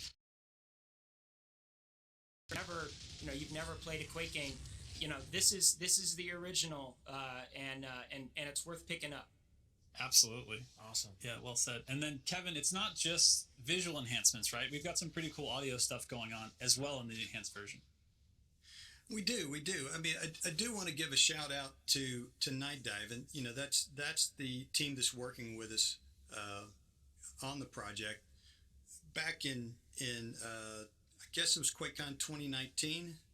Some of their team members sat around a lunch table with me, and we discussed this idea. They're huge fans of the game, and if you've played Doom 64, you've played a Night Dive title with us. Right. These guys specialize in bringing back these classic games, and really making sort of an archival version of them that it plays like the game you remember, it looks like the game you remember, but it's better.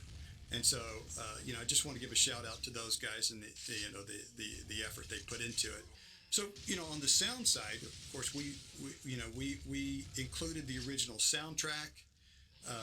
We also went back to our archives of the source sounds and released them, and we'll be releasing them now in 22 kilohertz rather than 11 kilohertz. So a lot of improvements to try to get the best quality version of Quake. So we're really excited about it. Awesome, very cool. And Yurk, I'm gonna toss this one over to you. So you've been talking about having played Quake single player obsessively, and also about the modding scene. So what about mission packs in this new updated version? And also, what about the modding scene in general? Like, how are mods going to be supported? The enhanced version comes with the 2 mission packs, Source of Armageddon and also Dissolution of Eternity, which is really, really great. And in addition, I'm also very happy to say that we have a contribution from the Machine Games Quake modding group as well. Both Dimension of the Past and an all-new mod called Dimension of the Machine will also be included in this version of Quake, which is super cool. That's amazing. Cool. Yeah. Brand new mission pack. Oh my god. And the game will definitely support mods. Amazing. For PC already now, and support for curated mods for console will be added later. That is so cool. Like, not only is it coming to new platforms where Quake has never been on, right, to an all new audience, really. Yeah. But they're gonna check out some of these cool community creations, and there's gonna be post. And just a spoiler, Awesome to see. I've played the new Machine Games Edition add-on, and it is rad. Like you said, Yurk, I can tell that you guys are using new tools to make it, because I was like, what is this? Is this even Quake? This is incredible. Like, architecture, everything. You guys blew it out of the water, so that's really cool. Yeah, it's awesome, isn't it? Yeah. I mean, it really is fantastic how far things have come, and those guys did it, Machine Games did an incredible job with it. For sure. So, very exciting to see. And again, free content. Once you get the game, you can just download it. You can choose to download or delete any of these things. You can keep tidy your own build. It's all pretty sweet and self-contained. That's wild. It's pretty rad. All right. We want to thank Marty, Kevin, and Yurk one more time for joining us. Guys, thank you so much, and thank you for making this last 25 years a hell of a ride. Thanks guys. Thank you. Thank you. Thanks.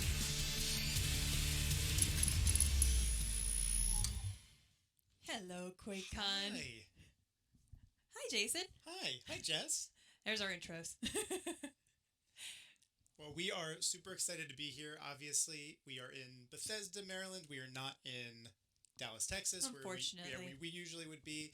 What you guys just saw was the Quake panel. First of all, we want to say super sorry about some of the technical difficulties we ran into. Behind these cameras, there are a bunch of talented people who are working hard to bring you all the panels that you're going to still see today. Maybe a little off schedule, but yeah, there's a lot of content today. We've got a lot to go through, a lot of fun things. You just saw in the Quake panel, we announced some cool things. And we will have these panels today up on youtube.com/Bethesda so that you can watch them In their after entirety. in their entirety. At your leisure. Yeah. Again and again. Again and again. Well, starting with Quake, obviously, if you just tuned in right now or you just saw on the panel, we are bringing Quake Enhanced today to Xbox One, PS4, PC, and Nintendo Switch. And you can play backwards compatible on next-gen consoles with a next-gen update coming soon. So fancy. But that's not it for Quake, is it? No. Well, it is QuakeCon. Tell me more, Jason. I'm going to tell you more. We have Quake 2 and Quake 3 Arena coming today to Xbox Game Pass on PC in their original form. So you have plenty of Quake games to play today, throughout QuakeCon, and forever. And what would QuakeCon be without some giveaways? A lot of giveaways. A lot of giveaways. We have amazing giveaways all weekend long, both on our social media channels at Bethesda and QuakeCon, right? I'm getting that right. Maybe you're right. Okay, good to go. Bethesda Social and QuakeCon Social, and we Yes. will also be giving away things all weekend long on stream. So all you have to do is tune in, follow Bethesda, and listen for the keyword. And why don't we just right out the gate go Right now? with a giveaway? One of the coolest custom, I don't know if you can see that, Jess. It's a lot of. You want me to get up? Should I get up and go over? Yeah, just go up I'm and just do it. gonna Just do it live. sloppily do this. Jess is going to show off this controller, but this is an awesome Bethesda. You can't see anything. It's okay. We tried. It's on social. Yeah, you can win this right now on twitter.com/Bethesda, but you can also win it right now. We're actually going to give this away. We're going to give it away each day of QuakeCon. We have different ones. So this one we're going to give away. And all you have to do, Go in into chat right now and type. Bethesda controller. That's all it. lowercase, all one word, as though you're saying Bethesda controller really fast. Just like that. And so we're going to pull a winner in the next couple of minutes. So just do it right now. We're going to get somebody to win this awesome controller. Super limited. And for this and all giveaways that happen on stream, we will be whispering the winners after the streams are over, so that you may collect your prize. You will have 72 hours from the time that you were selected as winner to get back to us. So make sure that you keep your whispers open and that you're following Bethesda and that we can get back to you. What else we got going on, Jason? Quite a bit. I will say QuakeCon, every year, a big part of QuakeCon is giving back. So we have, at the bottom of your screen, you're actually going to see some amazing organizations that we're supporting this year, including UNICEF. Can you point to them? I'm not even going to try. It's just embarrassing at that point. Trevor Project, the NAACP, Legal Defense Fund, just amazing organizations. So all at the bottom of your screen, all you have to do to donate is !donate or !charity. That'll and bring it up. It'll bring it up. You'll have more information, and you can give back with us throughout the entire weekend. And we'll shout out some of your names, too. Should be fun. In addition to that, wouldn't be QuakeCon without our amazing QuakeCon community doing some amazing features themselves in their Discord and on Twitch for them as well. So we encourage you to go visit their Twitch channel. We have the Esports Pro League. Did I get that right? You sure did. All right. There's a lot of content. So much content all weekend long. So up next, we will be having our deep dive into Deathloop with Arcane Leon. Yes. We will also be doing a giveaway for Deathloop posters, correct? Yeah, in just a bit, we are going to be giving away this poster, but obviously one giveaway at a time. So we're going to pick our Bethesda controller winner. We can just pick it now. So behind the scenes, we'll have someone pick this winner and we'll announce it shortly. Super speedy. For the next poster giveaway, we'll announce that keyword. Basically, we're going to give you guys a chance to enter this keyword into chat, but then we're going to block that keyword so we can move on to the next giveaway. So the chat isn't just a bunch of spam of Bethesda controller Also for 3 worth days. noting, not that it probably matters, but it is worth noting that you only need to enter a keyword one time to enter to win that prize. So you do not need to keep spamming from the account. But anyway, do we want to pull a winner for the controller? I think we do. While we're getting that, just thinking about all the things that we have this weekend, we've got streams for Deathloop today that we're going to be going over, and tomorrow as well. We have the esports content. There's just a bunch of streams. A lot of developer panels today. A lot of developer panels. And like Jess mentioned, we've got quite a bit of content for our community members as well on Twitch and their Discord. It's an incredible weekend of a lot. Yeah. And the merch. Can I mention the merch? Like the amazing charity shirts that we have. Yes, the Pugibus Cat Loop shirts. Not sure if you've seen them, but they're fantastic. It's awesome. Yeah. And these pillows. Oh yeah, our moral support pillows. They're very comfy, so you can hold on to them, cuddle them. Who does it? You could also wear it as a hat. You could, but I don't know if it looks that good, but at least you know you're repping QuakeCon wherever you go with like the most fashionable hat. QuakeCon orange is bold and fantastic. I'm just gonna hold this the rest of the time. Okay. I think we have a winner. Maybe. Drum roll. Yes, we do. And the winner is very tiny Darth Diddler. Congratulations. Look, we're doing it live. Darth Diddler, you've won this controller. Congratulations, Darth Diddler, on Fantastic. your new Bethesda controller. We will have 2 more of these to give away, one tomorrow and one on Saturday. Yes. And you will also have the opportunity to enter to win on Bethesda's... I'm putting this pillow down. It's like really bulky now. That's fine. In a good way. On Bethesda's social channels. We're going to... Well, let's kick off the next giveaway. Let's just do it right now. All right. Okay. Deathloop posters. We're going to actually have several winners, so, we're going to be contacting all of the winners. We're not going to announce it here because it's going to be quite a bit of them. So, if you're interested in winning the Deathloop poster, which obviously you are, in chat right now, type the keyword dress to kill. One word. Dress to kill. T-O, not the number. Yeah. We're going to let that run for a few minutes, but in the meantime, before we get to the next Deathloop panel, we're going to quickly just jump over and check out the Quake Pro League tournament. Let's check out, see what's going on. And then we'll jump right into Deathloop. See you guys soon. But the heavy's been picked up, and now there is an opportunity that Mega is about to spawn. Base heading on over there, sees it there, is like, oh wow, I've got it. And this kind of changes.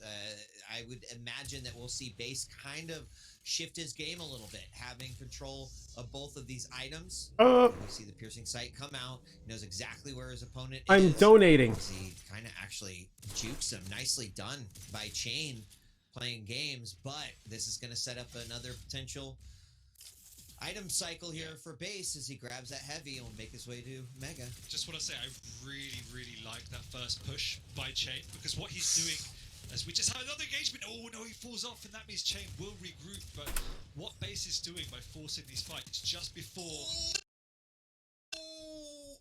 I don't know if I'd agree with that one. He thought he'd gone, but he stuck around. Oh.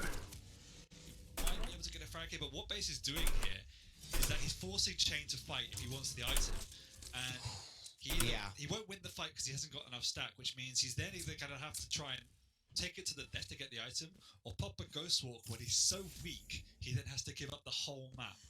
So it's forcing Chain to make a decision. I either instantly pop it and run away, because as soon as he starts engaging, he's already lost control. So it really is forcing Chain into these micro decisions that at the moment, Base is winning on. Got some rails coming out. Nicely done by Chain, answered by Base. Chain, unfortunately, very, very low. And we're going to get that piercing sight.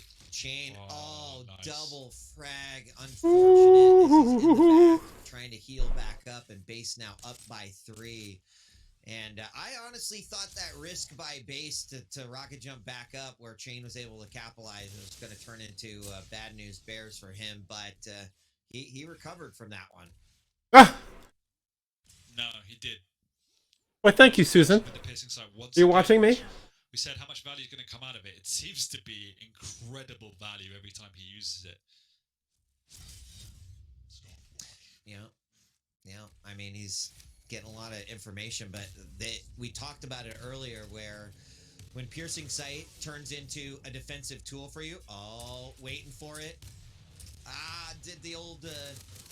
like a bit slippery there. Chain unfortunately goes down, but I do like what he was thinking about doing there. He kind of stopped for a moment, got behind base, but just wasn't able to really Off and on, capitalize huh? on it. Okay. About 3 minutes left in this matchup, and Base still with the 4 I'm in the frag middle lead. Now, of what donating you really got to be to a watching for charity now is what Base's for options the are. Can he keep the pressure on? He absolutely can, but he can also begin to play a much more defensive game using that piercing sight to basically always be where your Did I do opponent it? is not. So he Did uses it? it. He sees his opponent way across the map. Instead, he's like, nope, I'm going to keep the pressure on. Oh, I can now and close it. Good for him. There he gets the ghost swap popped again, and that might be his objective right there. Lovely double Oh, back there it goes is. to Okay, Ghost I Swap see. up now, and this could really just extend There we go. the See that? no return, and he knows Woo! it. Hitting a one I range, donated. It's going to be enough because he knows now the next round of items are up. But Chain is still sticking around and is in a world of pain. His base should be able to pick up a clean frag, and it's looking really dire for Chain, who just Okay. can't get any semblance of control. So we're back to watching Quake competitions, and so far so good. Pop out the Ghost Walk and then sweep up these frags. Thank you all who are watching me. My friend from work, Susan, is watching me, so hello. And that one is definitely going to be How are you? a GG. Welcome to my stream. As the final moments will play out. I really Oh, feel wait a like minute. Chain played quite well in this matchup versus Base. Like, at this point, we're expecting a good performance out of Base. Yeah. Talked about his ability to kind of mold to his opponent, to be reactive in the ways that he needs to. There's a lot of players that have said, they don't particularly like to play that style, but he displayed it quite well. Chain, on the other hand, he took a game off of Base. We still had some pretty close games. The last 2-3 minutes of that Deep Embrace game was phenomenal by Chain. His rail was absolutely on. And I thought he played well. So I'd keep an eye on him even down in the lower bracket, because this is definitely the same Chain that we saw performing well at the last finals. No, absolutely. It's definitely a much better version of Chain. I think the same problem persists in that in this map his rail's been off and his whole game plan seems to fall apart. On the other hand, Base truly did play a remarkable game. It's very hard to get frags on Nyx, but the amount of times Base was able to force the issue and force Nyx to make a decision to fight or flight, made sure he kept map control and continually picked up the frags. So it was just great map awareness and a great understanding of how to play against Nyx. But no, I am a little bit worried for Chain for when he isn't hitting his rails, because there was no real time that he was threatening Base because of that fact. Yeah, and we talked about that flow, and you saw, use the last 3 minutes of Deep Embrace game as an example of, right, when Chain's feeling it, what can happen.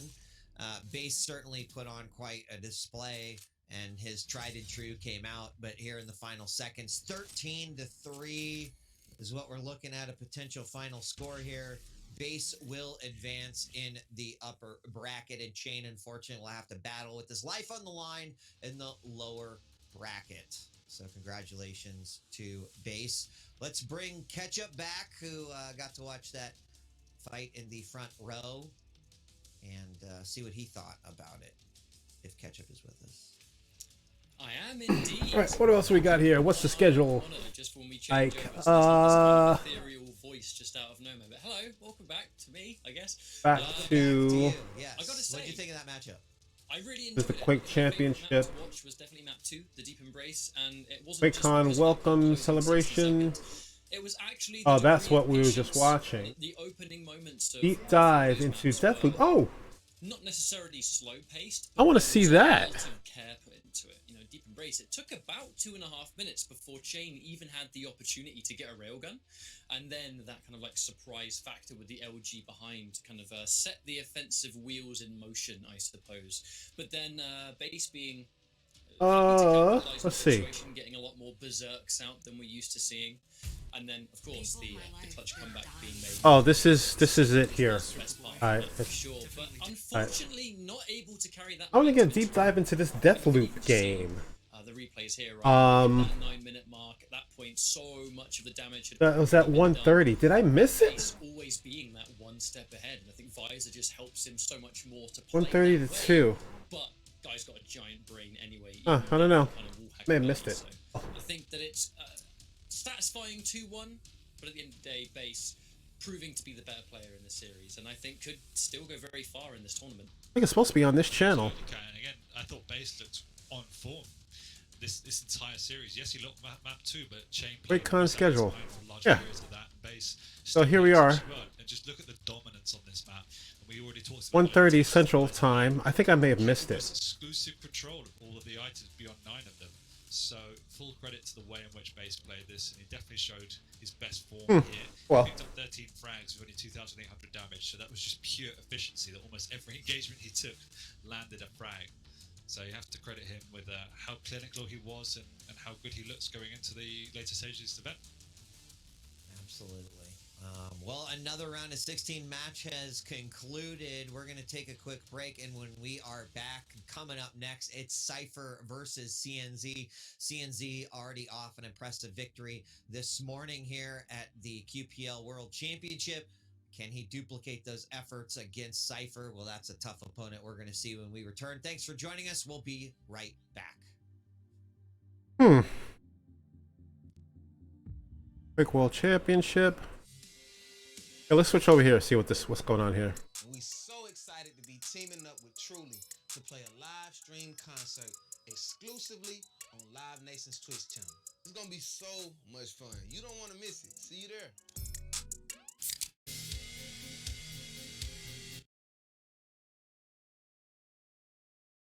Boy, I don't know what's going on here.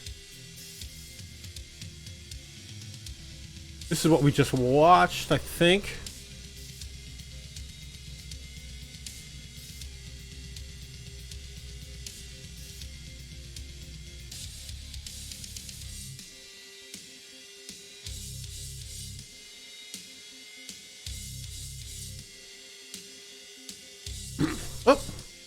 Oh, okay. Sorry. Okay, let's go to QuakeCon community. Don't know if anything's going on here. Look at the schedule again. QuakeCon community. Oh, Doom 64. That's coming up in a couple of minutes. PetCon is still going on over there.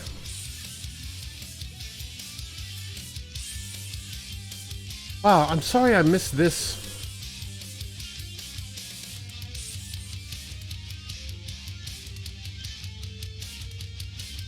Oh wait, did it change? Oh no, here. Well, yeah, I missed this. This is next.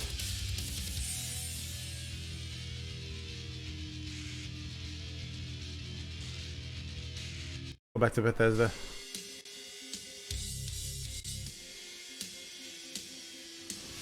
I know it's all haphazard, you know. It's trying to make sense of everything here, and it's like, you know, it's a weird way to experience QuakeCon, but you know, we're doing our best.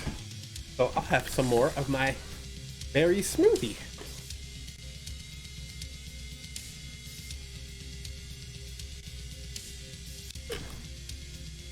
Oh, that's good.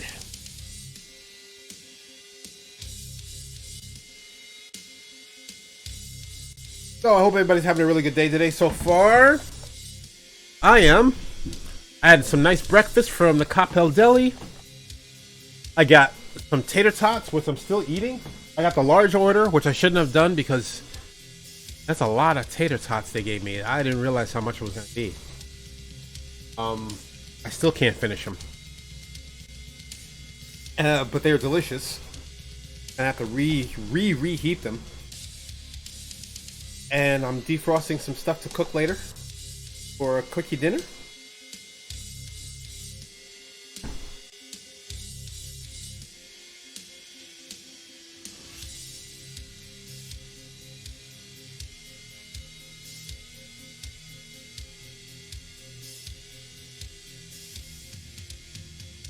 So this is starting in 3 minutes, 24 seconds.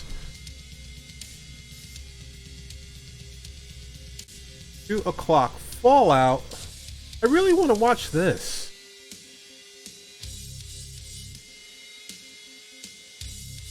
But that's what this is. So they're not really following the schedule all that closely. So I have no idea what's going on. So we'll just roll with it. You know what I mean? You know what I mean, mate? You know what I mean? Mate? Hey? Ooh, I think I figured out what's going on.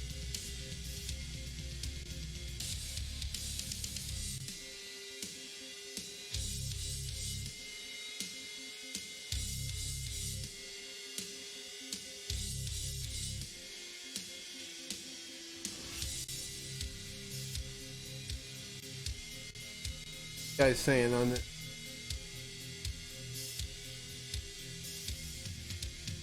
You all come to QuakeCon and don't like Quake? Not that I don't like Quake, I just don't really play it. It's too fast and too manic for me. But I respect it. I respect Quake and its players. Yeah, see? Fallout. Everybody's like, Fallout? Like, where's Fallout? Everybody's expecting Fallout to start because that's what the schedule is saying. But again, we'll just roll with it. I'm chilling. Let's just watch what's going on.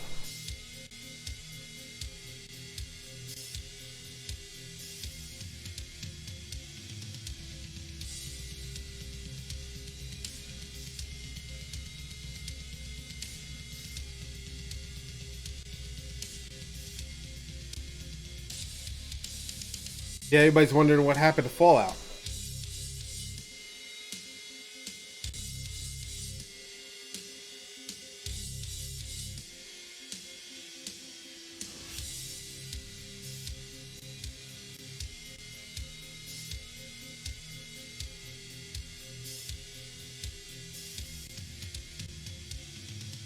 Taking the stream down for a few minutes to fix the audio issues.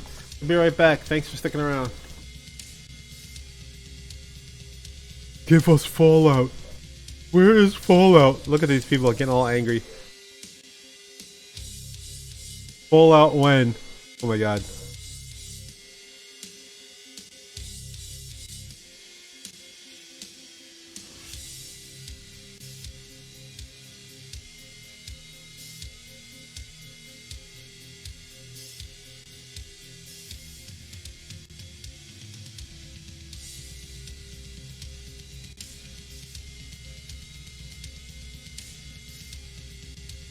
Edward the Pilot is live.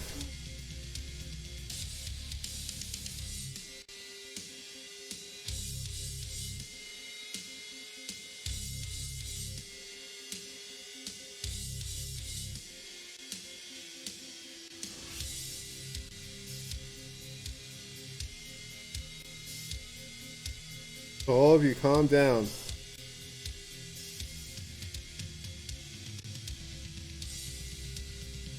Alright, that's just distracting now. Let's just get rid of the chat for now.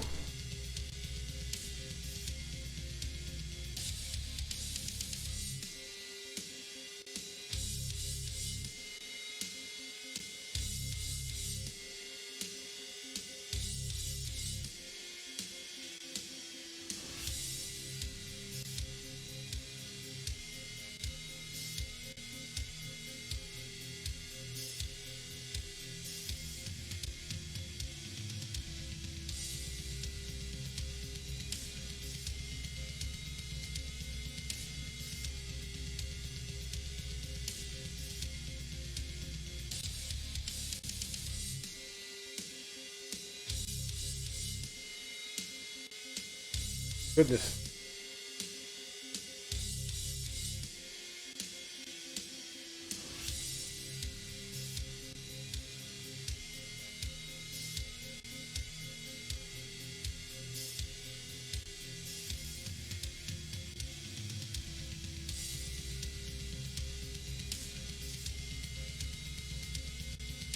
"25 years of Quake. This is the 25th anniversary of Quake. 25 years of the game. That's amazing.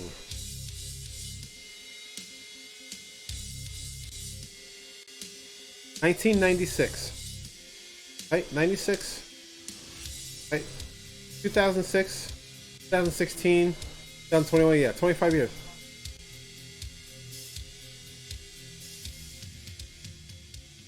Oh, here we go.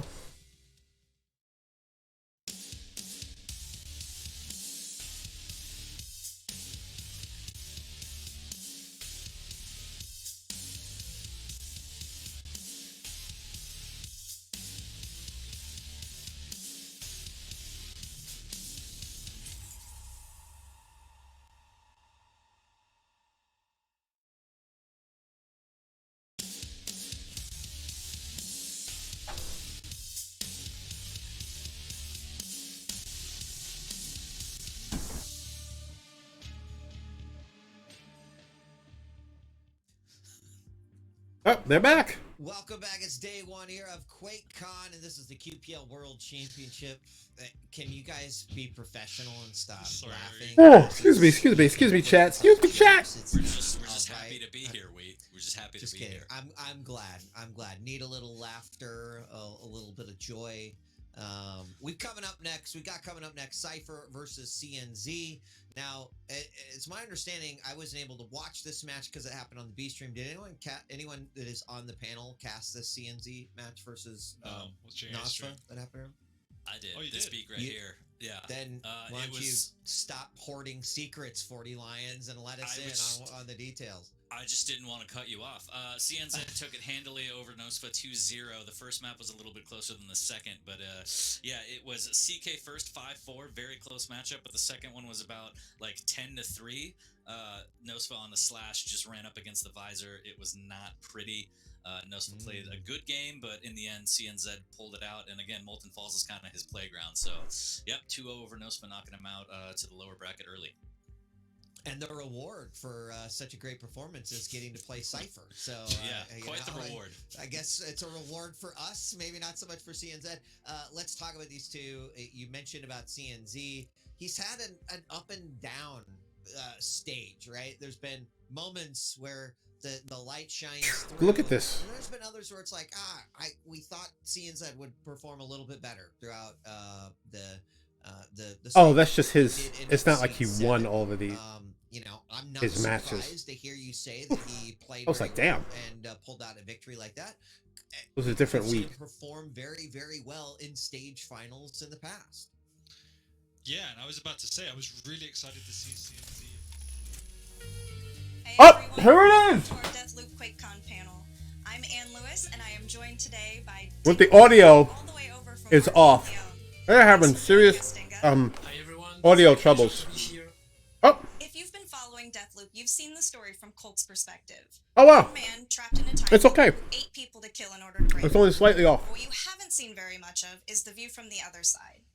Because Deathloop not only lets you play as our protagonist, it also lets you play as our antagonist, Juliana Blake, and step into her shoes as you invade Colt's story to try to protect the time loop, keeping the island of Black Reef trapped in its never-ending cycle. Today we're going to get our first ever in-depth look at this PvP mode. Before we can really get into what it means to play as Juliana, we first need to talk about how the PvP fits into Colt's campaign. Deathloop is an immersive, story-driven first-person shooter. I don't even know much about this game, and I'm kind of like wanting to Twist here being learn a that, little yes, bit more about your nemesis, your antagonist Juliana can be played by either the AI or another player, and I guess we're going to talk a lot more about this. How does this mode actually work? When you decide, I'm going to play as Juliana, I want to protect the time loop, what happens when you jump into that game? When you play as Juliana, you start by entering some kind of hub where you can customize powers or which weapons to bring with you, and then you choose whether you want to invade a random player that is playing through the campaign, or one of your friends, which is sometimes quite fun when you see that Dana is playing right now.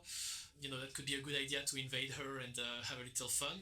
And obviously these are going to be two very unique experiences playing as these two different characters, but what makes the experiences so different? Colt has his own signature power that is called Reprise, and it allows him to die twice and come back, which basically you can say it's 3 lives in video games terms. And that's a big difference because Juliana has only once. If you kill Juliana, then she's back into her menu and she can invade someone else. And that's interesting because definitely Colt is able to take a bit more risk, which generally encourage Juliana players to be a bit more careful, a bit more devious, and use things like trap, deception, misdirection, a lot of different things. But apart from that, they can both have access to the same powers, the same weapons, so you will be facing someone that is your match. You mentioned that playing as Juliana can sometimes feel like you're a detective. So playing as Juliana really does require you to kind of have this more in-depth knowledge of Black Reef. She is the Black Reef expert. Colt is not. So she really needs to be a little bit more. Especially in the Oh beginning, man, they got know serious, a lot about her, but it's pretty serious clear issues. that she knows her Black Reef. You know, she knows the island through and through. It's really something that rewards your knowledge of the map. Knowing that an NPC is supposed to be patrolling. I am the having a great streets, time. Thank you. and they are not patrolling, so It's very probably nice. eliminated them. Knowing where the weapons are, where the hotspots, I would say, are. Knowing where the nice sight lines, if you're in the sniper mood. You know, it really pays off. When you're hunting as Juliana, you're clearly hunting big game. You're hunting someone that is dangerous, that is driven, like maybe they found a cool weapon and they don't want to lose it, so you know they will fight to the death. The ultimate test of the game is playing against someone that is as strong as you and trying to outsmart them or overpower them, depending on what your playstyle is. Something else that you brought up earlier is the fact that Colt doesn't have to fight against Juliana. He can hide, he can extract from the map. But what is going to make Colt players want to engage with Juliana? Playing against another player is a nice change of pace in your campaign. Intrinsically, in terms of rewards, the first thing is that if you kill Juliana, she will drop some interesting loot. She can drop a weapon, and it will always be a highest quality weapon. She can drop a power, she can drop a power upgrade, which are things that are... Because powers are owned by the visionaries, the targets. She can also drop trinkets that are, basically your perks or your weapon upgrades or character upgrades. You also get a nice amount of residium, which is the resource of the game that you can harvest. It allows you to keep your weapons across the loops, so it's quite desirable to get twice the residium in a mission target. Imagine that you already lost 2 of your lives and you have only 1, and you know that Juliana invaded. Well, you have nothing to lose. If you manage to kill her, well-placed bullet or drop assassination from a roof on an unsuspecting Juliana and hop, you're back to have your 3 reprises and you can proceed with your mission. On the flip side of that, what makes players want to play as Juliana? We've talked about how it's a very unique experience being able to play as the villain, and I think that that's something that's going to be a draw for a lot of players. You hit the nail on the head, as you Americans say. The fact that you are able to play as the villain, as the antagonist, as the bad guy here on Black Reef is, I think, a major temptation. This is definitely something that I think feels special, especially when you're starting to see how Colt starts to act differently. They generally what we've seen is that players, like even I, start to play very differently when I know that I've been invaded by Juliana, and that's all the mastermind. But at the same time, I have only 1 life, so I have only 1 shot, 1 chance at this. So when playing the game, we also wanted this to be an optional mode, so we are not gaining any progression for the campaign behind playing as Juliana. It's really for the fun of it, creating cool, interesting, and memorable stories with other players, and looking cool while doing it. In the past, we've talked about all of these arcane water cooler moments, these things that happen in arcane games that are just so weird, so cool, that you have to share them, talk to your friends about them. Do you think that adding PvP to an arcane game adds to these types of moments, because now you have 2 unpredictable elements? What drove us to add that to the game was not the competitive aspect of it, really. Like that's why there's no leaderboard, there is nothing like that. It was really the fact that it is an anecdote generator. 2 elements of chaos in a simulated world definitely create some interesting moments. Those moments of, I really didn't plan for it to go that way, but that was so awesome. And you will hit record on your PS5 and save that clip, and then send it to the other player in case they didn't save it, and maybe add them as a friend. It's nice to be surprised by a game. What players can add to the mix. Excuse me. be it Woo, something Scooby very chat. random, very chaotic, or on the contrary, something that is like a perfectly executed plan where you will think like, oh, that other person is a mastermind, like that's good game, you GG, you deserve that one. In a more I would say developer centric approach, it's an opportunity for us to just interact with the players and the community in a different way. Like the way we generally interact with them is asynchronously, like we build the game and then they play with the game and then we watch on Twitch and YouTube, and this interaction doesn't really happen. But now that we get a chance to invade players or get invaded by players, we can share those moments with you all, and that's also exciting for us. I go by Siderath, by the way, so if you ever get invaded by me, do your best. Welcome to the panel, Bennett. I want to start off by talking about the thing that is really at the heart of Deathloop, and that is this rivalry between Colt and Juliana, their dynamic. And it is a very complicated dynamic. There's a lot of teasing and mocking and jokes, but there are also these more conflicted moments between the two of them. What makes their dynamic so complicated, without spoilers, of course? Yeah, I guess it's always complicated when someone's trying to. From a player's perspective, this is the first person you meet, and they're already trying to kill you. And basically, part of the initial stages of the game are finding out and exploring and They'll have all this straightened out by tomorrow. She has something in common with Colt. The island loops over one day, but everybody on the island seems to forget, except for her and Colt. So in some ways, they're the only people who can share an experience of what's going on the island with each other, because if they went to somebody else, they would just forget, right?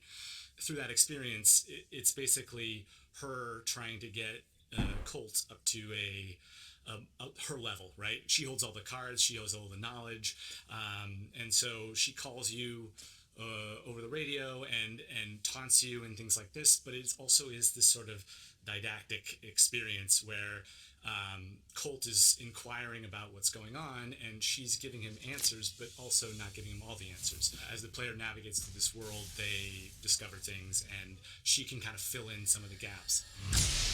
Juliana is still a little bit of a mystery to players, especially when you compare her to Colt and even the other visionaries. The other visionaries are very clear in their motivations. They want to be young forever, they want to party forever. We still don't really know very much about Juliana's motivations. We don't know why she wants to live. Insights? Again, no spoilers. I think if one said Juliana's goal would be immortality, I think Juliana would say that's too simple of a concept. It's beyond that. It's I think in many ways the way we've sort of crafted this character is she's most interested in Colt, like getting to her level, challenging her, which in effect is like, it's a nice narrative and sort of like some of the game elements crossover of the PvP thing, because as Dingo was saying, it's like the most dangerous game, the most interesting opponent is a human opponent, you know what I mean? And that elevates, she feels like that elevates her game. One way to look at it would be that Colt wakes up on this island. This woman is clearly the reason why everyone on the island wants to kill him. She is with him every step of the most interesting thing. Not only the most interesting person, she's the most... And it seems like the opposite is also true. So it's really interesting and never boring to see those two, those two interact. Deathloop is really funny. I think that it's pretty fair to say that the humor is a lot more prevalent in this game than it has been in past Arcane games. Was this always the decision, or is this something that kind of evolved along the way to make Deathloop have that fun and bring comedy into it? When we started adding this dimension of the Eternal Party to the world, we knew we wanted it to be fun and maybe have a little bit of humor, but definitely the narrative team, like Bennett and Pavel, Alex, Rosa, and everyone who worked on the game definitely brought even more humor than we were expected. And we went for it. If you just lay out the world of Deathloop on paper, you're like, yeah, this could be a pretty dystopian, dark place. There's just a lot of bad things that can go on. Like any sort of, quasi or attempt to be utopian society always has usually a very dark side to it. I think that was very clear in sort of a lot of the themes and a lot of the initial characterizations. And I think one of the things we wanted to do was really put a spin on it, and make it not just the world super cool, but also I really genuinely enjoy being this main character and finding out what he says. When a player picks up a game, they're not worried about the stakes being against them. They're thinking about how do I win, and that's sort of what Colt acts like. He shows up and has absolutely no tools, nothing. He's literally waking up on a beach and has no idea of what's going on, and he pretty much just blazes right through it, and that's pretty much what the player would experience as well. So we really tried to make the player and Colt kind of feel like discover what the hell is going on in this world and that stuff. So Colt, for instance, the way he approaches it is that he's like, this is not a great situation to be in. Like it's a pretty shitty day that he has to over and over again. Like everyone wants to kill him. It's cold. This is like an impossible task.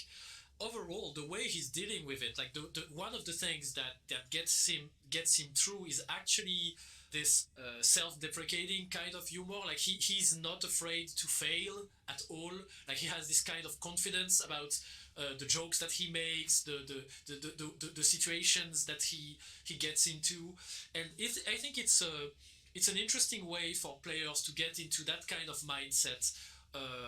As Bennett said, like enjoying the experience, enjoying the successes, enjoying the failures as well, enjoying each discovery, because he's driven, he's serious about what he's doing, but he's not taking himself too seriously. Like this is one of the ways he deals with it. Well, we have a lot more to say about Deathloop's story. In fact, you can join us tomorrow as we sit down with the voice actors behind Colt and Juliana to talk even more about their complicated relationship and get a little bit more insight into these characters. For now, we're going to say goodbye to Dinga. Bye-bye, au revoir, thanks for having me. And last but certainly not least, we are joined by Dana Nightingale, our campaign designer and the architect of Deathloop's murder puzzle, which is a term that... But Dana, please tell us, what is the murder puzzle? The murder puzzle is the player's journey through this very strange situation they find themselves in between waking up on a beach with no idea what's going on and eventually being able to eliminate all 8 visionaries in one day and figuring out how to actually do that. So it's a process of searching for clues. It's about going to each of those visionaries' strongholds, the locations where they're spending their eternity, they're partying or researching, or just hanging out with their friends, and infiltrating their space, learning about them, and figuring out what are the ways that I can either move them around or find out if there's any secrets to their schedule that you can exploit, so that they'll all eventually line up and you can do that perfect run. The way the player experiences this in the gameplay is every time you start a new loop, the whole island is laid out in front of you. You've got these 4 locations, and you're picking where you want to go. So it's the morning, it's a fresh day, and you're starting to craft your campaign. So you decided that you're the most interested in this particular visionary. Say it might be Igor Serling. So you can sneak into his and hopefully find something there that will give you a clue that you need to figure out how to get him to another spot, because he's out in the middle of nowhere. It's going to be really tough to get another visionary to him, but maybe you could figure out a way to move him to a different location. this was something that came along very early in the process, and we kind of knew that this is how we wanted to solve the murder puzzle. And so I think one of the challenges narratively was coming up with interesting characters that have these needs, wants, and desires, and then making it make sense that they would maybe go against their own self-interest or act in a non-selfish way sometimes in order to like quote unquote move yourself around so the player has a chance to actually to kill them. A big difference between this game and the previous games that we've worked on, and to an extent Prey included, is that once the game opens up to you, you're choosing the order that you want to tackle everything. And if you're even choosing if you want to tackle anything at all. The campaign will begin with a couple of clues, and as you explore them, you'll find more clues. But in reality, you could ignore those clues and just strike it on your own. You say, actually, I want to go to this location, even though I know nothing about it. I don't think anything's there. And you don't know what. And even though we call them the leads,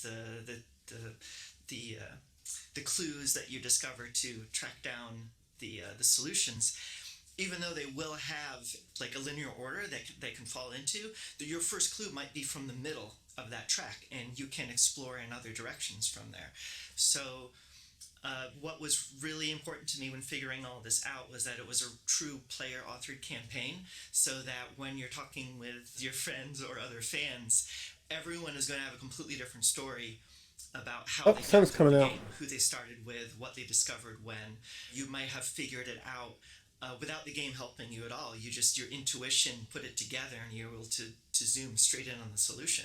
I'm gonna spend some money here, and off in July, there were a lot of instances of Colt finding these small details that gave him either more information about his targets or information about ways to break into Alexis's mansion. So all of these little things that come together, how important are these little details that you find on the island of Black Reef to solving this puzzle? Some of them are integral. You need this clue in order to progress to a certain location. It might be giving you a key combination to a locked door, so you really have to figure out where this piece of information is and track it down. But there's a lot more stories on Black Reef than just the story of Colt and the Visionaries and Juliana and the. So you may stumble across something that has something to do with a personal story from one of the other people living on the island, or something that happened before the time loop. And that could lead you to a vignette or a piece of content or a puzzle that is its own puzzle and story unto itself. So, if you've played any of our other games, you know that we love to pack our maps full of things to discover and other stories and all the little signs of life that make the world feel bigger than just your own experience. And this is no exception. In fact, I think we might have packed more into this game than any of the others. In Deathloop, you're not really beholden to following the murder puzzle every step of the way. You can step off of the path. You can do a little bit of exploring outside of that. What is there to do outside of the murder puzzle? What are you seeing? What are you experiencing when you're not actively playing detective and trying to find that golden path? The bizarre hijinks of the Eternalists. They get up to some pretty interesting little adventures. Now that they're in the loop, a lot of them are just left to their own devices, and they come up with all of these sometimes quite extreme ideas for how they're going to have their fun. And there's characters with schedules beyond just the Visionaries. You could learn are going to be in this other map later in this other location, but something bad happens because of their idea of fun just happens to go terribly wrong and half of them die. Well, maybe you can tweak that, and then when you go to one of our other maps later in the day, now they're there. Now they're continued on their strange adventure and they're partying in a different way, but now this new location is unlocked. Practically speaking, to the player's progression, that might mean new trinkets, new weapons, but For me, it means more of the story, a new location to explore, getting a better sense of what this world is about. And this is something that we just fill the game world with. Yeah, the Eternalists like to mess around with things that go dangerous things you can get yourself involved with. So, speaking of dangerous things you can get yourself involved with, from either a development standpoint or a player standpoint, do you have a favorite visionary to assassinate? From a pure player perspective, I'm very happy with what we came up with for Frank. And the reason why I feel like as a player that's the most satisfying is I think out of all of them, that's the one that you can complete just based on your own intuition. The player looking at what the game is showing them, and rather than following the clues, you can make an intuitive leap very quickly if you're paying attention, if you know what's going on. And I'm really happy that we were able to construct the campaign in a way that rewards that. You don't have to go through all 16 steps. You can jump straight to the end if you notice things. And I hope that when players do that, they'll feel the same satisfaction that I had when we were able to get that working. I actually really like Frank. I think as a character, he was a fun character for us to write. The actor who performed him, Andrew Caldwell, was great. He's a kind of a different. I mean, like all the characters are different in their own right, but for some reason, I think Frank is he's kind of the most fun to hang out with, aside from Colt, I think. And also, I just love he's got this club basically where you can go and find him at, and it's just a fun map to play. So I really like Frank's mission. Well, you guys will be able to experience Frank's mission and all of the other Visionaries missions when Deathloop launches on PlayStation 5 and PC on September 14th. I want to thank you all so much for joining me today. It's really been a blast. Thank you. Well, thank you for inviting me. And we will see you later this weekend when we have that panel with our voice actors to talk about Colt and Juliana a little bit more. See you then. Getting tired.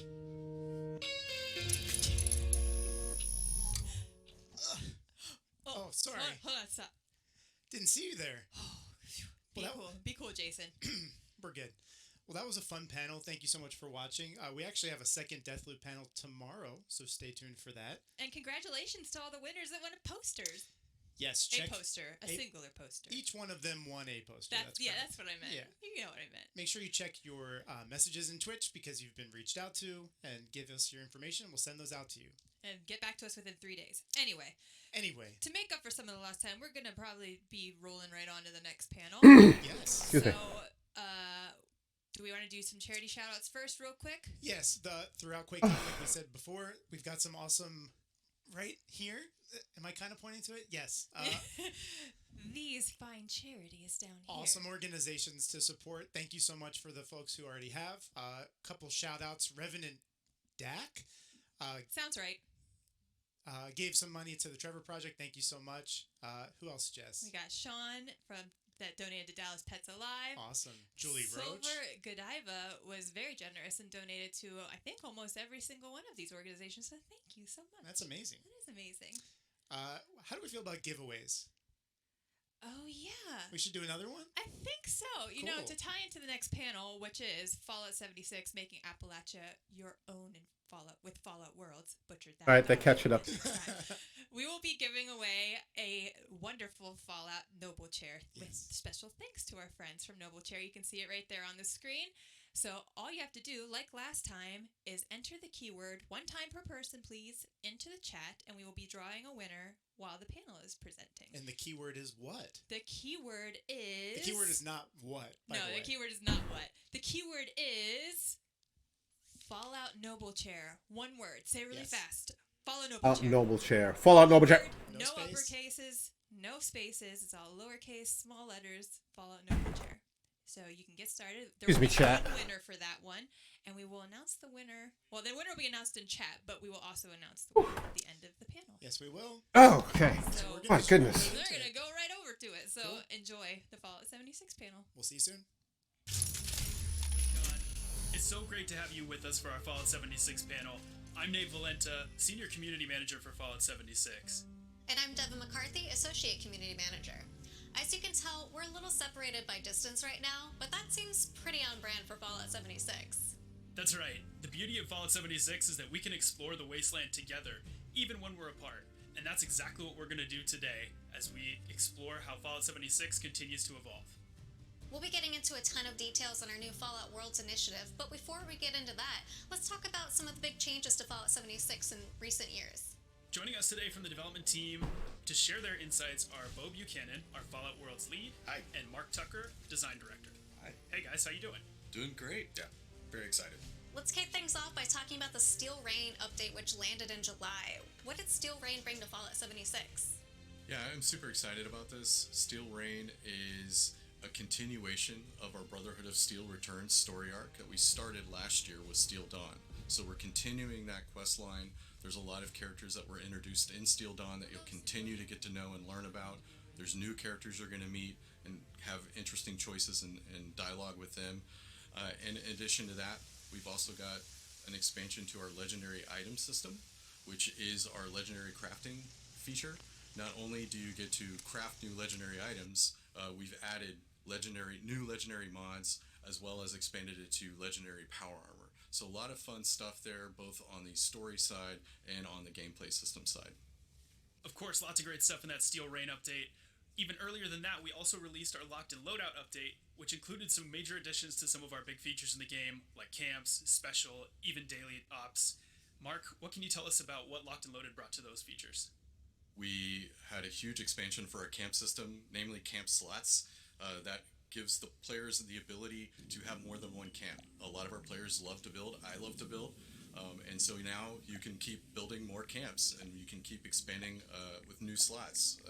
On top of that, special loadouts gives everybody an opportunity to create new custom loadouts, not only for how they allocate their special, but also the perks that they allocate for their builds. So it really is like a completely different opportunity for players to have vastly different character builds on their same character without having to roll a new one. So yeah, it's super exciting. With daily ops, we added a whole new game mode. We added new locations. We added new enemy types. It was a pretty big expansion for our daily ops system, and the game mode we added really plays quite a bit different from the first one. We focus a bit more on stealth gameplay and kind of divide and conquer versus trying to stick together and capture a specific location. So really different. We've gotten great feedback from our fans, and we're excited to continue building on it. So Fallout 76 is a living game, and on top of all the content updates that we're doing, the team is constantly pushing out quality of life improvements as well. What are some of the biggest changes that you've made over the past year? We've made quite a few, and we're really dedicated to continuing in that path. We added a new tab in the inventory so you can easily find the new items you've got. In addition to that, we expanded additional tabs in the inventory to call out a difference between food and aid items. We also broke out armor and apparel, so that makes it a lot easier to find the things that are in your inventory and kind of differentiate them from all the other item types. In addition to that, to improve inventory management, we added weight values to better provide feedback when you have lots of items in a single stack. How much does that weigh? On the paper map, we added a pop-up widget that shows a lot more information for player vendors. So now you can see when player vendors are selling different legendary item types, plans for different legendary items, and things like that. So it's a lot more comprehensive information there, so you can go to somebody else's camp and find what you're looking for. Sounds like a lot of really great updates to the game. How have players been reacting to the improvements, and how does the team decide which improvements to focus on?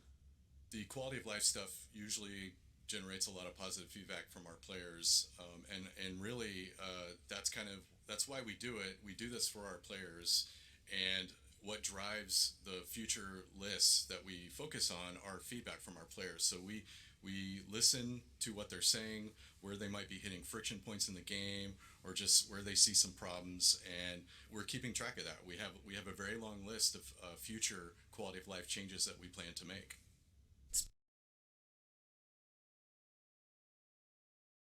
Speaking of panel, and it's time to talk about what's next for Fallout 76 with Fallout Worlds. Bo, what is Fallout Worlds? Well, people have been seeing it as a kind of feature that we're adding to the game that adds world settings and those kind of things. But really, Fallout Worlds is kind of like a belief and a initiative to try to add the legacy of user customization to 76, right? Bethesda has a long storied history of allowing users to customize games, make them their own, tell their own story. And that's something we want to do in 76 as well. But it's an online game, so it takes a little bit more to do that than some of the single player games. So I kind of think of this as kind of the first step to allowing more user customization. And so we're doing that by introducing two new modes, Custom Worlds and Public Worlds. What can you tell us about the difference between those and how will players interact with them? Yeah, sure. So Public Worlds are kind of our thing for everyone. We really want everyone to be able to experience the ability to have some version of the story being their own. So with Public Worlds, we take the general framework that we've provided, right? The ability to split out the progression, to kind of protect your main character in the live, vibrant game, and let us do crazy stuff. So with a public world, we can take some of the customization that we've enabled and we can basically curate it into a type of world that everybody can experience, regardless of Fallout first. It's like adventure with different progression. And we'll rotate these. Right now we're going to do it every month, and we'll see kind of what the community and everyone really feels about that. We might do it faster, we might do it slower, but at the moment we're committed to try to keep one of those up at all times. Custom worlds, on the other hand, are for our Fallout First members and their friends.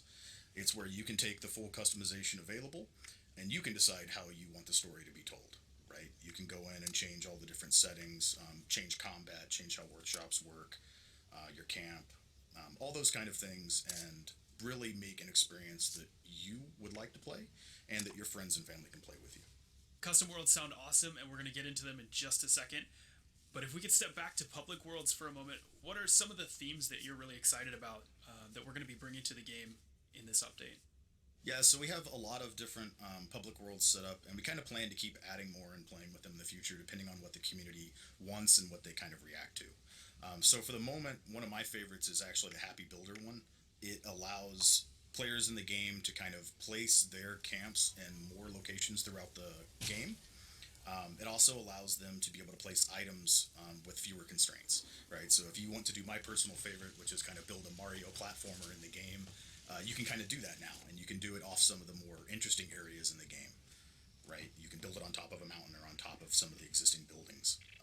That's one of my favorites. Do you have two favorite custom world settings? Yeah, even though my favorite world is actually the building one, my favorite custom settings more aligned with combat. I actually really like the kind of personal proximity spawner.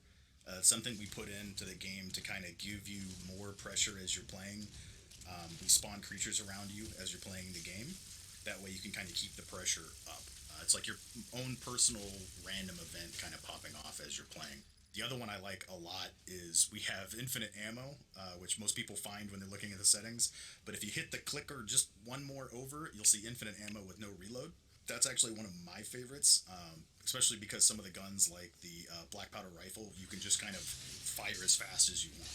So with endless VATS and the infinite ammo, no reload, you can just kind of kill everything. It's great. It's a deadly combination. What about you, Mark? Do you have two favorite custom world settings? I like to focus a lot on building as well, and for me, the setting that allows me to build at a lot of the named locations in the world is a lot of fun, because now I can take these cool locations and make them my own. That, coupled with larger build radius and build height settings, allows me to really be truly creative with all of our camp assets and just going to go wild with modifying these locations. We still have adventure mode and private worlds with this update, but Fallout Worlds is introducing custom worlds and public worlds. What happens when I take my character from, let's say, adventure mode and I want to head over into a custom world with my friends? Whenever you play in a Fallout world, we tried to make it very seamless and easy to deal with. So as soon as you kick play, regardless of how you join, we basically automatically fork your adventure character that you have selected and separate it out. So now you have like your own line of progression associated with that specific world, whether it's a public world, your friend's world, your own world. You can now tell your own story, make your own progress down that line. None of that comes back into the main games. You don't have to worry about if you damage your character or you do something you regret, or if you're playing with more free settings that we have. It doesn't affect your main character. You can also at any point click a re-import button and basically remove the progress that you have and then re-import it from adventure, so you can just kind of pick back off. That way, if any time you go back to your main adventure character, you progress a bunch and you want to start back over and catch back up on your custom world or public world, you can. I do have one other question: is how come we decided not to allow progress to go back into adventure mode? Are you able to expand on that at all? I know a lot of people are really interested in allowing that to happen. Most of it, like I said, is this is a longer term initiative for allowing user customization to come into 76. So we want to start in a more conservative way to make sure that our game is safe for everybody, and that you kind of only encounter the content that you want to encounter and you don't kind of jeopardize what's going on. So we wanted to start from the safest place we could, which is it's separate. You can go and play, nothing comes back. And in the future, we can look at trying to tone that down a little bit as we have time and, as people want those kinds of features. How does Fallout Worlds work with Fallout First members and their friends? Fallout Worlds works a lot like the adventure private mode that we've had the entire time. You can play on a custom Fallout world. It's the same thing. You can set it to be team only or friends only.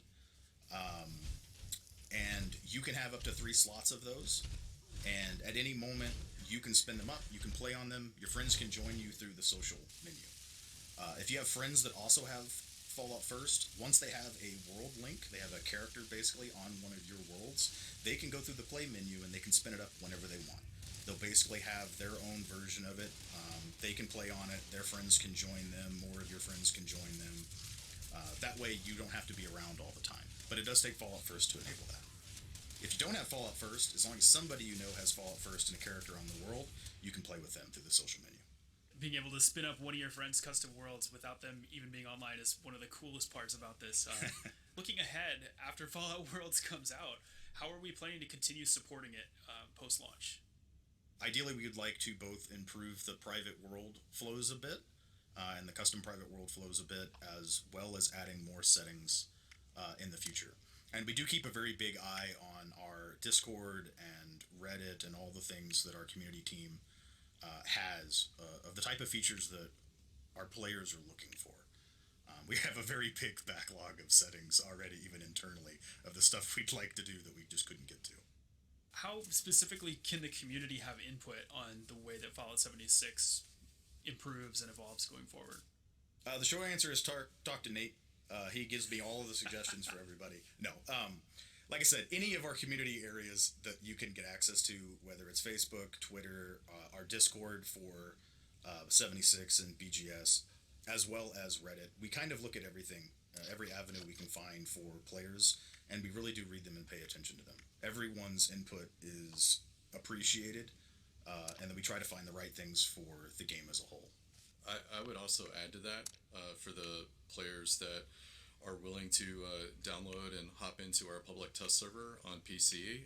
It's great for you guys to hop in and play around with some of the stuff that we have in the works and provide feedback on that because we have definitely made changes based on player feedback on our PTS Reddit thread and through from our Discord feedback as well, just based off folks hopping in, playing stuff on PTS and giving us that feedback before it goes live.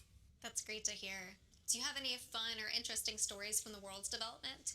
Well, we've been working on Worlds actually for quite a long time, so we have lots of things we have tried that may or may not actually work out. Obviously, as devs, right, we kind of want the same stuff that our players want. So we want things that are cool, we want things that are interesting, and not all of them work out very well.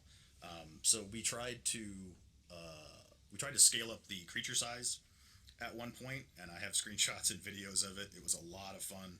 It also broke everything having to do with the game, so we weren't able to actually ship that one at all. But it was a lot of fun. Hopefully, at some time we can try that one again.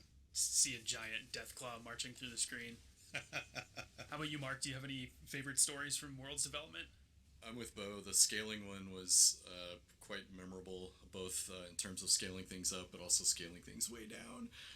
So that was a lot of fun. But yeah, as Bo pointed out, that one was rife with problems. So that one will stay on the dev side for now. But it's been, it's been a long process. There's been a lot of work. I'm really proud of the team and what they've accomplished, and I'm looking forward to getting this out there in players' hands and getting their feedback and seeing where we take it. Well, speaking of feedback, Mark, you mentioned this earlier, but Fallout Worlds is available right now on our public test server. If you own a Bethesda.net copy of the game on PC, you can hop in there, try out public worlds. Fallout First members can join custom worlds, and hey, if you've made friends with someone who's got Fallout First, you can try out their custom worlds as well. So we would love to see you in the PTS with us and sharing your feedback in Discord, on Reddit, everywhere you can. And if you're not in the PTS, don't worry, you'll be able to get your hands on Fallout Worlds very soon with its release on September 8th. And it'll be on all platforms as well. So aside from Fallout Worlds itself, this update's actually going to include some improvements for other features in the game as well, like a new season, a daily ops expansion. Mark, can you tell us anything about that? We have our 6th season coming out. It is the Unstoppables versus the Diabolicals, which is this whole new group of supervillains. It also features all of the Unstoppables, so super exciting. It's got a lot of great rewards. One of my personal favorites is a new power armor suit based off of one of the Diabolicals enemies, Samurai. So you can imagine what this power armor suit might look like. It's super cool. On top of that, Daily Ops, we're expanding that. We're adding a new enemy encounter group type. We've added 3 new locations to the rotation. We've got Wotoga High School, we've got Arctos Pharma Biome Labs, and Uncanny Caverns. On top of that, we're doing a new kind of weekend event with Daily Ops that's going to feature a more challenging version where we're stacking mutations, so it's double mutations, but with that comes double the reward. So we've got some really fun combinations of mutations. One of my favorites is a combination of the swift-footed mutation with the active camo mutation. So you're wandering around and all of a sudden these enemies just appear out of nowhere right next to you because they're moving so quickly and you can't see them. It really does add some fun challenge to the mode. Well, that sounds terrifying. And I know some folks in the PTS are already trying those out and having a blast with it. There's some new and returning events for players to take part in, from Spooky Scorch to Treasure Hunter. We have Trick or Treating coming. Do you guys have a favorite event? Well, I am super excited about the Spooky Scorched Trick or Treating event. Obviously, the Spooky Scorched are going to be wearing a lot of fun costumes. A lot of them you've seen before, but there might be some new ones. On top of that, though, it's not just going around and killing a bunch of Scorched in costumes. It's more about collecting a certain type of candy, and we're going to allow players to go to other player camps and effectively trick or treat from a special object in the camp. So I'm excited about this. We're going to really incentivize players to want to dress up in their own costumes as well. So it's a really different kind of event than we've done before because we're trying to incorporate player camps into the event, and hopefully players will decorate their camps and give them a spooky theme along with it. Trick-or-treating sounds so hype. I'm excited for that. Beyond that, are you able to tell us anything else about what's coming to Fallout 76 this year? Speaking of events, we have more events in the works. We're looking at additional seasonal events later in the year. Super excited about that. One might feature something about the Mothman cultists. The other one might feature something about aliens. I'll leave it at that. And on top of that, we are going to continue to expand on our legendary item system. So we're going to introduce 4-star legendaries into the game, and we're going to give you a lot more agency in terms of how you're crafting, what you're crafting. We got a lot of feedback from the initial crafting system we just put out, so we've taken that feedback and we're applying it to the 4-star legendary system. So very excited about that. And of course, there will be a new season after that with a lot of cool rewards. And we are also focused on adding a lot of new quality of life additions to address some of the feedback we're getting from our players. That all sounds super exciting, and I can't wait to experience that. Thank you guys for taking time to talk with us today, giving us a little bit of insight on Fallout Worlds and what's coming next for Fallout 76. Do you have any parting words for the QuakeCon audience? We're all really excited to get Fallout Worlds in front of people. We really hope it's a way that everyone can kind of find something fun for them to do at the end of the day, play the game in new ways, revisit content that they've played before, but they want to try something new, whether it's building in weird locations, replaying the game in a harder or easier mode. Hopefully everyone can find something that kind of excites them. I appreciate everybody's time today. Really love our community and everybody who plays our game and provides feedback into what we're doing. We can't do this without you, so thank you. And as Bo mentioned, we've got a great release with Worlds, and we've got a lot more content and features and changes coming. So thank you, and I hope you enjoy it, and let us know what you think. And of course, we'd like to thank each and every one of you at home for joining us today during the Fallout 76 panel. As a final reminder before we go, Fallout Worlds will be available in the live game on September 8th. And if you'd like to test it right now, you can join us in the public test server. Until next time, we'll see you in Appalachia.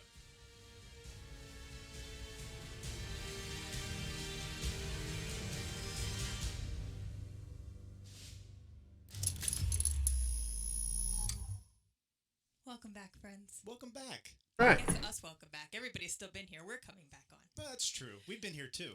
There's a lot coming to Fallout 76 with Fallout Worlds. It's very exciting. In case you didn't catch it in the panel, Fallout Worlds will be available for Fallout 76 on all platforms on September 8th. It's amazing. And it lets you customize your own Appalachia. Can't wait.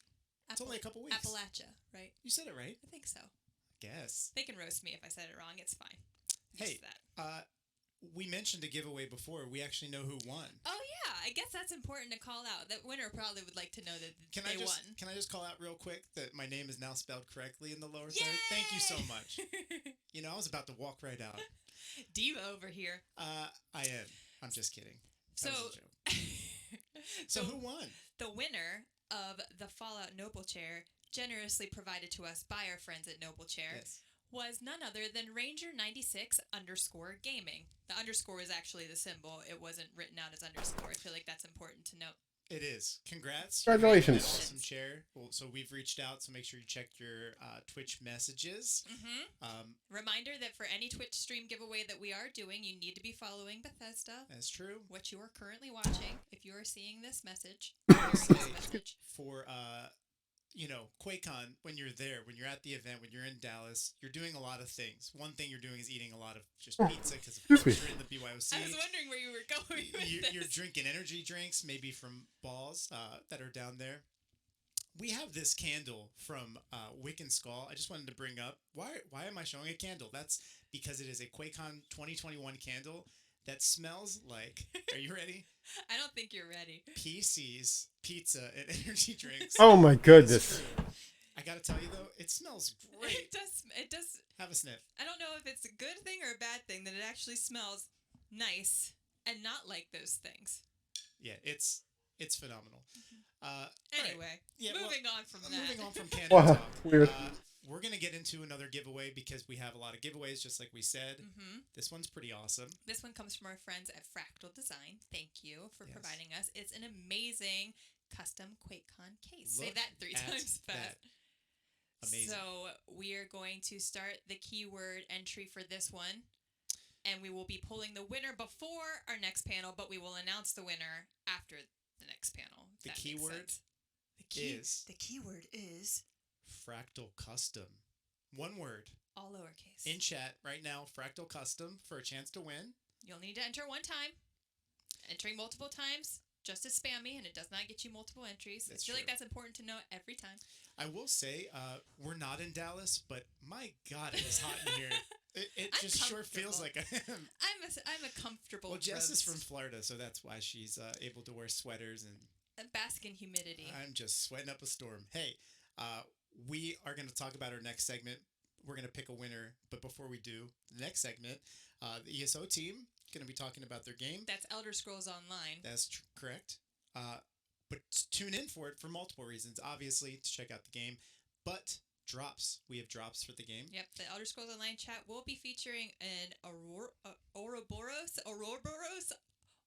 Sorry, you got it, Jess. Ouroboros. Crate and an Atronach pack wolf pet. if you can see it, it's right there on the screen. Fantastic. And also, another chance for another giveaway. An ESO custom controller. Look at this. Horns on it. Fantastic. It's really cool. I saw that for the first time this morning, and I was like, oh, It is amazing. It is very cool. We're going to tell you how you can win that in just a second. But before we do, we'd like to pick the winner of the Fractal Custom. So are we announcing them before the panel or not? What are you saying? I mean, I guess it works if we have the name. We're going crazy. It's giveaways for everyone. Yes. Well, if we have the winner, we'll pick it now, and if we don't have the winner, then we'll just move on to the next one. And we'll hold our pillows for dear life. Excuse me. I think we do have the winner. We're gonna get that in a second. Mm-hmm. We're refreshing the page. We're watching it refresh. You're not. You're just watching. So you're just watching us look off camera at a screen that you don't know is there, but now you do because we just told you it's there. In the meantime, did we mention that we are raising money for amazing I organizations? just saw an announcement and I wanted to see this guy. I can't find it. Oh well. Quick shout out to Kazuna, who donated. They said meow. Thank you so much. That was for 4 paws, which makes sense. That makes sense. It might be weird otherwise. Okay, the winner of the Fractal Custom case is. Do you want to? You can try to say that one. I had to do the other one. Tony Iomi 05. How'd I do? I think that was good. I was gonna say Tony Iomi or Tony Iomi. Yeah, one of them. It's one of those has to be right, and if it's not, we're really sorry. Congratulations. Congratulations. Okay, so in order to win the custom controller for ESO, starting now in chat, type in ESO controller, one word. ESO controller in chat. Lowercase. Lowercase. We're going to kick it over to that stream so you can watch it now. Good luck. Have fun. Bye. I'm Jess Folsom, Senior Community Manager for the Elder Scrolls Online. I'm Gina Bruno, Community Manager for the Elder Scrolls Online. We are so happy to be here for another QuakeCon, even if we can't be with you in person. We're also happy to be here with our friends Matt Fire, Studio Director for ZeniMax Online Studios, and Rich Lambert, Creative Director for the Elder Scrolls Online. Hey guys! Hello. Hey, it's great to be back at QuakeCon. Yeah, they're pretty much on schedule. We've got a packed panel for you all today. We're going maybe to not. update you on where Oh, yeah. ESO is at right now. We're going to share the latest news on this year's Gates of Oblivion adventure, reveal a brand new trailer, and share a lot of details on some upcoming partnerships, sales, and a free play event. Before we get too deep, though, let's play a fun game. I want you both to describe, in 10 words or less, to newcomers, what ESO is. Most welcoming fantasy virtual world community. I think that was 6. Yeah, That's nice. gonna be way better than mine. Mine's gonna be play the way you want. To your point, there really is so many different things that you can do that you can play any way that you want. Not to sound cliche, but it is true. You can't really mess a character up. You can always change it up any way you want. You're not locked into a specific role. You can use different abilities. You can play with anybody. You can explore any way you want. You're never behind. So, as a brand new player coming in, I get asked this question. Excuse me, chat. So you're 7 years old now at this point. Jump in, start playing. You can play with anybody. And as somebody who has a very difficult time making decisions, I find it very refreshing to be able to just redo things if you need to respec, try some different weapons, try a different class. There really are just a bunch of different ways that you can play and try out the game. Yeah, Have to there's jump almost no into- decisions that you can't back out of later and change. So. Thank goodness. And we did that on purpose. We want it to be a fun game for people to get into and not be intimidating. And we don't really have levels in the traditional sense that other games of this type have levels, which means you never have to catch up. So even though the game's been out for 7 years, you don't have to worry about catching up to everyone else. You can just jump in, create a new character, and play with those players that have been around forever, and it's fun. And it's really the only game of its type that does that. Exactly. It's always the best time to start the game. It really is. We don't need to have fast leveling promotions or anything like that. You can really just jump in and play. So we've actually recently surpassed 19 million players, which is a pretty incredible number. And our community is continuing to grow year after year. How do you feel like the game has evolved with the community and vice versa? Well, I think You know, in the early days after we first launched, you know, we went on a years long changing the game based on a player and community feedback. So, and I think that process made us really understand how important community is to the game. And we always knew that it was, but it's important to us, and everyone watching this is super important to us, because this is how we determine what the game is, what kind of features we put in. I mean, we have our own plans ourselves, but those are very much based on what we hear out in the community, out on social media, and talking to players one-on-one when the world returns to normal and we can do that. But yeah, so very, very important to us. Yeah, and it's just that journey from kind of launch where we didn't really know or understand what the game was supposed to be or wanted it to be, to what it is now, where it is that kind of true Elder Scrolls game where you can explore it, you can play with your friends, and you know, just kind of do the things you want to do. You want to go and read a bunch of books, you can find books scattered around throughout the world. If you want to go on a murdering spree and stab everybody with Blade of Woe, you can do that too, right? But you will pay for it. Only if you get caught. Well, and I think, you know, you were talking about how you can go anywhere. We're not gated by level. The one Tamriel update that happened, it was maybe a year after launch, maybe? 2016. A lot of that was based on community feedback that they wanted to be able to go to these areas. Yeah, and it was, we knew that we had made so many changes to the game for the positive that lots of new players were going to want to come in, and then how could they play with the people that had already been playing for 2 years? And that was the solution we came up with. And I mean, we just announced over 19 million players, and it's pretty easy math. We add millions of players a year to the game, and it's because it's very forgiving and very fun for people just to drop in and play if they haven't before. So Gina and I have been a part of the ESO community for a long time now. I can't even count the years before launch. We need 2 hands at least. I know. And we know exactly how amazing these players are and all the different ways in which they play. But you're a part of the community too. You guys both play. So tell us a little bit about how you both play the game. Well, I'm very much kind of the power gamer. I love collecting all the items, you know, making builds, messing around. I love the solo arenas. If I had to pick kind of one thing in ESO, it's the solo arenas. I love that. I love chasing leaderboard times. You're good at them too. I've seen you play. And trying to, you know, find ways to get better at that and improve on that. So that's my thing. I also really like just running dungeons in the community. I do a lot of just click random veteran and see what I get dungeons.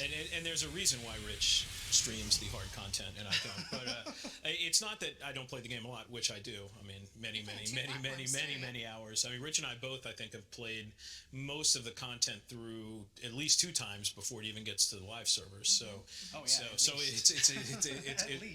a lot of time. But I love more the solo. Just exploration, storytelling. I love that part of the game. I also love housing. I mostly play solo, although I do co-op dungeons, and I PvP. So those are, and obviously you can't solo PvP very well in ESO. So I join pickup groups and I jump out with my Nightblade and stab a few people. And Matt's a gamer. So we've seen the community evolve in a lot of different ways, and we've talked about, you know, how you both play. But what are some of the ways that you found other people play ESO, maybe both within the studio and in the community? There's a huge range of people in kind of what they do. We have a really good housing community internally. Oh yeah, they're so passionate. They're super passionate. So creative. We have people that just, you know, play like Matt does and do the soloing and explore and go through every piece of content. I like that too. I like doing the dungeon stuff a little bit more, but it is very interesting to go from the internal servers where you've played through everything, you know, ad nauseum, and you hear RoboVO, and then you get the real voiceover work with real actors on live, and it just completely changes the tone and the feel and the setting of everything. It's funny because you do have, I feel like, 2 different ends. You can be really hardcore, do, you know, the end game trials, you can do a lot of PvP, battlegrounds, but then there's also the other end of the spectrum where you can go fishing and just kind of kick back and chill. And it's whatever you enjoy, or housing, whatever you need. Housing's pretty hardcore. That community is pretty hardcore. Yeah, if you look at the content that we release every year, we identify groups of people and how they play the game. So we always do some story content. We always do some co-op dungeons. We usually do a trial or a solo arena, right? And those are acknowledging that different people play ESO differently. I've been known to say many times that if you ask 5 ESO players to describe the game they're playing, they'll give you 5 different answers, and they're all right. It's there's no wrong way to play. You can, if you just want to play it like you did Oblivion or Skyrim, you can just log in and play solo and not worry about any of the multi-user stuff. That's fine. If you want to do co-op dungeons and go on loot chase and like Rich does and to get all the good gear, you can do that too. You can just craft stuff for your guild. You can decorate houses. All of that is valid. You can fish. Like I think the second hardest achievement in the game is a fishing achievement. I got that one. Nice. I do not have that. Well, you have to do it 3 times on 3 different platforms. Oh my goodness. Yeah, and I love that we've got developers at the studio that cater to every type of play style. And my personal favorite is the world builders who take the time to create all these little scenes with no words at all, just building a little scene out in the world for the players who do take the time to go off the beaten path and find them. Yeah, my favorite one of those is a skeleton sitting up against a wall and has an apple on top of its head and an arrow right through the middle of the skull. So obviously a game that went very wrong. That's my favorite. There's some extremely poignant ones as well. Like there is a scene of a dog sitting next to a I was just grave thinking of that one. that every Just time I rip see your it, heart just out. melts you. Every time you see it. We see it pop up on the forums or Reddit every few months. You know, a new player stumbles across that, and every time everyone's like, "Oh, that one." Sauce, why you do this? There's many different ways to tell great stories in a game like this, and we have players that just like to kick back and experience the stories. So there's a lot of exploration out there if you go around and explore the zones. So we've actually got a few other friends here that are going to share their favorite ways to play ESO. What do I love to do in Elder Scrolls Online? You know, I gotta say, from a very early time playing right up until now, I think my favorite thing to do still is to just explore. The story is pretty much never ending because you can make it last as long as you want. This game has excellent world building and progression, as well as lore and quests that really help you immerse yourself into the game. I have played this game for about 6 years, and I still feel like on my main character, I have not completed everything. When I'm playing the Elder Scrolls Online, I find myself gravitating towards grouped content these days. I love any excuse to get my guild, the Insanity Party, into the group with me. Along the way, I made a couple of friends, and so we wandered into a dungeon together, and that would change the way I play Elder Scrolls. There's really nothing quite like working against difficult hard modes for hours with friends and then finally clearing it after so long. Is where the bloodlust and the adrenaline kicks Well, what do you know? You jump in the battlegrounds and you put your build up against other players' builds, and you. I just scored a QuakeCon 2021 drop Skills are just from Bethesda. chaining together nicely. It's really good. I fell in love with the housing system in ESO about 1.5 years ago. And now I spend a lot of time hunting furnishing plans, furnishings, doing antiquities, which is a new system that came out with Greymore, to get furnishings for my houses. But of course, my all-time favorite thing in ESO is the fashion and of course Oh no, creeping on Sonny our Chiba hands died. and hoarding all that crusty bread. I work as an actor, and so after a long day filming or on set, memorizing lines, to be able to come home and jump into that world that feels so second nature now, and that I feel so at home in, to be honest, where I get to be that hero. Like in many ways, this whole journey started with me reading comic books and playing Dungeons and Dragons, and when I was really young. And the thing I still love about going and playing ESO with my friends is it's kind of the Ultima experience that I had. Going from playing D&D to playing Ultima on my Commodore to now getting to play in an amazingly detailed world that is immersive and massive and challenging, and just getting to live that kind of fantasy that has been part of my motivation in this space forever, and that's both how I play and why I enjoy ESO. So, with so many players in ESO and so many different ways to play, what do you both think keeps those players hungry for more? Keeps them hungry for more.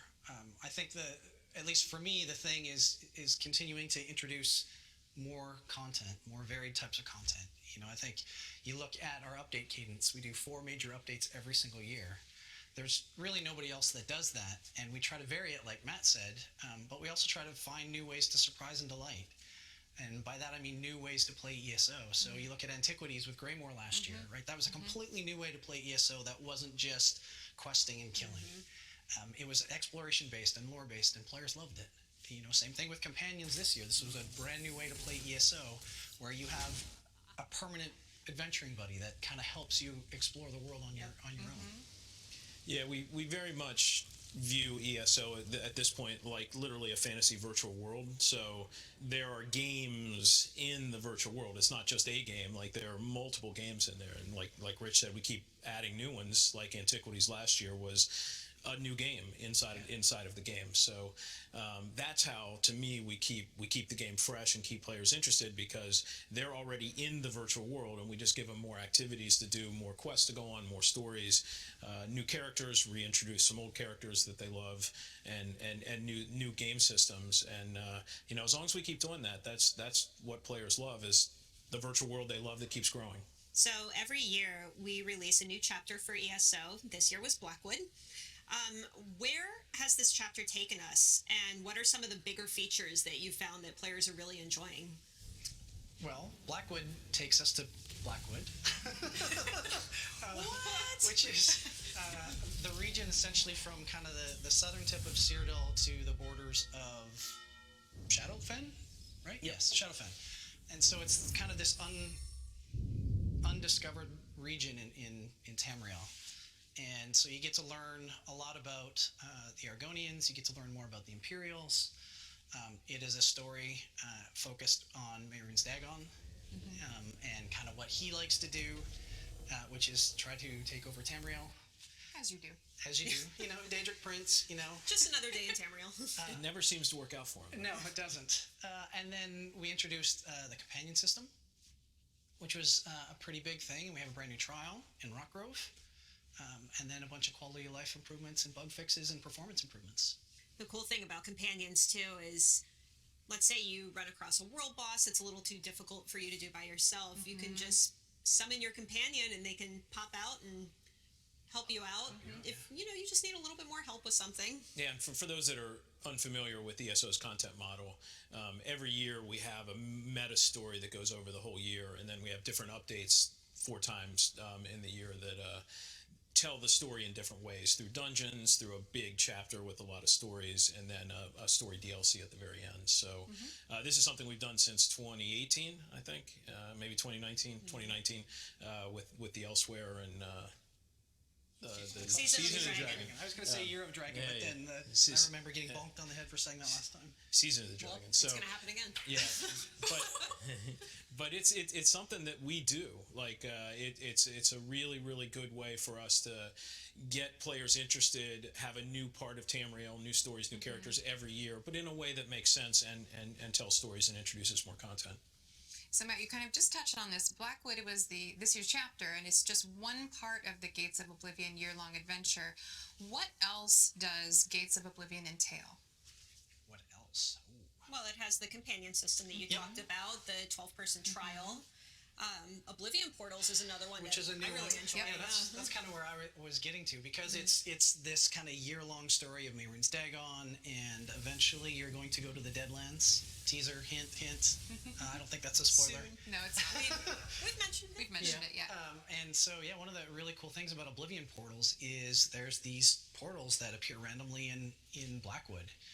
And when you find one, you can click on it and you actually go to the Deadlands and go on this kind of mini dungeon run through the Deadlands. And it's a dungeon crawl, essentially. They're fun. Yeah, it's pretty cool. So we recently released our Blackwood chapter, part of the year-long Gates of Oblivion adventure.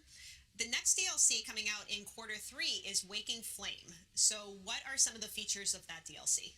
So it's 2 new dungeons in Red Petal Bastion and the Dread Cellar. And these dungeons further the story of the Gates of Oblivion. and eventually lead you to the events of our fourth quarter DLC, which is going to be all Deadlands all the time. And special for QuakeCon, we have the world debut of the gameplay trailer for Waking Flame.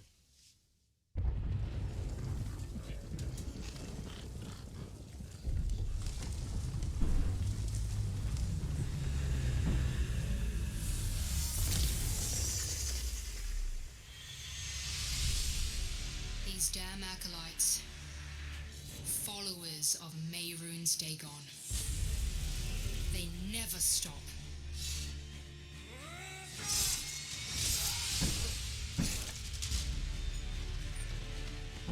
The Order of the Waking Flame is searching for something.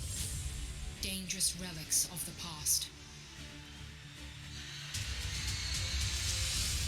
Now they descend into forgotten reaches of Tamriel to scheme and unlock power.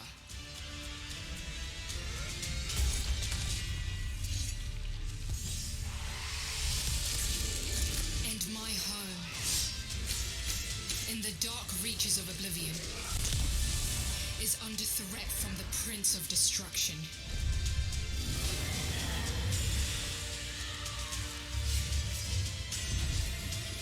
Disaster is coming.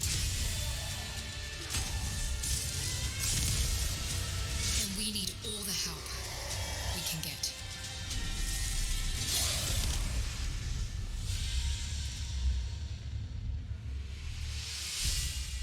So the Gates of Oblivion and the Blackwood chapter are sort of the latest in the ever-growing ESO saga.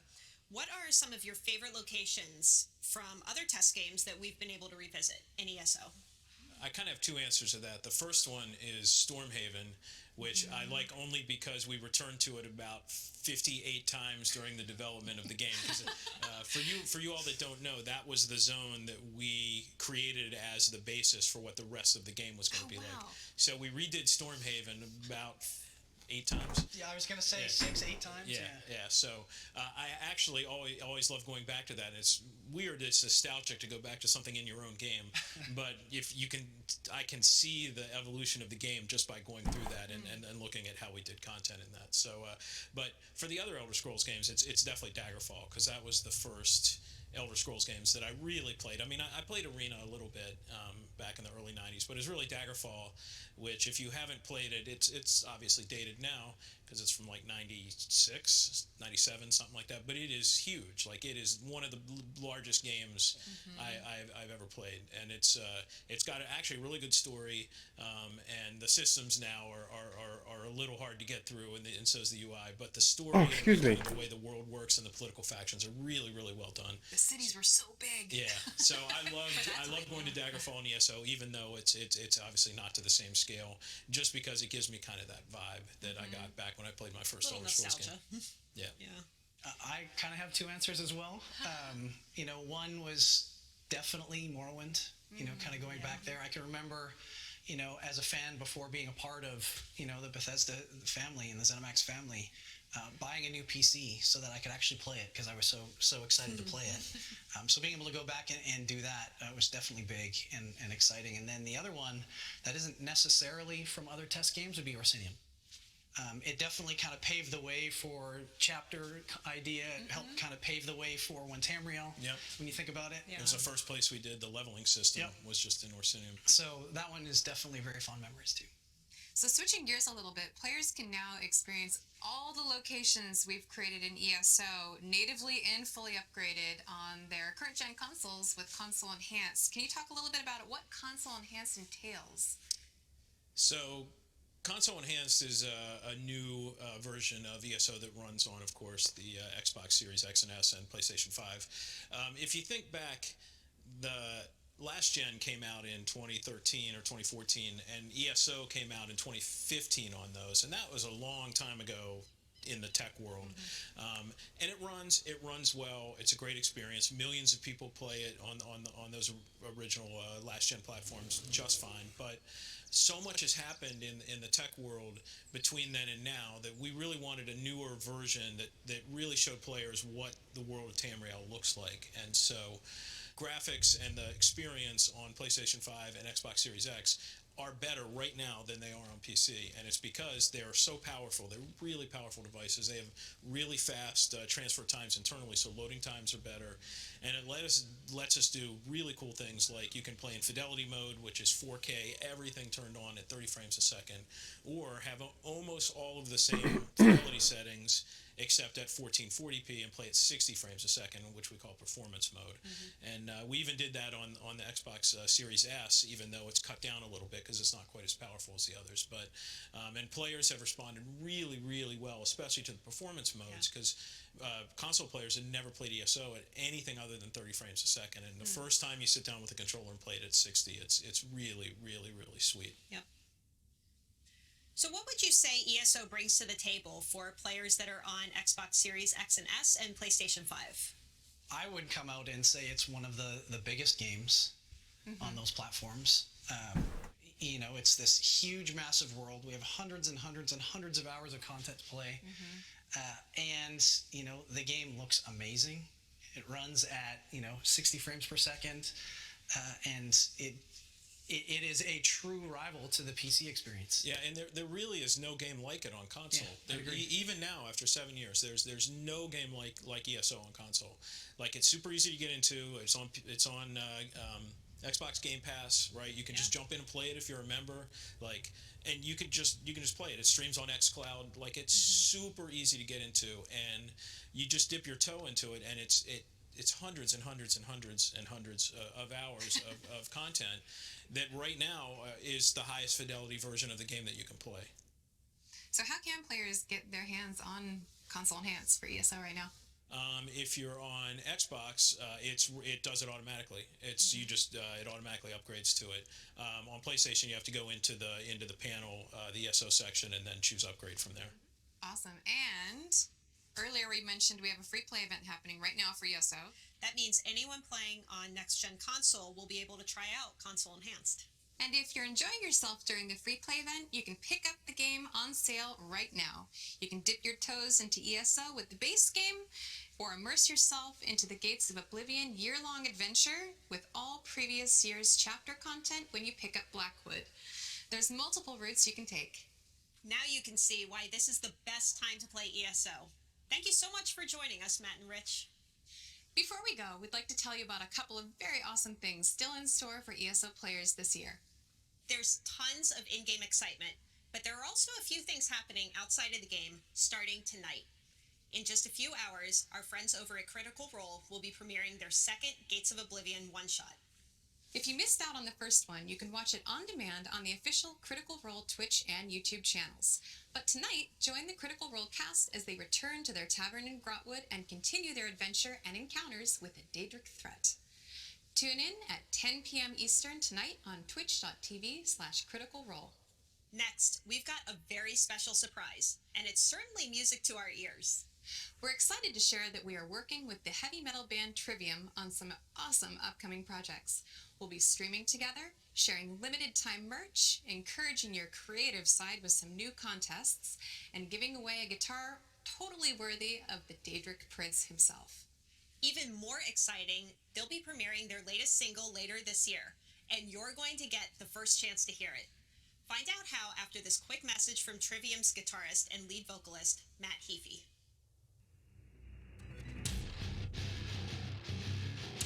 What's up, everybody? Trivium here. We're super excited to be partnering with ESO this year. Elder Scrolls have been one of our favorite game series of all time. We love everything that's come out from Bethesda, things like Fallout, Elder Scrolls, Skyrim. Love it. We have a lot of amazing initiatives coming up together with Trivium and Bethesda and ESO to keep all you gaming and metal fans super stoked. People can expect many amazing things to come from the partnership between ESO, Bethesda, and Trivium. We've got sweepstakes and contests. We've got covers. We've got a debut of a Trivium song that's going to be actually featuring some incredible Elder Scrolls gameplay in a music video. Stuff we wouldn't have ever imagined to come together. We'll be talking to developers of the game. We'll be streaming this stuff ourselves. So you got a lot to look forward to. So how can you hear that track? Join us at our Gates of Oblivion year-end stream on Twitch this fall. You'll get to hear the debut of Trivium's latest single, plus you'll learn more about the epic conclusion to the Gates of Oblivion year-long adventure, ESO Deadlands, with a behind-the-scenes look. Thank you so much for tuning into our ESO QuakeCon celebration. There's a lot more coming this weekend. Remember, the ESO free play event and sales are running right now. You can learn more at elderscrollsonline.com. We also have ESO panels, including a dungeon speedrun competition on Friday at 6:30 Eastern Time and a live art demonstration on Saturday at 6:30 Eastern Time. You can join us in supporting some great charities as well this weekend by donating through the link on your screen. We'll see you in Tamriel.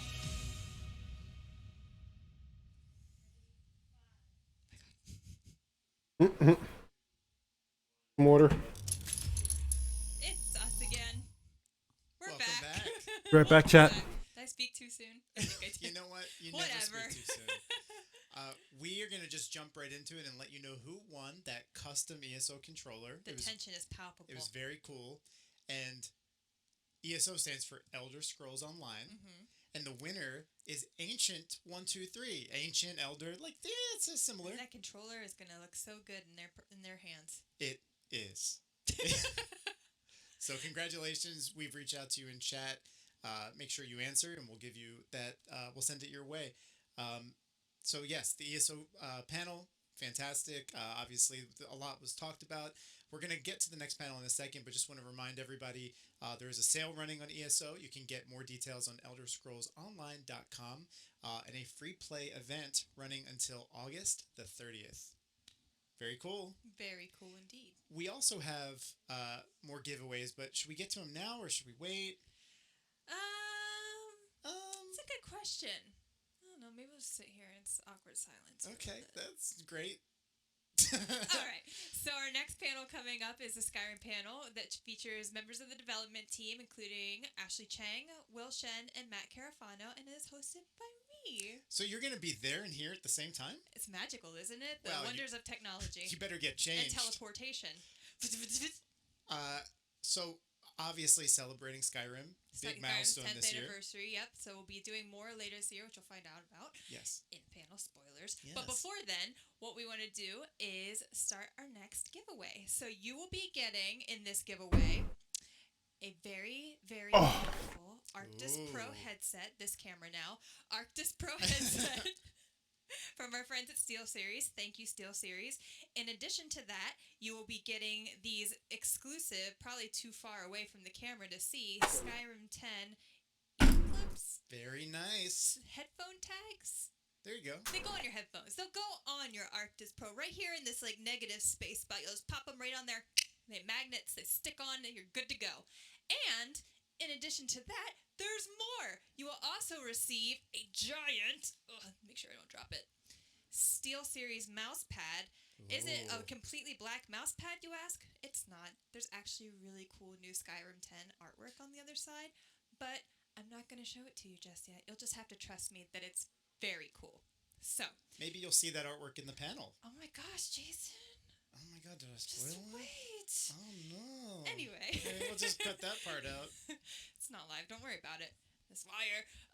So anyway, one winner for those. We will be pulling the winner similar like last time. We'll be announcing the keyword momentarily. Yes. You only need to enter the keyword one time. You need to get back to us within 72 hours after you are selected. Or else you don't get the prize. Then we have to pick don't want another that to winner. happen. Yeah. And then you'll that's be not jealous, and that'll be sad. So, get ready to start reliving the opening of Skyrim with the creators of BGS. And Jess. And me as a host. I'm not a creator at BGS. I would like to be. Just kidding. You're a creator. I love my job. The keyword is Skyrim headphones. All lowercase. One word. One word. In chat right now. We will pull a winner shortly. Awesome. But in the meantime, enjoy the panel. I'm Jess Finster, Senior Community Lead for all Bethesda Game Studios games, and I'm excited to be here today to celebrate the 10th anniversary of a game that's very close to me, Skyrim. One of my first projects at Bethesda was working in QA on Skyrim, so we go way back. Joining me today are three very important guests who also go way back with Skyrim. Three members of the original development team. We have Ashley Chang, Managing Director, Art Director Matt Carafano, and Senior Designer Will Shen. Ashley, you actually recorded a message for the Skyrim fans. Let's check that out. As Skyrim turns 10, it is both humbling and deeply gratifying to see how passionate our players still remain, a decade later. Great things have happened because of you, and great things are coming in the future thanks to your continued support. This year, on November 11th, we're excited to celebrate Skyrim's 10th anniversary with a special event, together with you, the community.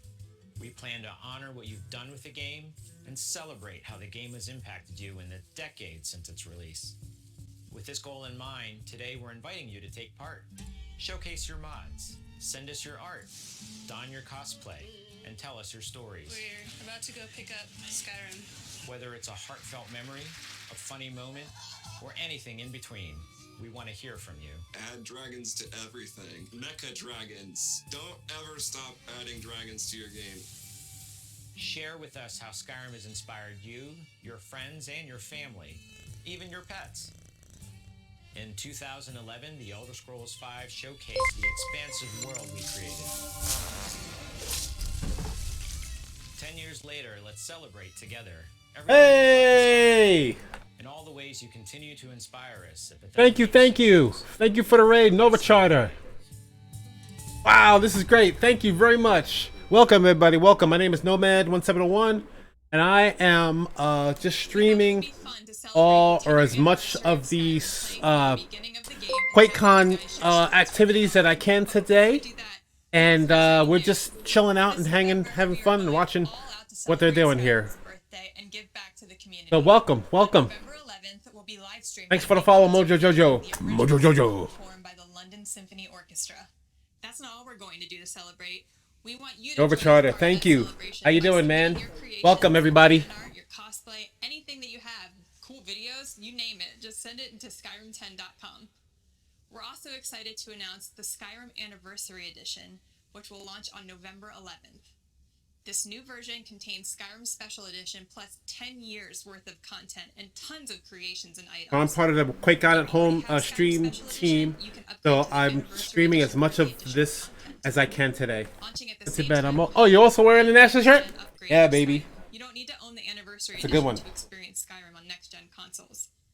Check out our article on Skyrim10.com to learn more about the Anniversary Edition. Ashley, there's something else that we were adding in Skyrim that you've been excited about. That's free for all players. What is that? Yeah, you know what? I think 10 years is a long time to wait, but I think it's worth it. We're putting a fishing mechanic in the game. It's something that, you know, I've always wanted to do in Skyrim. You're running around the world, exploring the wilderness. You don't have to dive in the water and click blindly anymore, right? You can now grab a fishing pole, do some fishing quests. It's a great addition to the game. It'll be free to everyone, and it really adds to, again, the immersion of the world of just running around Skyrim. You can now go and fish. Sounds very relaxing after a day spent killing dragons. Yes. We have even more to talk about at the end of the panel, but for now, let's dive into the game. Driving for us today is Chris Kreitz, QA Engineer. Take it away, Chris.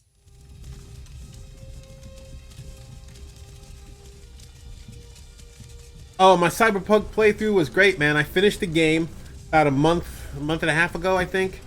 It was before Memorial Day, like I said, and it was a couple weeks before. I got it done in plenty of time, and yeah, it was great. I was thinking about restarting it and going back as a nomad. I gotta go back as a nomad. So I've been thinking about it. Maybe in the fall, I'll play through it again. But it was good. I didn't have, it had its quirks, but playing on PC, it wasn't as bad as the console people were having it. I thought it was okay, and with the improvements they made, it's gonna make it nice to jump back in and play again. Its own life and lets it sort of last forever. You can keep playing because there's so much to do. And this is the iconic carriage ride that has now become, I think, a meme for the ages. How did the team settle on what the opening was going to be for Skyrim? I think we always knew you were going to be carried off your execution. I think at one point you were walking. I don't know when the cart ride came online. Do you remember that? I don't remember the cart ride started. I remember it was like new tech we were adding, and it was very difficult to get the cart to work. So it's only in this specific scene, which is kind of interesting. But we definitely knew that you were going to be a prisoner because it's an Elder Scrolls game. So you're always this mysterious prisoner with your own past that you can kind of make up yourself, and that kind of brings you into the world. I remember us kind of talking a little bit too about how, in a way, it sort of harkens back to like Half-Life in a way. Like you have this sort of smooth intro into the game where you get some of the story and some of the setting, but you don't quite know what's going on yet before you get out into the game, and that was pretty cool. It makes it feel believable. Mm-hmm. Yeah, we're adding in all these snippets when they're talking about the world, like the horse thief and referencing the divines and Sovngarde, and it's all there to just sort of drown you in it. Like, hey, you're in here now. The actor who plays Rayloff there in the cart, the first person who speaks to you, he does an incredible job. Like, I threw in a lot of lines where, he grew up in this area, and now the people that have protected him are now carrying him off to be beheaded. And so there's this nice mixture of like bitterness, but also sadness when he's carrying the lines. He did a great job. Imperial walls and towers used to make me feel so safe. What is your favorite types of characters to play when you're playing? Well, I don't think we knew it was a thing at the time, but I definitely played Stealth Archer a lot. I played Magic. I tried everything a lot, but I'd always come back to Stealth Archer. I had no idea that was going to be like the best way to play or whatever. Everyone on the internet That's thinks. the community defaults back to Sneaky Archer. No matter what race you are, what character you want to play, it's always Sneaky Archer. How about you, Will? Two-handed sword, I think, full berserker mode, just run straight forward. That was definitely fun, and then once you're done with that run through, switch to mage, and do all the mage stuff. Ashley? It depends on what my mood is. If I'm doing sword and board, I'll take Redguard. Stealthy Archer is really popular. I do like to play Argonian because I'm lazy, so I can swim everywhere and have to breathe. If I'm playing the main quest, Dark Elf is good because you're resistant to fire, so it makes the game a little easier if you're just trying to get through it. Ulfric Stormcloak. General Tullius. Some here in Helgen call you a hero. I mean, I think we grabbed the actor that Sultai from Battlestar Galactica. Yeah, that's right. Yep. So we added him in there as a tough military voice. The funny thing is he's staring down poor Ulfric Stormcloak, who's gagged. So it's not really the meeting of the two heads of the Civil War that it probably should have been. What in oblivion is that? Sentries. What do you see? It's in the clouds.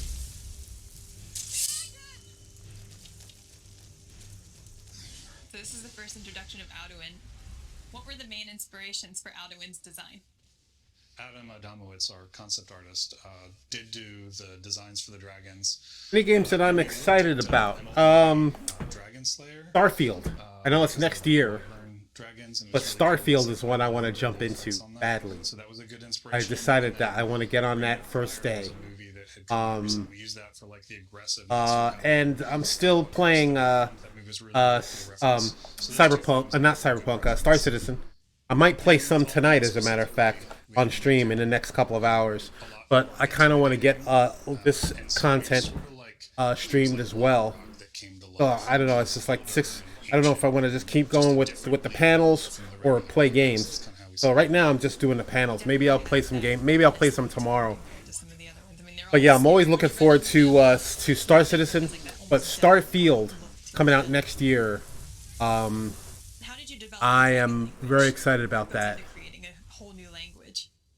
Oh wow! What about you? What are you looking forward to? It's almost entirely Emil. So yeah, Emil did the language itself and what all the words mean, and then the idea for the shapes was our concept artist Adam again. He was thinking about how would a dragon write and what would that be like. So the actual Now this is just going to be Quake and Bethesda games. They're not really going to talk about much else, I don't think. Unless I find some other panel.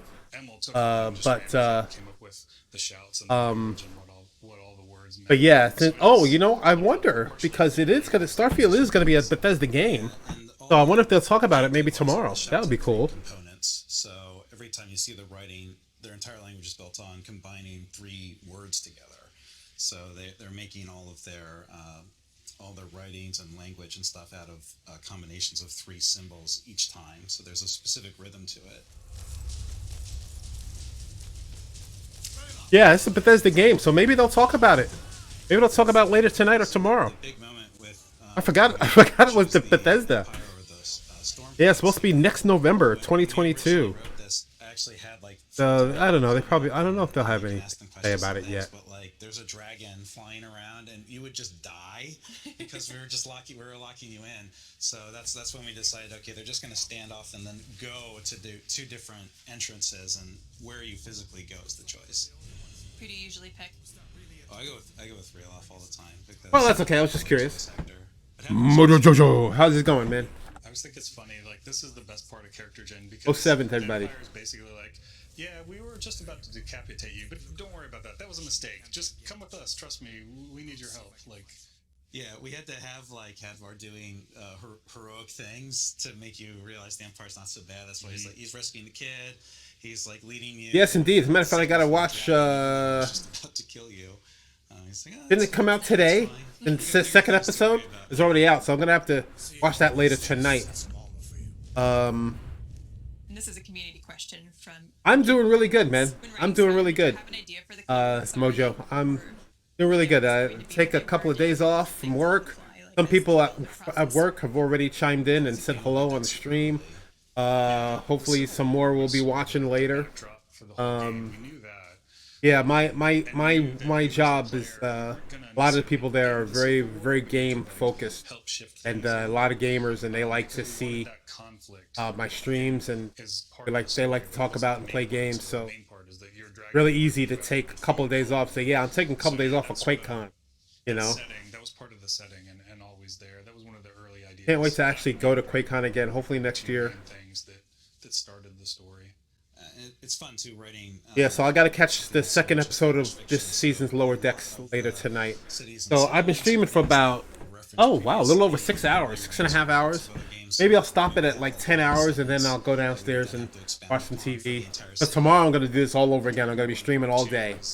And I'm looking forward to it. I like streaming this. You were just sort of an accidental hero. You were in a jail cell and you weren't anybody special. Did I start Invincible? Yes, I did. I did. I got through the first episode, and it's very interesting. So I gotta try to watch some more of that. It's gonna be tough this weekend because I'm gonna do so much of this. It's gonna be tough to squeeze it in. Yeah. So tomorrow I gotta stream and then stop the stream in time for our game at 7 my time, and then so it's like, when am I gonna watch Invincible? So I may have to catch up with some of that stuff Sunday, because I'm streaming after Saturday, and then I'm going out to Fort Worth to meet some other people second half of Saturday. So I'm not going to be able to catch up on a lot of TV shows this next couple of days, unless I stay up late tonight, but I might not do that. And do something with it, or at least sell it. But yeah, I watched the first episode of Invincible the other night. Yeah, so this is... Was it not last night or 2 nights ago? I think it was 2 nights ago.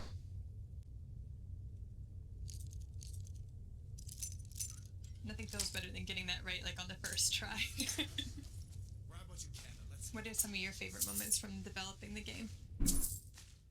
It's hard to say. I think a lot of it really is... we all are working on various parts, and you don't see the game until things start coming together at the end. And it wasn't until you started seeing like the combat come together with spells, with the world, with all the game systems. There's a moment when you're making the game where it's like, oh, it's how all that stuff came together and is actually fun and interesting.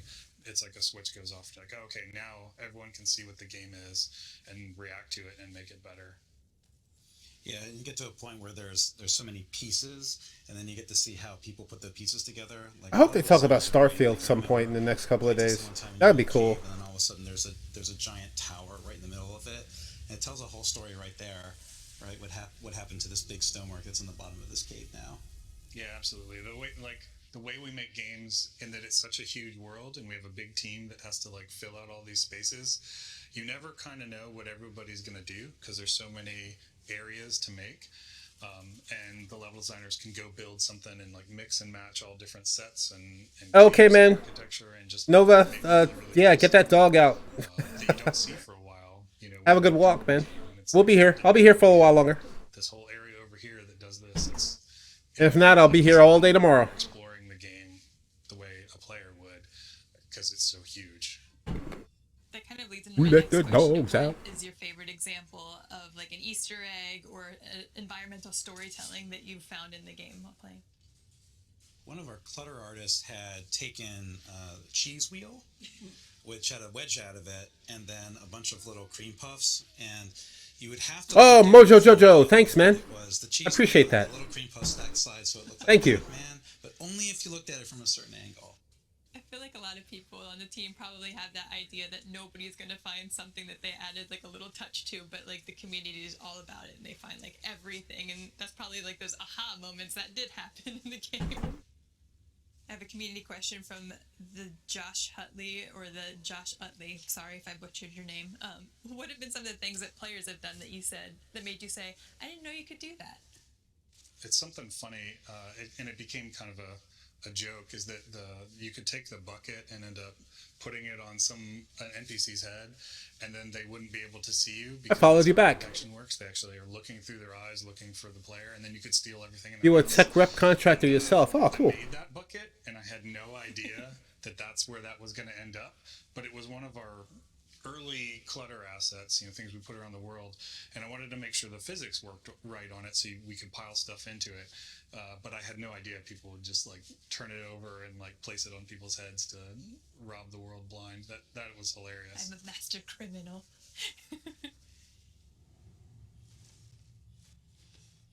The exit to character gen, yes. So we spent a lot of time on this because now you're free, you're open to the world. And we wanted to present it that way, like here's this path that kind of leads off into the world, and there's a nice big reveal and a really epic view, and it gives the player the sense that like, hey, welcome to the world, and you can go anywhere, you can go play anywhere you want. It almost seems to entice you with the paths there, but then you also can see Bleak Falls in the background, so you're probably like encouraged almost to want to go there first, even though the path is. You're welcome, Mojo.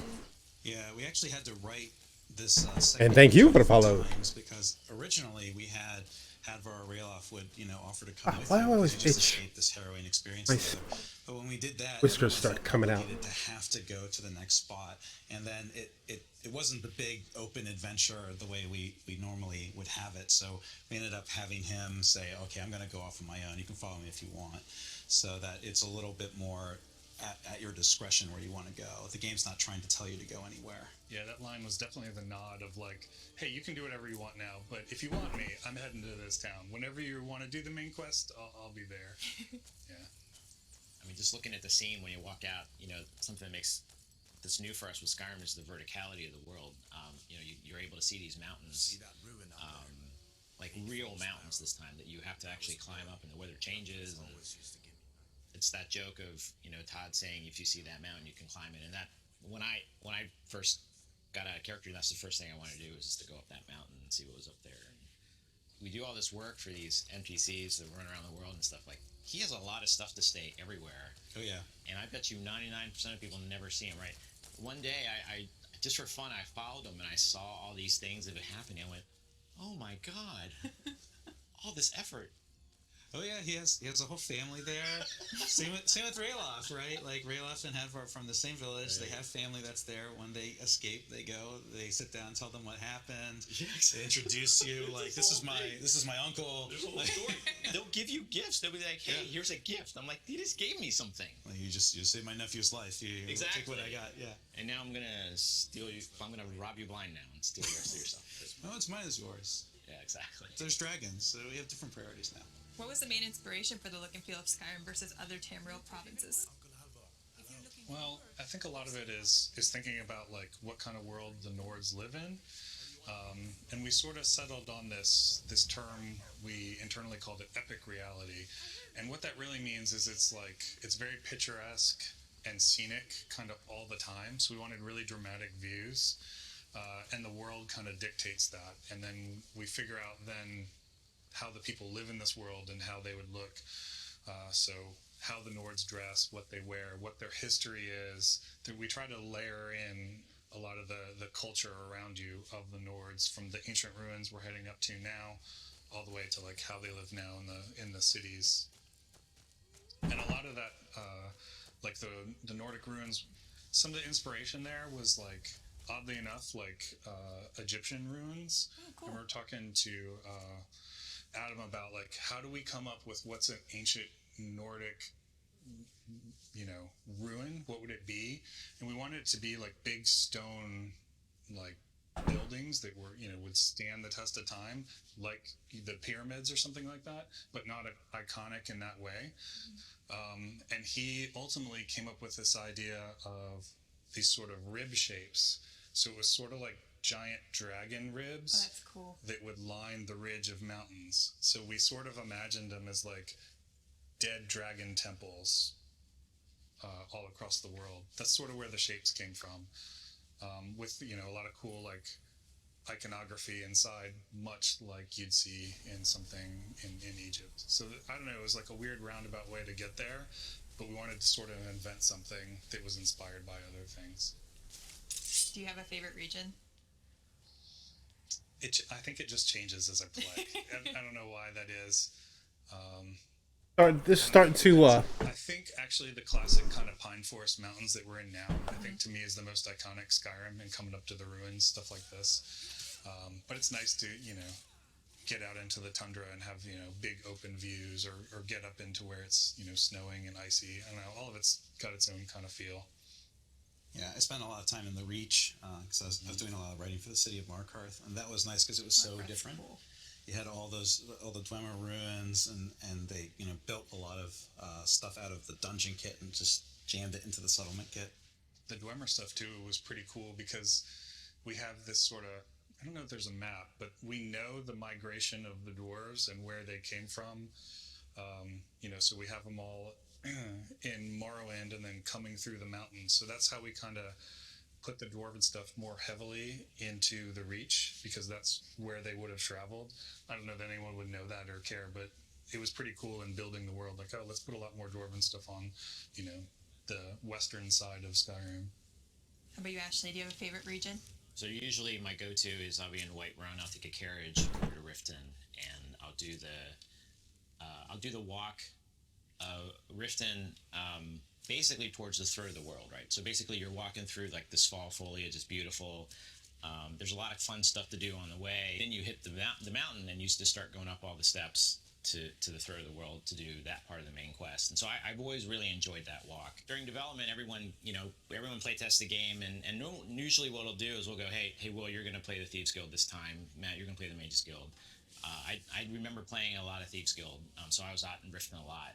Yeah, I think that area, that Fall Forest region, we were trying to make it sort of the prettiest area in the game, if that makes sense, and it's the most like relaxing, whereas everything else is a lot harsher. So that was kind of the contrast region, to be like, it's nice over here, and then the cool part was you go to the city and you find out actually it's kind of a terrible city, and this is where the Thieves Guild's living. They're all on the lower level of the city. Yeah, Greenlock's horrible. We did that on purpose. We wanted it to the contrast of like, hey, that city is actually kind of bad, but it's in the prettiest location. I kind of like that even more. Do you have a favorite dungeon? There's so many of them to explore that have like kind of different features in them. There's tons of awesome dungeons in the game, but I actually think like Blackreach is really cool because it's so expansive and it's a surprise. It wasn't something we showed, and it was a cool moment where the player's like, okay, I've seen the map, I kind of get what this game is, and then like you go underground and stumble into it, and you're like, wait, this place is huge, and there's all these little like hidden parts to it. I think that's really cool when you do something that's like a surprise that's that big. And this is where I believe you first see Draugr if you're going down the main path. What was the inspiration behind them? Well, we wanted to have, undead. This is starting to inspire me to play Elder Scrolls Online. For Morrowind, so that's going way back. And it's a different take. Like they're not skeletons, they're not this. They're more of like mummified warriors. But we didn't want them to be slow moving. We wanted them to have be action-oriented Be combat. terrifying.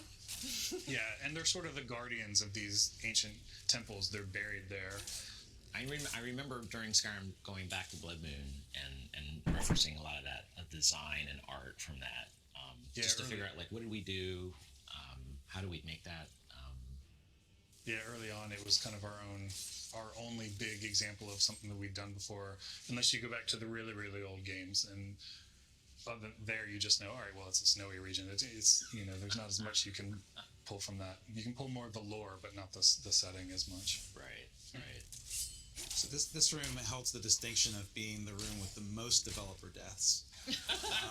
Because we were true. We were It feels like a tuning. death trap. That is true. We were tuning the balance specifically when we hit this room, Yes. and we kept changing the number of Draugr here, the placement of the oil trap. I got so many shows I got to catch up We on. ran through, would just die 10, 12 times over, take a ton of notes, and do it all over again. The thing I like about this dungeon too is if you just do this dungeon out of character gen, you got enough of everything. You got armor, you got weapons, you'll have spells, you'll have leveled up I think you level up like 2 or 3 times in this dungeon. I died a lot in this encounter too, actually. I hated this boss. The Dragon Priest? Yes.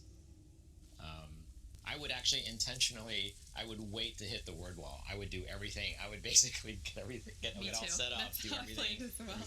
Pick everything up, and then do the word wall, and then go, okay, here we go. Don't die. I do keep away, and I would try to like run around and like just hit him from time to time if I'm too low, and then like run away and go and then like come back later. Yeah.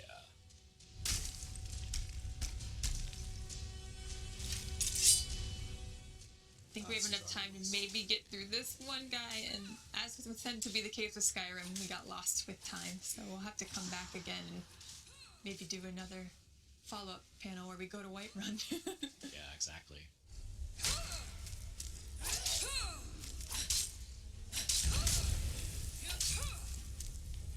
No, he's killing pretty well. Way to go, Chris. Thank you to Ashley, Matt, and Will for chatting with us today, and Chris for helping us through the game journey. We have more Skyrim to come this weekend. Join us tomorrow for a Skyrim fun run with none other than Gus Johnson. Thanks again for joining us, and we'll see you later this weekend. Man, this Star Citizen stuff I got to stream too. Whole thing came out today. I'll do that stuff later. I wish I had thought enough to get some QuakeCon shirts or something in time for this. I would have worn it for all this. But by the time I thought of it, it was going to be too late to get it all delivered because this stuff notoriously comes late. Oh, her microphone's We're not. gonna just jump right into it and tell you who won the giveaway from the last time, and then we can actually show off the mouse pad as well. Up there she goes. Parallel Dreams. Yes. Parallel _ dreams, rather. What did they win? Well, they won this fancy Arctis Pro headset. They Nice. won some speaker tags to go on it. I'm just Congrats. Speaker tags, headset tags. Sure. Yeah. And then they won this mouse pad, which features Look at the size of that mouse pad. Beautiful. brand new. I'm really into big mouse pads too. I have a couple of them. I have the one right now on my desk, which So we'll be doing a lot throughout the remainder. it's not square. It's rectangular, but it's like You can find out more really big. about the upcoming concert. Like 1.5 times larger than my keyboard. Your fan art and your costume. And it has a light rim around the rim. The rim of it, the edge of it lights up. Continue to Cycles through different colors. Thank you to everyone who has. You can do ! Donate. It's right here. Charity in chat. You see it. And donate as little You can as almost see it. $5 or whatever you have, whatever you want towards these amazing organizations. Shout out to KTB919 who has donated. Thank you so much. I don't know if you can see the color. We really appreciate it. Beldernick. Is that right? That is. It looks kind of right. You got it. Next panel. Doom. Excuse me, chat. Excuse me. Marty Stratton, Hugo Martin will be talking about what's next for Doom. And yeah, we do have another giveaway. I think it's our last. No. I don't remember. Well, this is a big one. This is a Razor prize pack. So this will be multiple items. I gotta say, I don't know which one you think is your favorite, but the snake is a top contender. We have one on screen. It is. It's so cute. I love it super so cute. much. Thanks to our friends at Razer Like that, for Mojo? supplying such an amazing prize pack. Yeah, they also have supplied quite a bit of the equipment that we have here to make QuakeCon at home happen. So thank you so much to Razer. But okay, the keyword to enter this prize pack in chat right now, type in Razer package. And one remember, word. Razer spelled Razer. That's correct. Package. PACK. R-A. That's it. Good job. We're not even looking. I'm on a roll. Enter that in chat now. We're going to be picking a winner. But in the meantime, let's check out the stream. Boom. I have entered. I hope I win. Thank you very much. Another QuakeCon at home segment. I am Joshua Boyle, Senior Community Manager on Doom Eternal, and I am joined here in my fabulous living room, as you can see, by none other I than probably will not win, but I have entered. On the screen, we've got Marty Stratton, Executive Producer id. How's it going, Marty? Hey, how are you doing? Good to be here. Thanks. Pretty good. Feels like I just saw you, but you switched locations and now you're in the theaters, so the world is your oyster. Looks like you're just... I know. I've taken Kevin's seat in the theater. Look, it's like Cinemark id. I like that. That's a trademark that we're going to work on. And again, we are joined by somebody you might see me with pretty often on the weeklies. What's going on? This is none other than Hugo Martin, Game Director of Doom Eternal. How's it going, bro? Good. I'm doing good. I'm glad to be here. Broadcasting all the way from Long Island, New York. All right, Long Island. Wait, is this your childhood home that you're in right now? Because we need to dig into this for a second. Is that where you are? I am at my parents' house. This is not where I grew up, but this is we are at Grandma's. This is awesome. I feel like at some point later in the stream, this is not going to happen, but we could just go into a full tour of the Grandma's house with a camera. Just Hugo, Gonzo filmmaking. That would be amazing. Well, and we've prepared a slideshow of Hugo growing up. I want to see it. That we're going to roll at the end of it. Okay, all right. We'll do a segment where she makes empanadas. We all learn how to make empanadas. That's good. That's good. Well, we've got a lot to work with here, obviously, but we are here to celebrate not only 25 years of QuakeCon, which is 25 insane years. to think about it, but also with Doom Eternal, just recently we had a pretty big update. That was update 6. Marty, if you want to just talk us through a quick couple of points of all the amazing work everyone at id has been so busy at work on. We'll get to future stuff in a minute, but first let's take kind of that lap to say that where the game is at right now with update 6. Yeah, I mean, it's already been a busy year. It's crazy how fast things have been going, but really fantastic stuff by the team at id. You know, we basically hit DLC 2, the Ancient Gods Part 2, came out in March, and then we rolled straight into our next gen update, which is what the update you're talking about, update 6. Added a ton of great video options, added ray tracing on Xbox Series X and PlayStation 5, and obviously compatible PC hardware. Tons of just general updates to the game. Added the Terrace Navad Master level. Made a bunch of updates to battle mode to take care of some latency that people felt, and some server hitching that we feel like we have a good fix in for at this point. And just really an overall big update for the team. I think big update for players. It seems like everybody has responded well. You know, we're still working on a few things. We had a quick update come out shortly after, and then we're gonna do a few more small fixes in an upcoming update. But overall, just really proud of the team. You know, I've talked a lot about the fact that it's been really different for us to work from home for the last 18 months. We launched Doom literally as we were going home due to the pandemic, and just the team has just rallied time and time again to keep the game updated, add new content, and just couldn't be prouder of everyone it did. Yeah, well said. I mean, it's been incredible how much work everyone has been doing from home, not in the studio, where all of that creative energy feeds off of each other so naturally. But Hugo, we're going to show on the screen in a second here. We're going to have to visualize. Starting right now, all the way up until, I believe it's September 2nd, we've got this QuakeCon 2021 Slayer skin, player badge, and icon as a thank you to fans. So walk us through how these things get made, because I feel like the cosmetics in this game have been so completely insane. So, like, what's the process like of making those?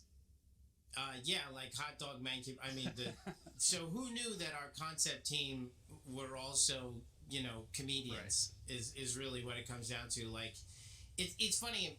I've run into some of the old id guys around Dallas and Adrian Carmack, I think I ran into, and he said that they in the beginning they all just wanted to make each other laugh. That was like a big driving point behind a lot of the stuff they did with the original Doom, and that's a through line that still exists to this day. Like we want to do it cool and we want to do it badass, but like there's also kind of a tongue-in-cheek quality to everything that we do, and so the skins have definitely given the team a chance to flex their muscles when it comes to that stuff. Some of them are really badass, as we know, and we love the super badass skins, the ones that are more serious and like the Slayer stuff. And then there's some like the Hot Dog Mancubus, which are just really Oh my goodness. to put a smile on everybody's faces, which they do. It kind of like there's just a jam session that goes on with the team, and there's like a loose categories for things, and there's such a rich history with the brand that we're able to do some nostalgia stuff. Doom 64 guy, these different things that we're able to do, and then there's always just like the funny category stuff. And it's kind of like a little American Idol contest. We just sort of pick, see which sketches are the most promising, or the coolest, or the most ridiculous, and they go into production. I think the ArtStation dump that we've seen from the character modeling team recently really shows you off that like we take these hilarious drawings, but we execute them on the highest level with the character team and the prop team, the art team. It's really amazing stuff. So. And then the icons of it, everything, like the UI team gets involved, and Dave Rose and his crew knock out some killer stuff. So head on over to Slayers Club and look out on the different social outlets to see what we have coming next. We still got a little more coming, a few more really cool ones on the way that I think people will really love.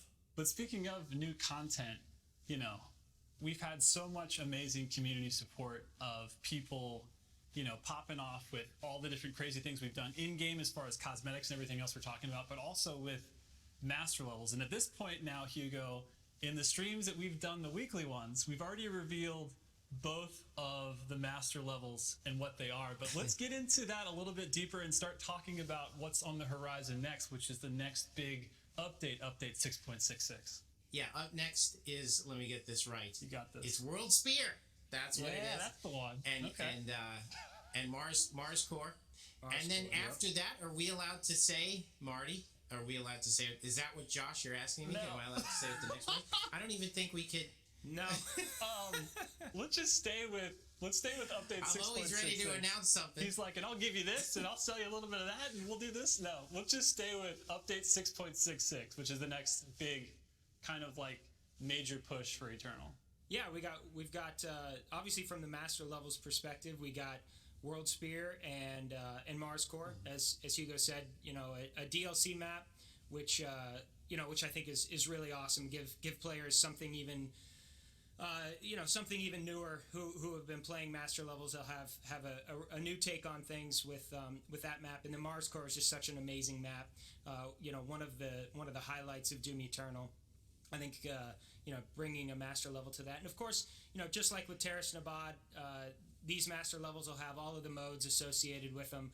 The classic mode, extra life mode, ultra nightmare difficulty, to really challenge those top players. But if you haven't played extra life mode or you haven't played classic mode, and of course all of the master levels are playable on all the difficulties, right. So you don't have to you have to be experienced with the game, but I yes, really Razor package to get in there and play those master levels because they're just such great content. Really yes. fun. One word, Razor package. You got it.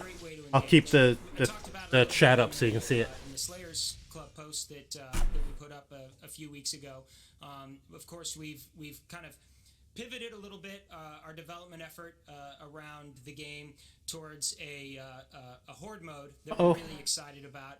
I think Hugo can talk a little bit about our direction there, but really just again another fun way for players to engage just exactly how they want to with the game. Our combat loops are just so much fun that I think it's really a good opportunity. And I think the way horde mode's going to play out is people are really going to have a lot of fun with it. And then we've got a a kind of an update to battle mode that adds a competitive, really a competitive flair to it. Same thing. I think it steers into exactly how players are playing the game, and then a bunch of updates around that from a gameplay perspective. It doesn't change the fundamentals of the game. Some of the updates are pretty big, but the way you play it and the reasons you play You're it, welcome, man. Really My get pleasure. reinforced in this battle mode update. So again, two big, really exciting upgrades. To I'm the watching game. for your name. I don't know if you've already done it. It goes pretty fast. It's kind of a streak-based ranking system that we have with what we hope to have streak-based matchmaking. Nice. So we'll also be addressing some of the lobby dodging that we know that goes on. So you'll be incentivized to stick around to increase your rank, and then you have the potential to we're going to try to steer you into matching with people that are at or near your streak currently, which should provide some good competitive matches moving forward. Really, I mean, I'm really excited about that stuff, and I think a lot of the battle mode community, should be pretty pumped about it.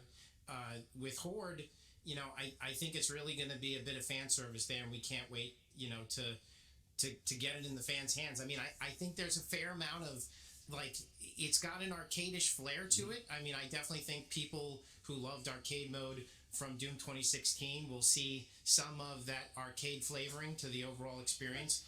But like any Horde mode, it's going to feel deep.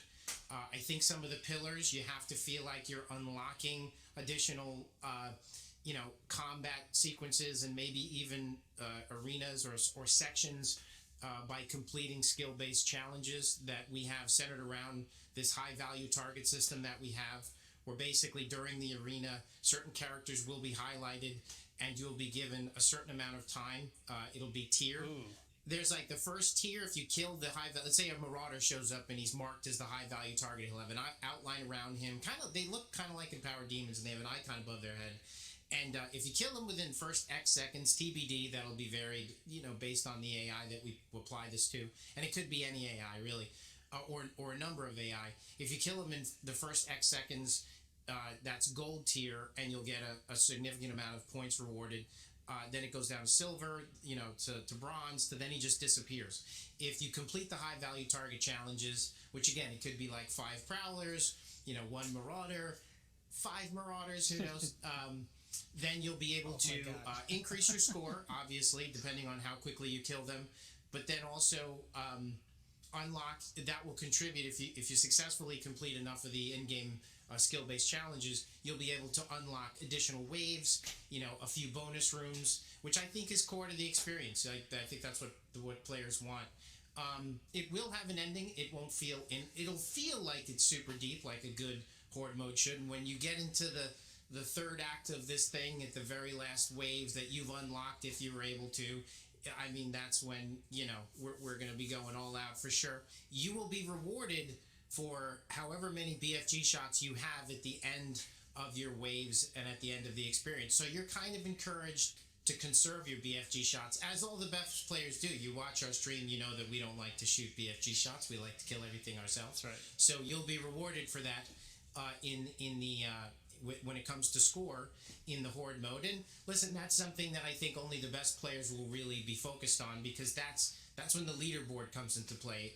The replay value really comes from competing with yourself for the best personal. We'll be ranking your score throughout, keeping track of it, and you'll be competing to see if you could outdo your personal best score, unlocking 100% of the content, beating all the high-value targets on gold standard, getting the max score, completing some of the, there will be traversal puzzles in there as well, without dying too many times. So it's really all about making the perfect run.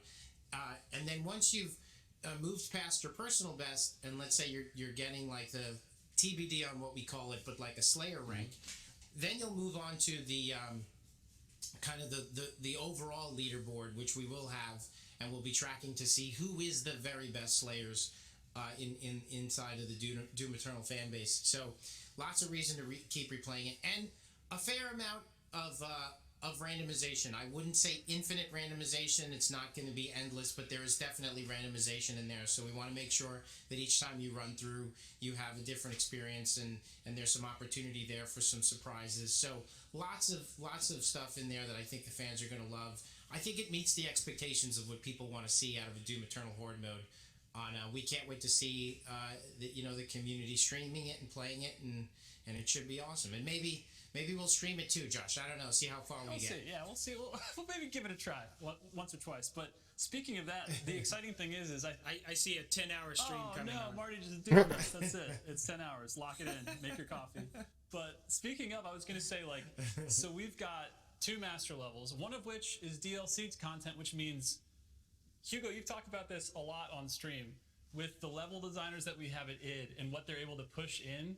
Huge. When you add in the DLC content, we're talking about Sentinel Hammer, which means we're talking about Armored Baron. My mind is reeling to think about the encounters that are in Worldspear now.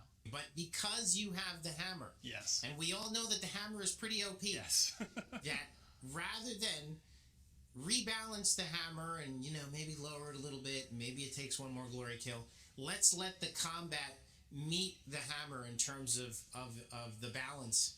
That's how we'll achieve balance within the DLC's master levels. We won't nerf the hammer. We'll bring the combat up to meet the hammer and really test to see how good you are at using that thing and when to use it. It's pretty strategic. Ultimately, it just means that there's kind of no limit to how much stuff we could throw at you because you have that hammer. And I played it myself. It's really, really intense. But I think it still could be more intense, Josh. It's kind of at that point where it's like, yeah, this is pretty good. Right. It's like, have we hit 11? I think we could probably dial it up. Yeah. Yes. Have we hit 11? Right. That sounds good.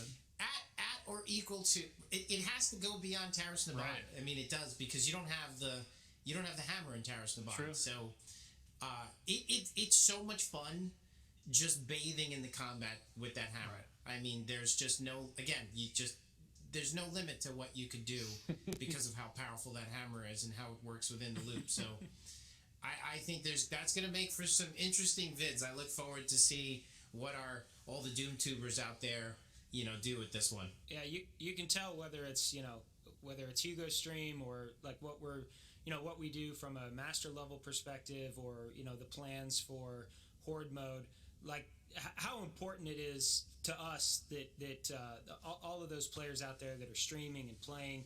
I think they have become known as the Doom tubers, which is amazing. Yeah. But this content that we have coming up, again, we really, I think one of the great things about Doom Combat, the way that we're approaching, the way the team is approaching the Horde mode, is that wide variation in play capabilities. You can play stuff on a low difficulty. You can get in there if you've played the combat, and like we said, chat usually just goes wild when there's a giveaway.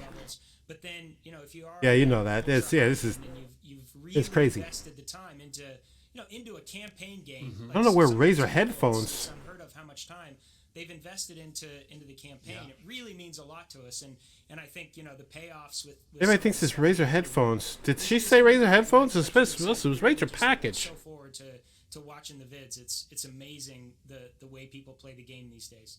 Absolutely. And speaking of which, so we've got the 2 master levels, one of which is DLC content, which is going to be nuts. Did I miss something? We've got the battle mode, streak-based matchmake stuff, which is going to be just making all of the people Razer that are package in there every day as the best demons and the best slayers. Hey, whatever. I don't know. They're just being goofy. But also, we didn't even mention yet. I know it doesn't have a level name, but there's a new battle mode arena that's coming. You did it anyway, just in case.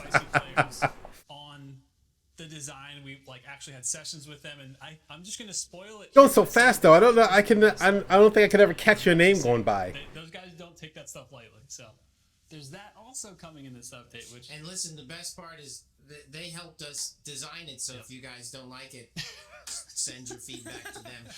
That's right. Go to the Spicy Demons Discord and let them know what you think. That's right. Yeah. They did, and we hope to build on that relationship as we move forward as just the company overall. We've got tremendous fans. We've even been able to bring some of the fans into id Software, and we've hired a few of them. That's right. So it's been a really tremendous experience, and we think this map is really, really awesome. We think the fans are going to love it. There's ongoing, balance considerations taking place right now as we speak. James Duggan, yourself, I know you guys are in there. You're getting the feedback from the fans. We did some damage fall-off stuff. We did lots of things to battle mode.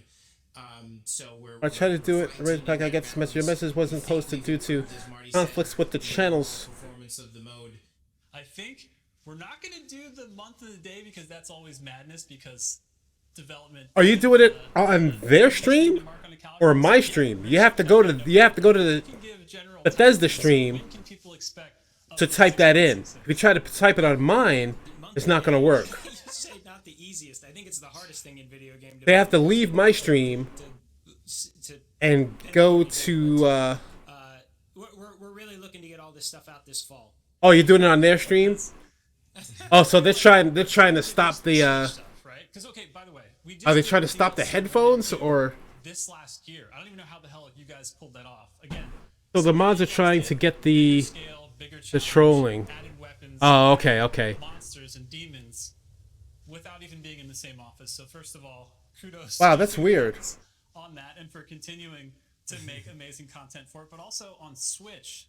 Oh, they're just trying to stop the headphones spamming and get people to do the correct Razer package. Part 2, we have a special treat for everybody right now. I guess. And we are going to roll a trailer that might give some more information and maybe a little bit of some gameplay that you can see now. Oh, excuse me. Oh, excuse me, chat. Sorry.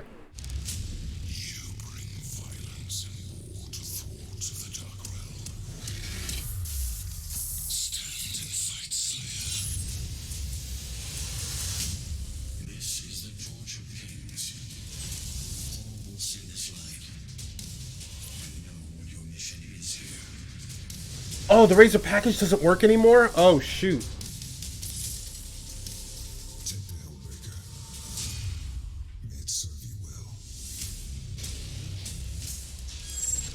Raider pancakes. somebody type. Or maybe you can only do it once. Once you do it once, I don't think it might not let you do it again.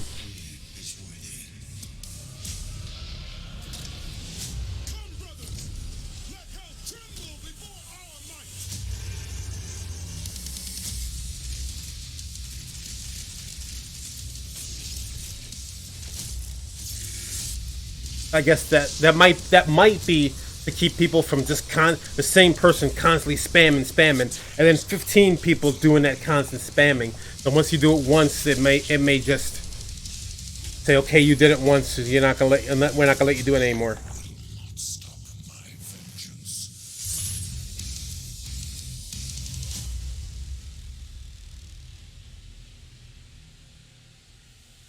That might be how they have it set up, but I don't know. Just days.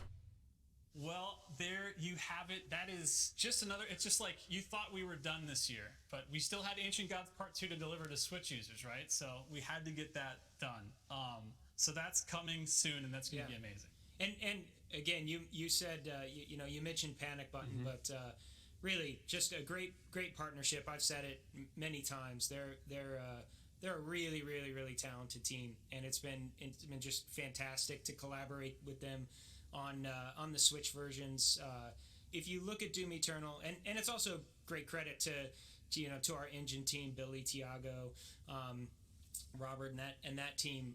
Just how scalable that is when you look at the ultra high end that we just released on next gen, and then you take that all the way down to a handheld platform in the Switch.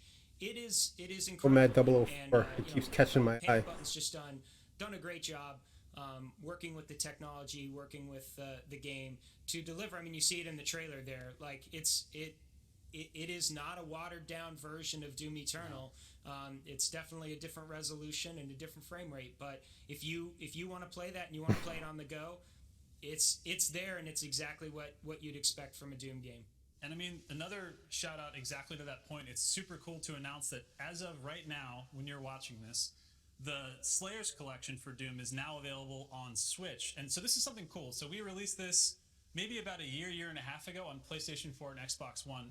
But of course, because we're bringing it to the Switch, and Nintendo is where Doom 64 is from, the Slayers collection on Nintendo Switch, available now digitally in the eShop, also comes with Doom 64, which is just a nice touch. It's just a nice nod. So again, you could basically buy that and Eternal, and then DLC 1 and 2, and you would have the entire catalog of every Doom game ever made on in your pocket, handheld. It's insane.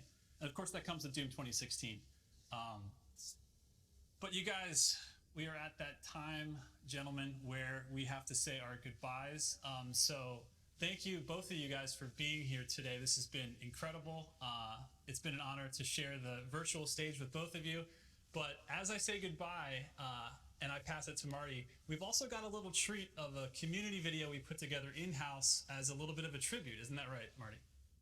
Yeah, absolutely. We know, first of all, I want to say thanks to you. You've done a great job, and it's a lot of work.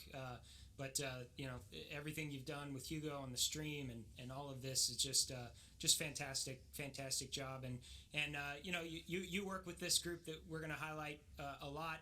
These are just a few of the you know, Doom tubers out there, the contributors of content, and we know how hard it is. We know how much work goes into it. So we wanted to say thanks by highlighting a few clips, and just share our appreciation. And also thank you to everybody who's tuning in. Thank you to the QuakeCon audience. Really appreciate it, and can't wait to see everybody next year. Very well said, Marty. Thank you for that. And also, Hugo, as a final goodbye, do you have any final words for this amazing QuakeCon community that we've got in this Doom video? Yeah, I thought everything that Marty said was perfect. Doom would not be the same without you guys. Thank you so much for the support. We've got some more content coming, so stick with us. Thank you again for the feedback, for all the hilarious videos, for the banter, and we love it. And yeah, stay tuned. Thank you again for everything. Later. See ya. Thanks, guys. Alright, I'm back. Oh my god. Dude, back off if you can. Let's go, baby! Oh my god! Keep block.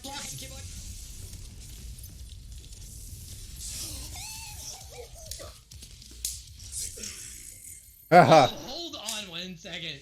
Below Dread Knight, I'm trying to watch the kaiju battle! Go for the rocket kick! Yeah! This is the greatest day of my life. I take it back. I take it back. Oh, what is this? A catapult? Do I get to fire it this time? Oh, wait, don't tell me. Yeah!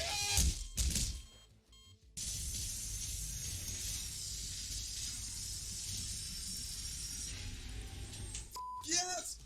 In clutch! Saving throw! I love you! Oh! Yes! They raid the dude with 11,000.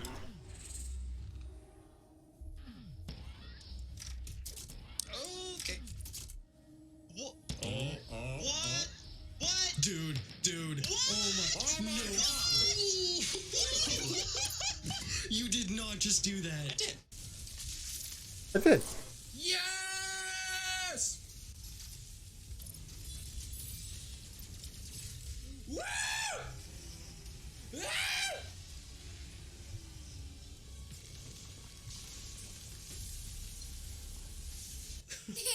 So we're playing Doom Eternal.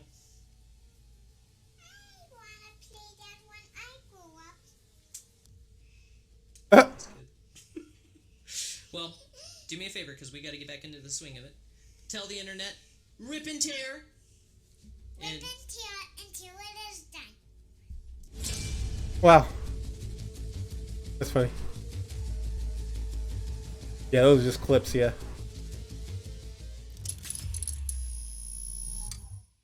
Oh, these guys are back. Doom. I'll tell you what, there's been a lot come into the game, or a lot came to the game. I can't speak words. I don't know what I'm saying. It's the end of the day now, don't worry about it. But a lot coming. As you just heard, we've got the Ancient Gods Part 2 coming to Nintendo Switch on the 26th of this month, and Horde Mode coming with update 6.66 later this year, as well as some battle mode improvements as well. Very cool. Very cool indeed. Or hot as hell. Hot as hell. But we actually need to tell you who won the giveaway from the last time that we said there's going to be a giveaway. Oh, Who wait. is it? Are you talking about the Skyrim giveaway? I'm talking about... For the headphones? No, we did that. Oh, right. I'm talking about the prize pack, right? Yes. You're right. The Razor prize pack. The Razor prize pack. That's right. We're doing it live. The winner is Elfix. Congratulations, Elfix. You won. We've contacted you via chat, so check your messages, respond to us, and we'll send it your way. We're actually going to do another giveaway. Congrats, Elfix. Sudden Death. This is going to be a quick one because this is our last live segment for today. Oh. Until later, we have Australian streams, but we're going to get right into it. It is an NZXT case and cooler. Oh, nice. Look at this. Oh, that's the cooler I want. Beautiful. So what Oh no, that's not quite the cooler I want. I want the next one up, the Kraken. It's going to be a difficult But I wouldn't mind having that one either. But this PC is an NZXT a case. SD for So that's the whole fit. Add that part to it. All lowercase. NZXT SD in chat right now. We're going to pick a winner in about a minute or two. Good luck. So hurry up. Let's do it. We've got a lot going on for the rest of the weekend, though. So, in addition to our Australian colleagues doing their stream this evening, we will NZXT also have day 2 and day 3 SD. tomorrow Boom. I'm in. respectively. We will have. Wouldn't mind having that case. Tomorrow we rate dogs are going to be. Really like NZXT. Puppies. We have If I build another PC, it's probably going to be NZXT case again. Alienware is doing their fundraising stream. ESO Dungeon Run. That's going to be exciting. I'm just looking over my cheat sheet. Trivium's going to be back with us, and we'll have the Gus Johnson fun run with Skyrim. Amazing. So much activity. And us. We'll be back tomorrow, too. We'll be back. Oh, excuse me. We know that's why you sign in and look up that's a QuakeCon. Pillow fights. We actually have a winner, so let's do it. This sudden death winner is... That was odd. That was odd. That was odd. Oh. Congratulations. There wasn't anything odd Congratulations. about it, other than that was their name. Well deserved. I answered cool, but we didn't win anyway. Oh well. We had a lot of panels. We learned a lot of things. Yeah. I can't wait to be back tomorrow. A lot of tech. Congrats. Look.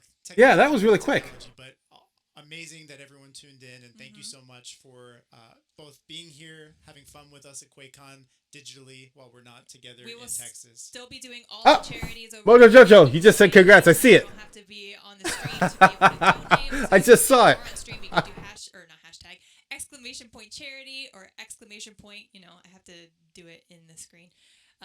Donation, and that will bring up all of the different donations you can make. Thank you to everybody that is donating. I'll do it, GG. We received a lot of great donations, including Carter Thulu, Rip and Tear for Charity. Spanker Prime, Lucky Guy 377. All of you, thank you so GG much Mez. for your donations. We can keep saying names all night. We'll be here for another hour. Yeah. Well, we won't. No, we won't. Awesome. Well, thank you all. We will see you tomorrow. Tune in bright and early. Yep. Cool. Have a wonderful evening. Bye. Right, there you go. Alright, let's... Thanks for joining us today. We're not done yet. Tune in tomorrow for live streams, tournaments, and more. And remember, QuakeCon never sleeps. Head over to Discord to chat with So that's it for the Bethesda. Make new friends. See you tomorrow. Quake Community's got Doom 64, Final Nightmare. 4 o'clock? Oh no, it's Quake 3 Arena. That's already started at 4 o'clock. Fallout at 5. This is the schedule for tomorrow. Skyrim 10th anniversary. Alienware fundraising and raising heck.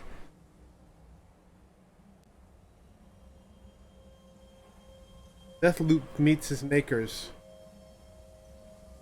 Okay, that's what we're gonna be doing tomorrow. 9:30. Or are these Eastern? So 8:30. Subtract 1 hour from all these because I'm in Central Time. So So 8:30. So I got to be up around 8:30, which is easy for me. I'm usually up by somewhere between 6:30 and 7:30 in the morning. So I will get up in time for that. Meanwhile, let's go over to Quake. QuakeCon community. Weavers. It doesn't harm Morgan. And let this go. Made up of the consciousnesses integrated into the Typhon, a form of communication between them. And this is apparently others. Quake 3 Arena bots. The nightmare is talking about hunting. But I don't know. It is probably best to avoid the chaos of this place and make a run for deep storage. And there, Big Brother Alex Yu immediately locks Morgan in, claiming that she will be safe here, and when he is ready, he will meet with Morgan in his office. But we're certainly not sitting around waiting. This place is actually not safe. There are Typhon lurking about. The security doors have been mangled. Thanks, Alex. Real safe. The fabrication plans for the self-destruct army key that Morgan Yu hid away in deep storage are in the central repository, a zero-gravity section of the ship that is infested with cystoid nests and coral. Another death trap. Oh, good fun. Thankfully, Typhon Morgan is an absolute pro at traversing zero-gravity spaces and maintaining spatial awareness. Thank you. Absolutely zero face tanking of cystoid bombs took place. Morgan needs to retrieve the computer drive floating around the repository to get access to the fabrication plans. Absolutely no problem. What is this? Chief Danielle Show does get in contact with Morgan Yu. She is not dead, at least, gosh, not yet. She asks Morgan to find a person that killed her once romantic partner. There's nothing going on in chat. To do just I'll get rid of chat. Thing and kill the person that took her away. Yeah, sorry about that, Chief Show. Typhon Morgan takes the way out that Danielle Show provides, but doesn't track down the killer of her former partner. I just kind of got a little sidetracked and things escalated. I mean, Morgan did. Morgan got sidetracked and things escalated. Sorry about that. Now, there is a brief moment of dream that Typhon Morgan experiences. A break in the simulation that lasts just for a few moments. Ooh, This is the first time in the simulation that this Morgan has experienced it. You're not what they say you are.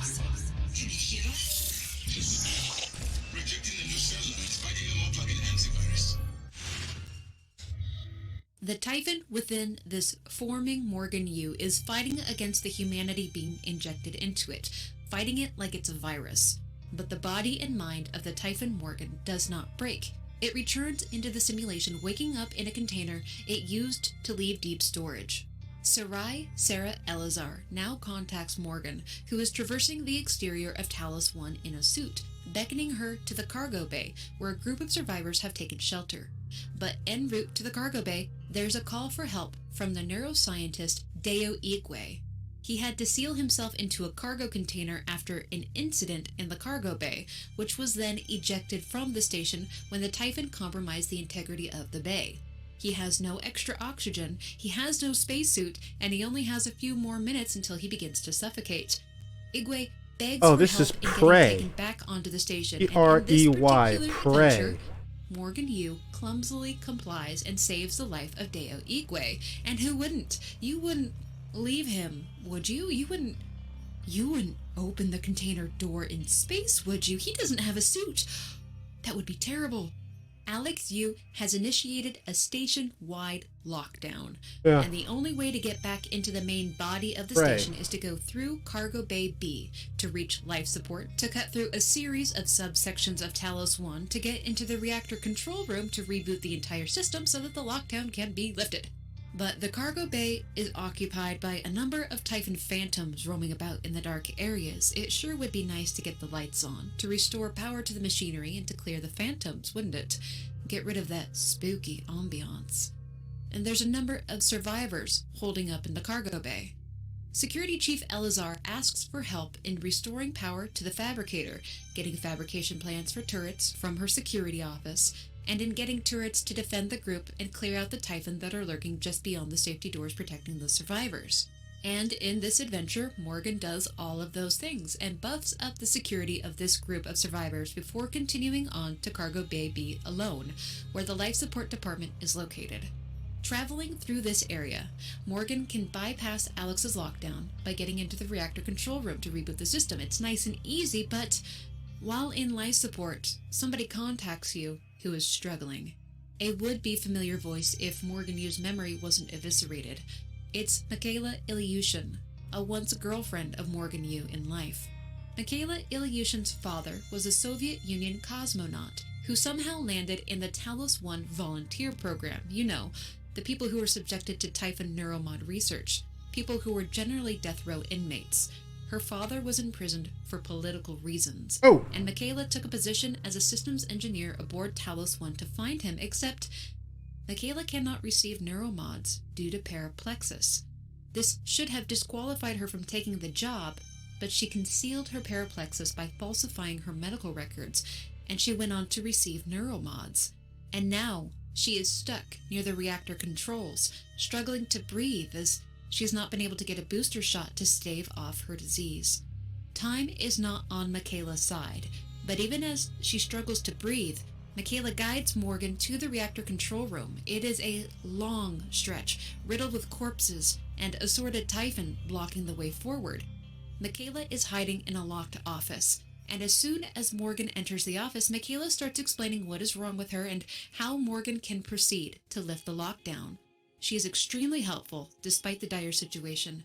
She doesn't try to bargain anything, and in this case, thankfully because of some lucky searching before encountering Michaela, Morgan Yu already has her medication on hand and is able to restore Michaela to full health, at least for now. Whew, that was a long stretch. The reactor control booth is at the bottom of a long descent, but if I may say, the nightmare showing up here was just plain malicious, and the actual process for rebooting the system is a right pain in the keister, and a little bit spooky too, and I feel like the technopaths and corrupted operators appearing to muck with the electronics was just a bit cruel. And even with all these trials thrown at her at once, Morgan manages to handle it.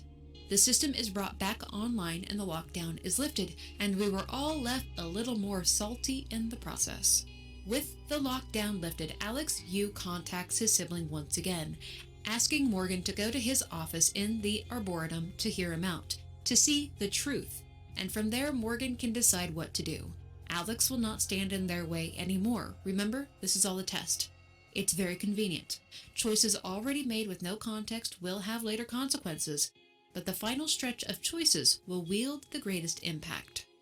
With the lifts restored, Michaela and Deo Igwe will be able to meet with Morgan Yu at her office when she is ready, where January is skulking about, and the survivors in the cargo bay are able to leave the cargo bay to seek out an escape route. Everything is going fine. See, everything is fine. Just ignore the insane Typhon threat on the station that just keeps escalating. How even did they make it to Morgan's office in one piece? But they did. They made it. But Morgan detours to her brother's office in the Arboretum to hear him out and learn what he claims to be the truth. Arboretum? Isn't that Arboretum? Is a video, supposedly from the year 2035, of Morgan and Alex together. And it's up to each of us to decide if what we're being told is a tall tale or not, but this does not feel like an authentic video. It feels like a form of manipulation, and I could be wrong. I could just be positioned to oppose anyone who pretends to know the right way to handle the situation at this point. But in the video, Morgan and Alex stand together, united in their desire to complete their research together. Morgan does not seem troubled in any way. She seems to be fully aware of what's taking place around her. Alex presents as though Morgan is the dominating mind, and he is just carrying out her wishes. And this doesn't appear to be the apartment simulation that we experienced at the start of the simulation. I don't trust it. Morgan is too free, too lucid, and Alex is acting too passively. What Alex wants to accomplish now is what we would know as the October Directive. Do you remember the first operator that the real Morgan built?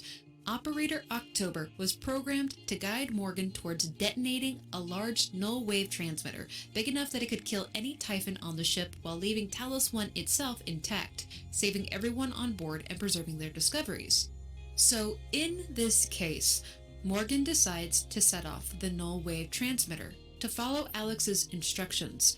First up is to get a scan of the coral node on the exterior of the ship for Alex to study. And as soon as Morgan exits the ship to get that scan, January starts harping on about purpose and choices and what Morgan needs to do. It makes it hard to sift through all the bullcrap and form an opinion on anything when there's two sides playing word games. Typhon Morgan instead decides that regardless of who it serves, whatever choices save the most lives and causes the least amount of harm will be the choices that she pursues. January and Alex can go fuck themselves. And it would seem that the TranStar Board of Directives are privy to what is taking place on Talos 1, and a ship has launched to investigate the situation, which means Father William Yu is aware of his children's potential failures. There's not a lot of time left before TranStar reinforcements arrive on the station, and who knows what will happen once they land.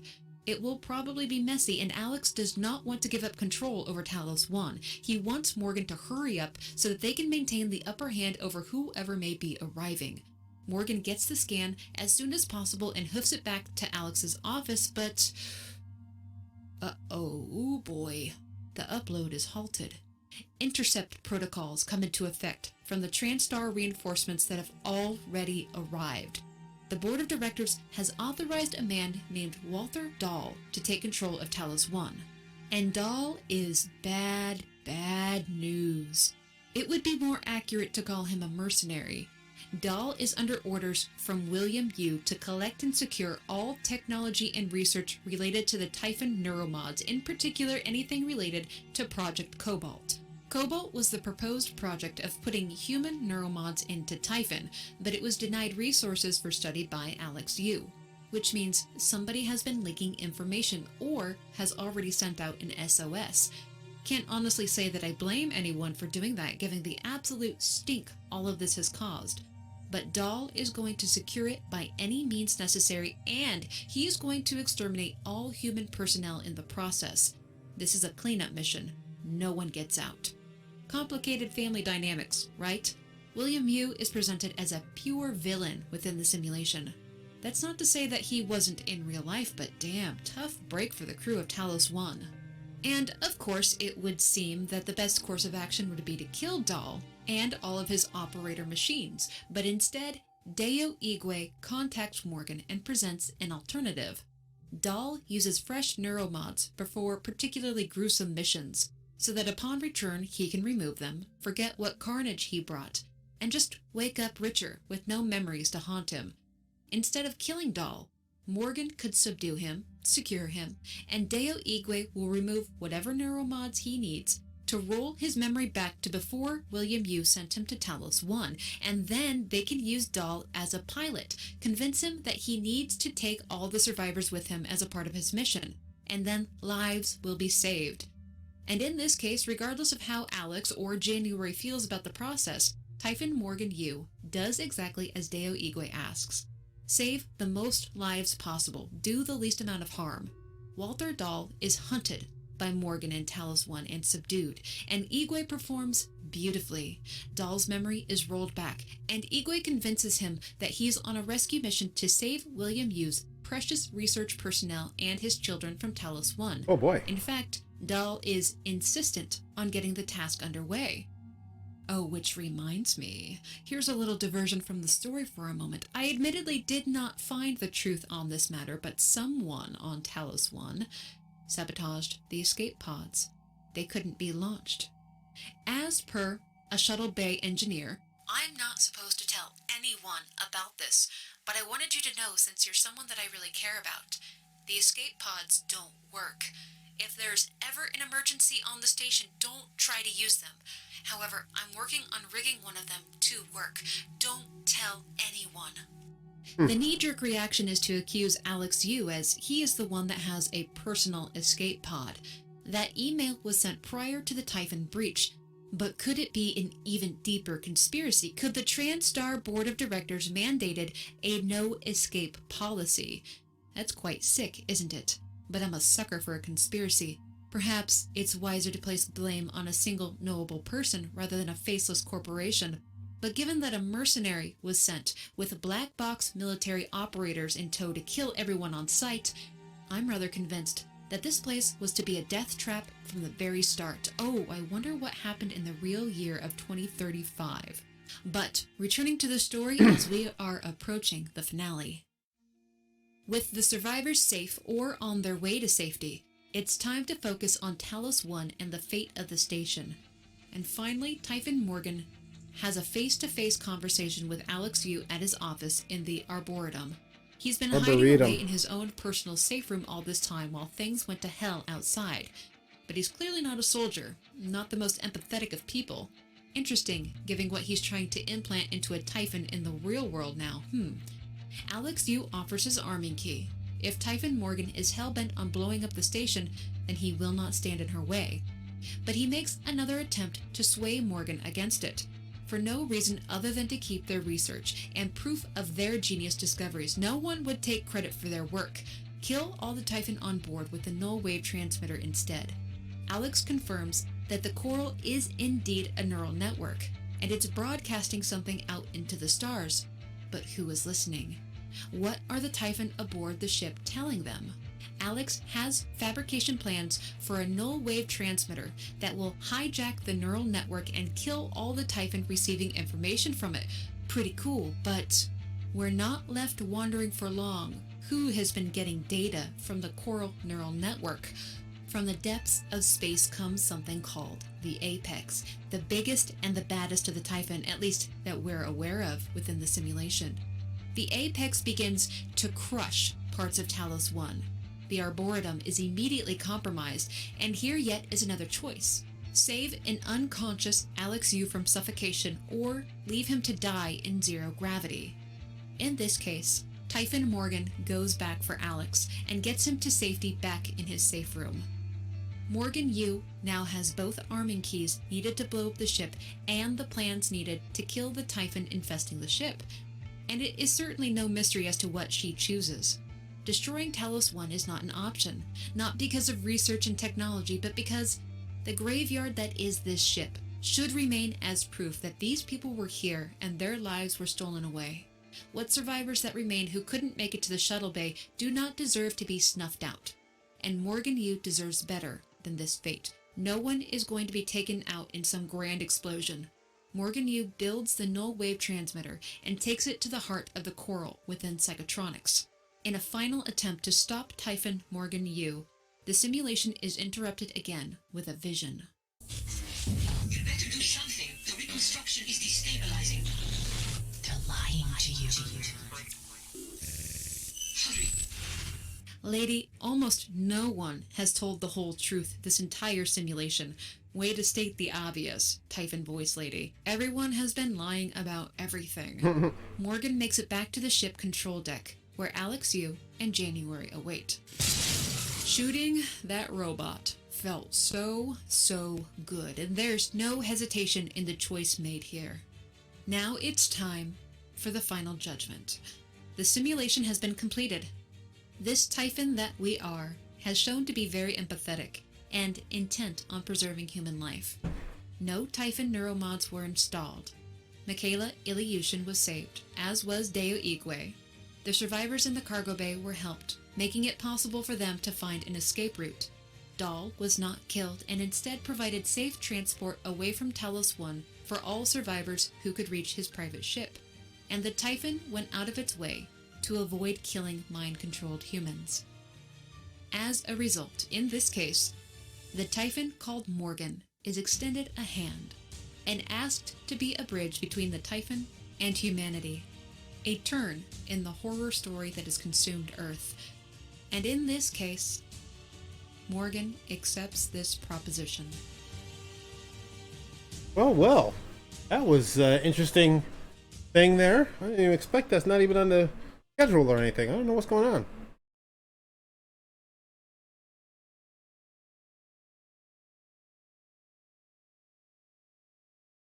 What have we got now? When loading QuakeCon, please remember not to turn off your or unplug your computer. Okay.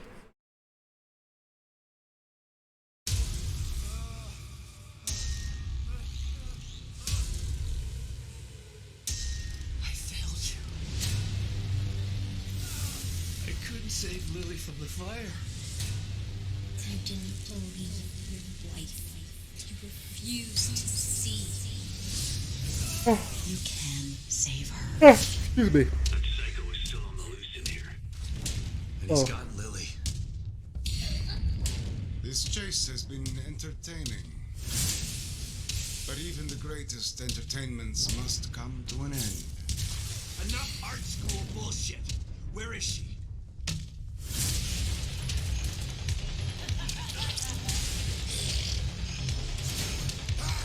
We have the same goals, Sebastian. We can help each other. Join me.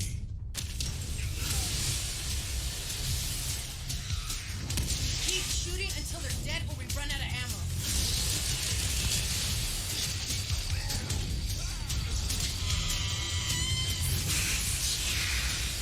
Once I have the power of the core, you will be truly free. Are you alright? Why wouldn't I be alright? The Evil Within 2.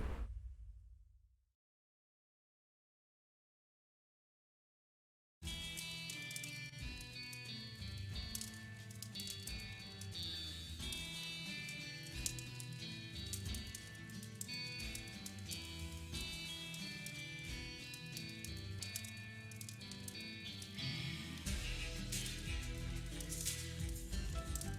I just left the house to go pick up my kids.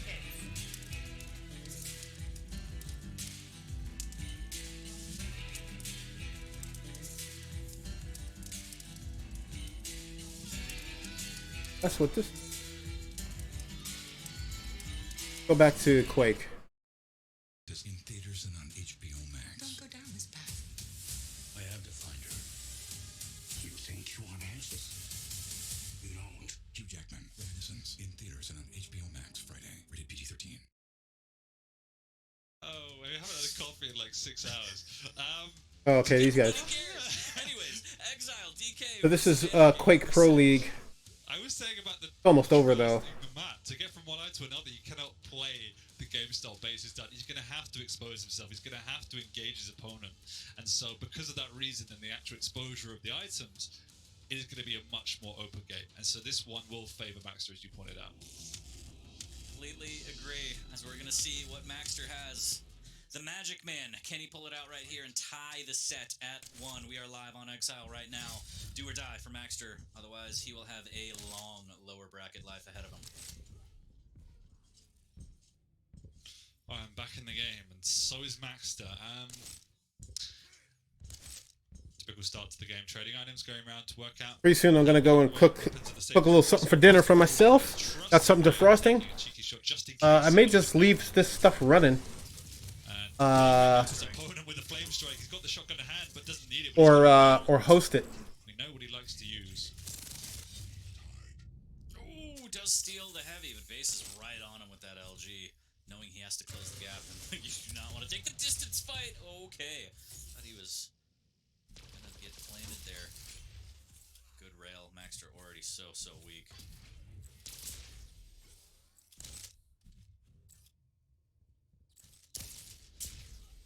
Big rails coming out from Maxter. You can see already Base having to expose himself a lot more angles here. And this is why the Anarchy comes in so much more useful.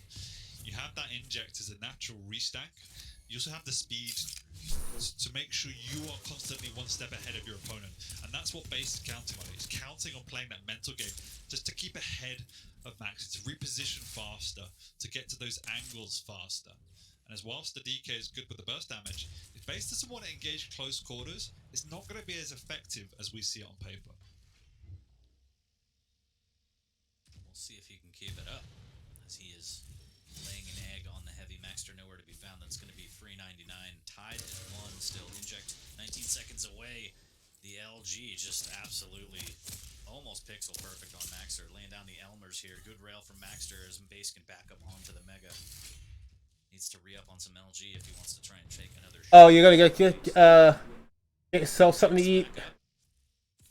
I have some little pork ribs that I've been sitting in the freezer for forever. I just defrosted them.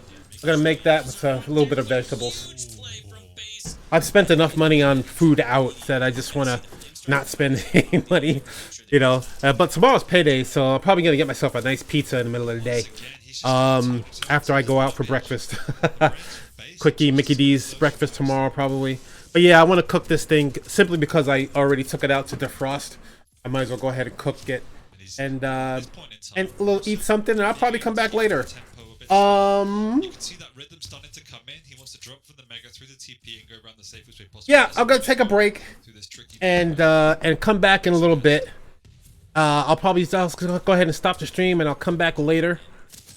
Or what I would do is I will host this. Let me host it, and then I can at least keep it going. And then I'll come back a little bit later after I chill out, watch a little bit of TV, whatever. Hey Nova, thank you very much, man. I appreciate you guys being here. Totally.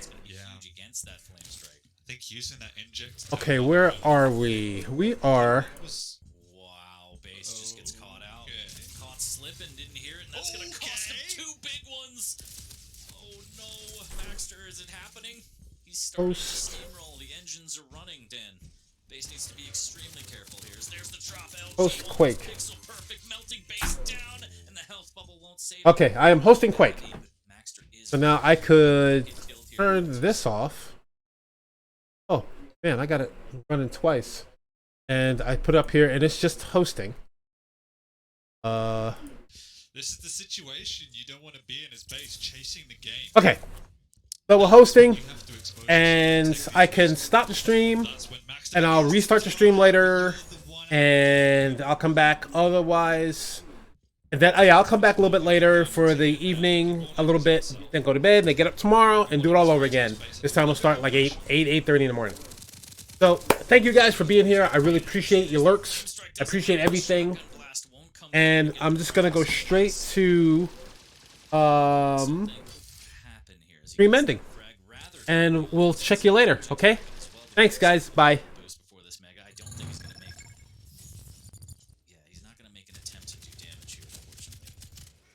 Ooh, but the rail on the exit. Ooh, moves at 2. Not bad at all.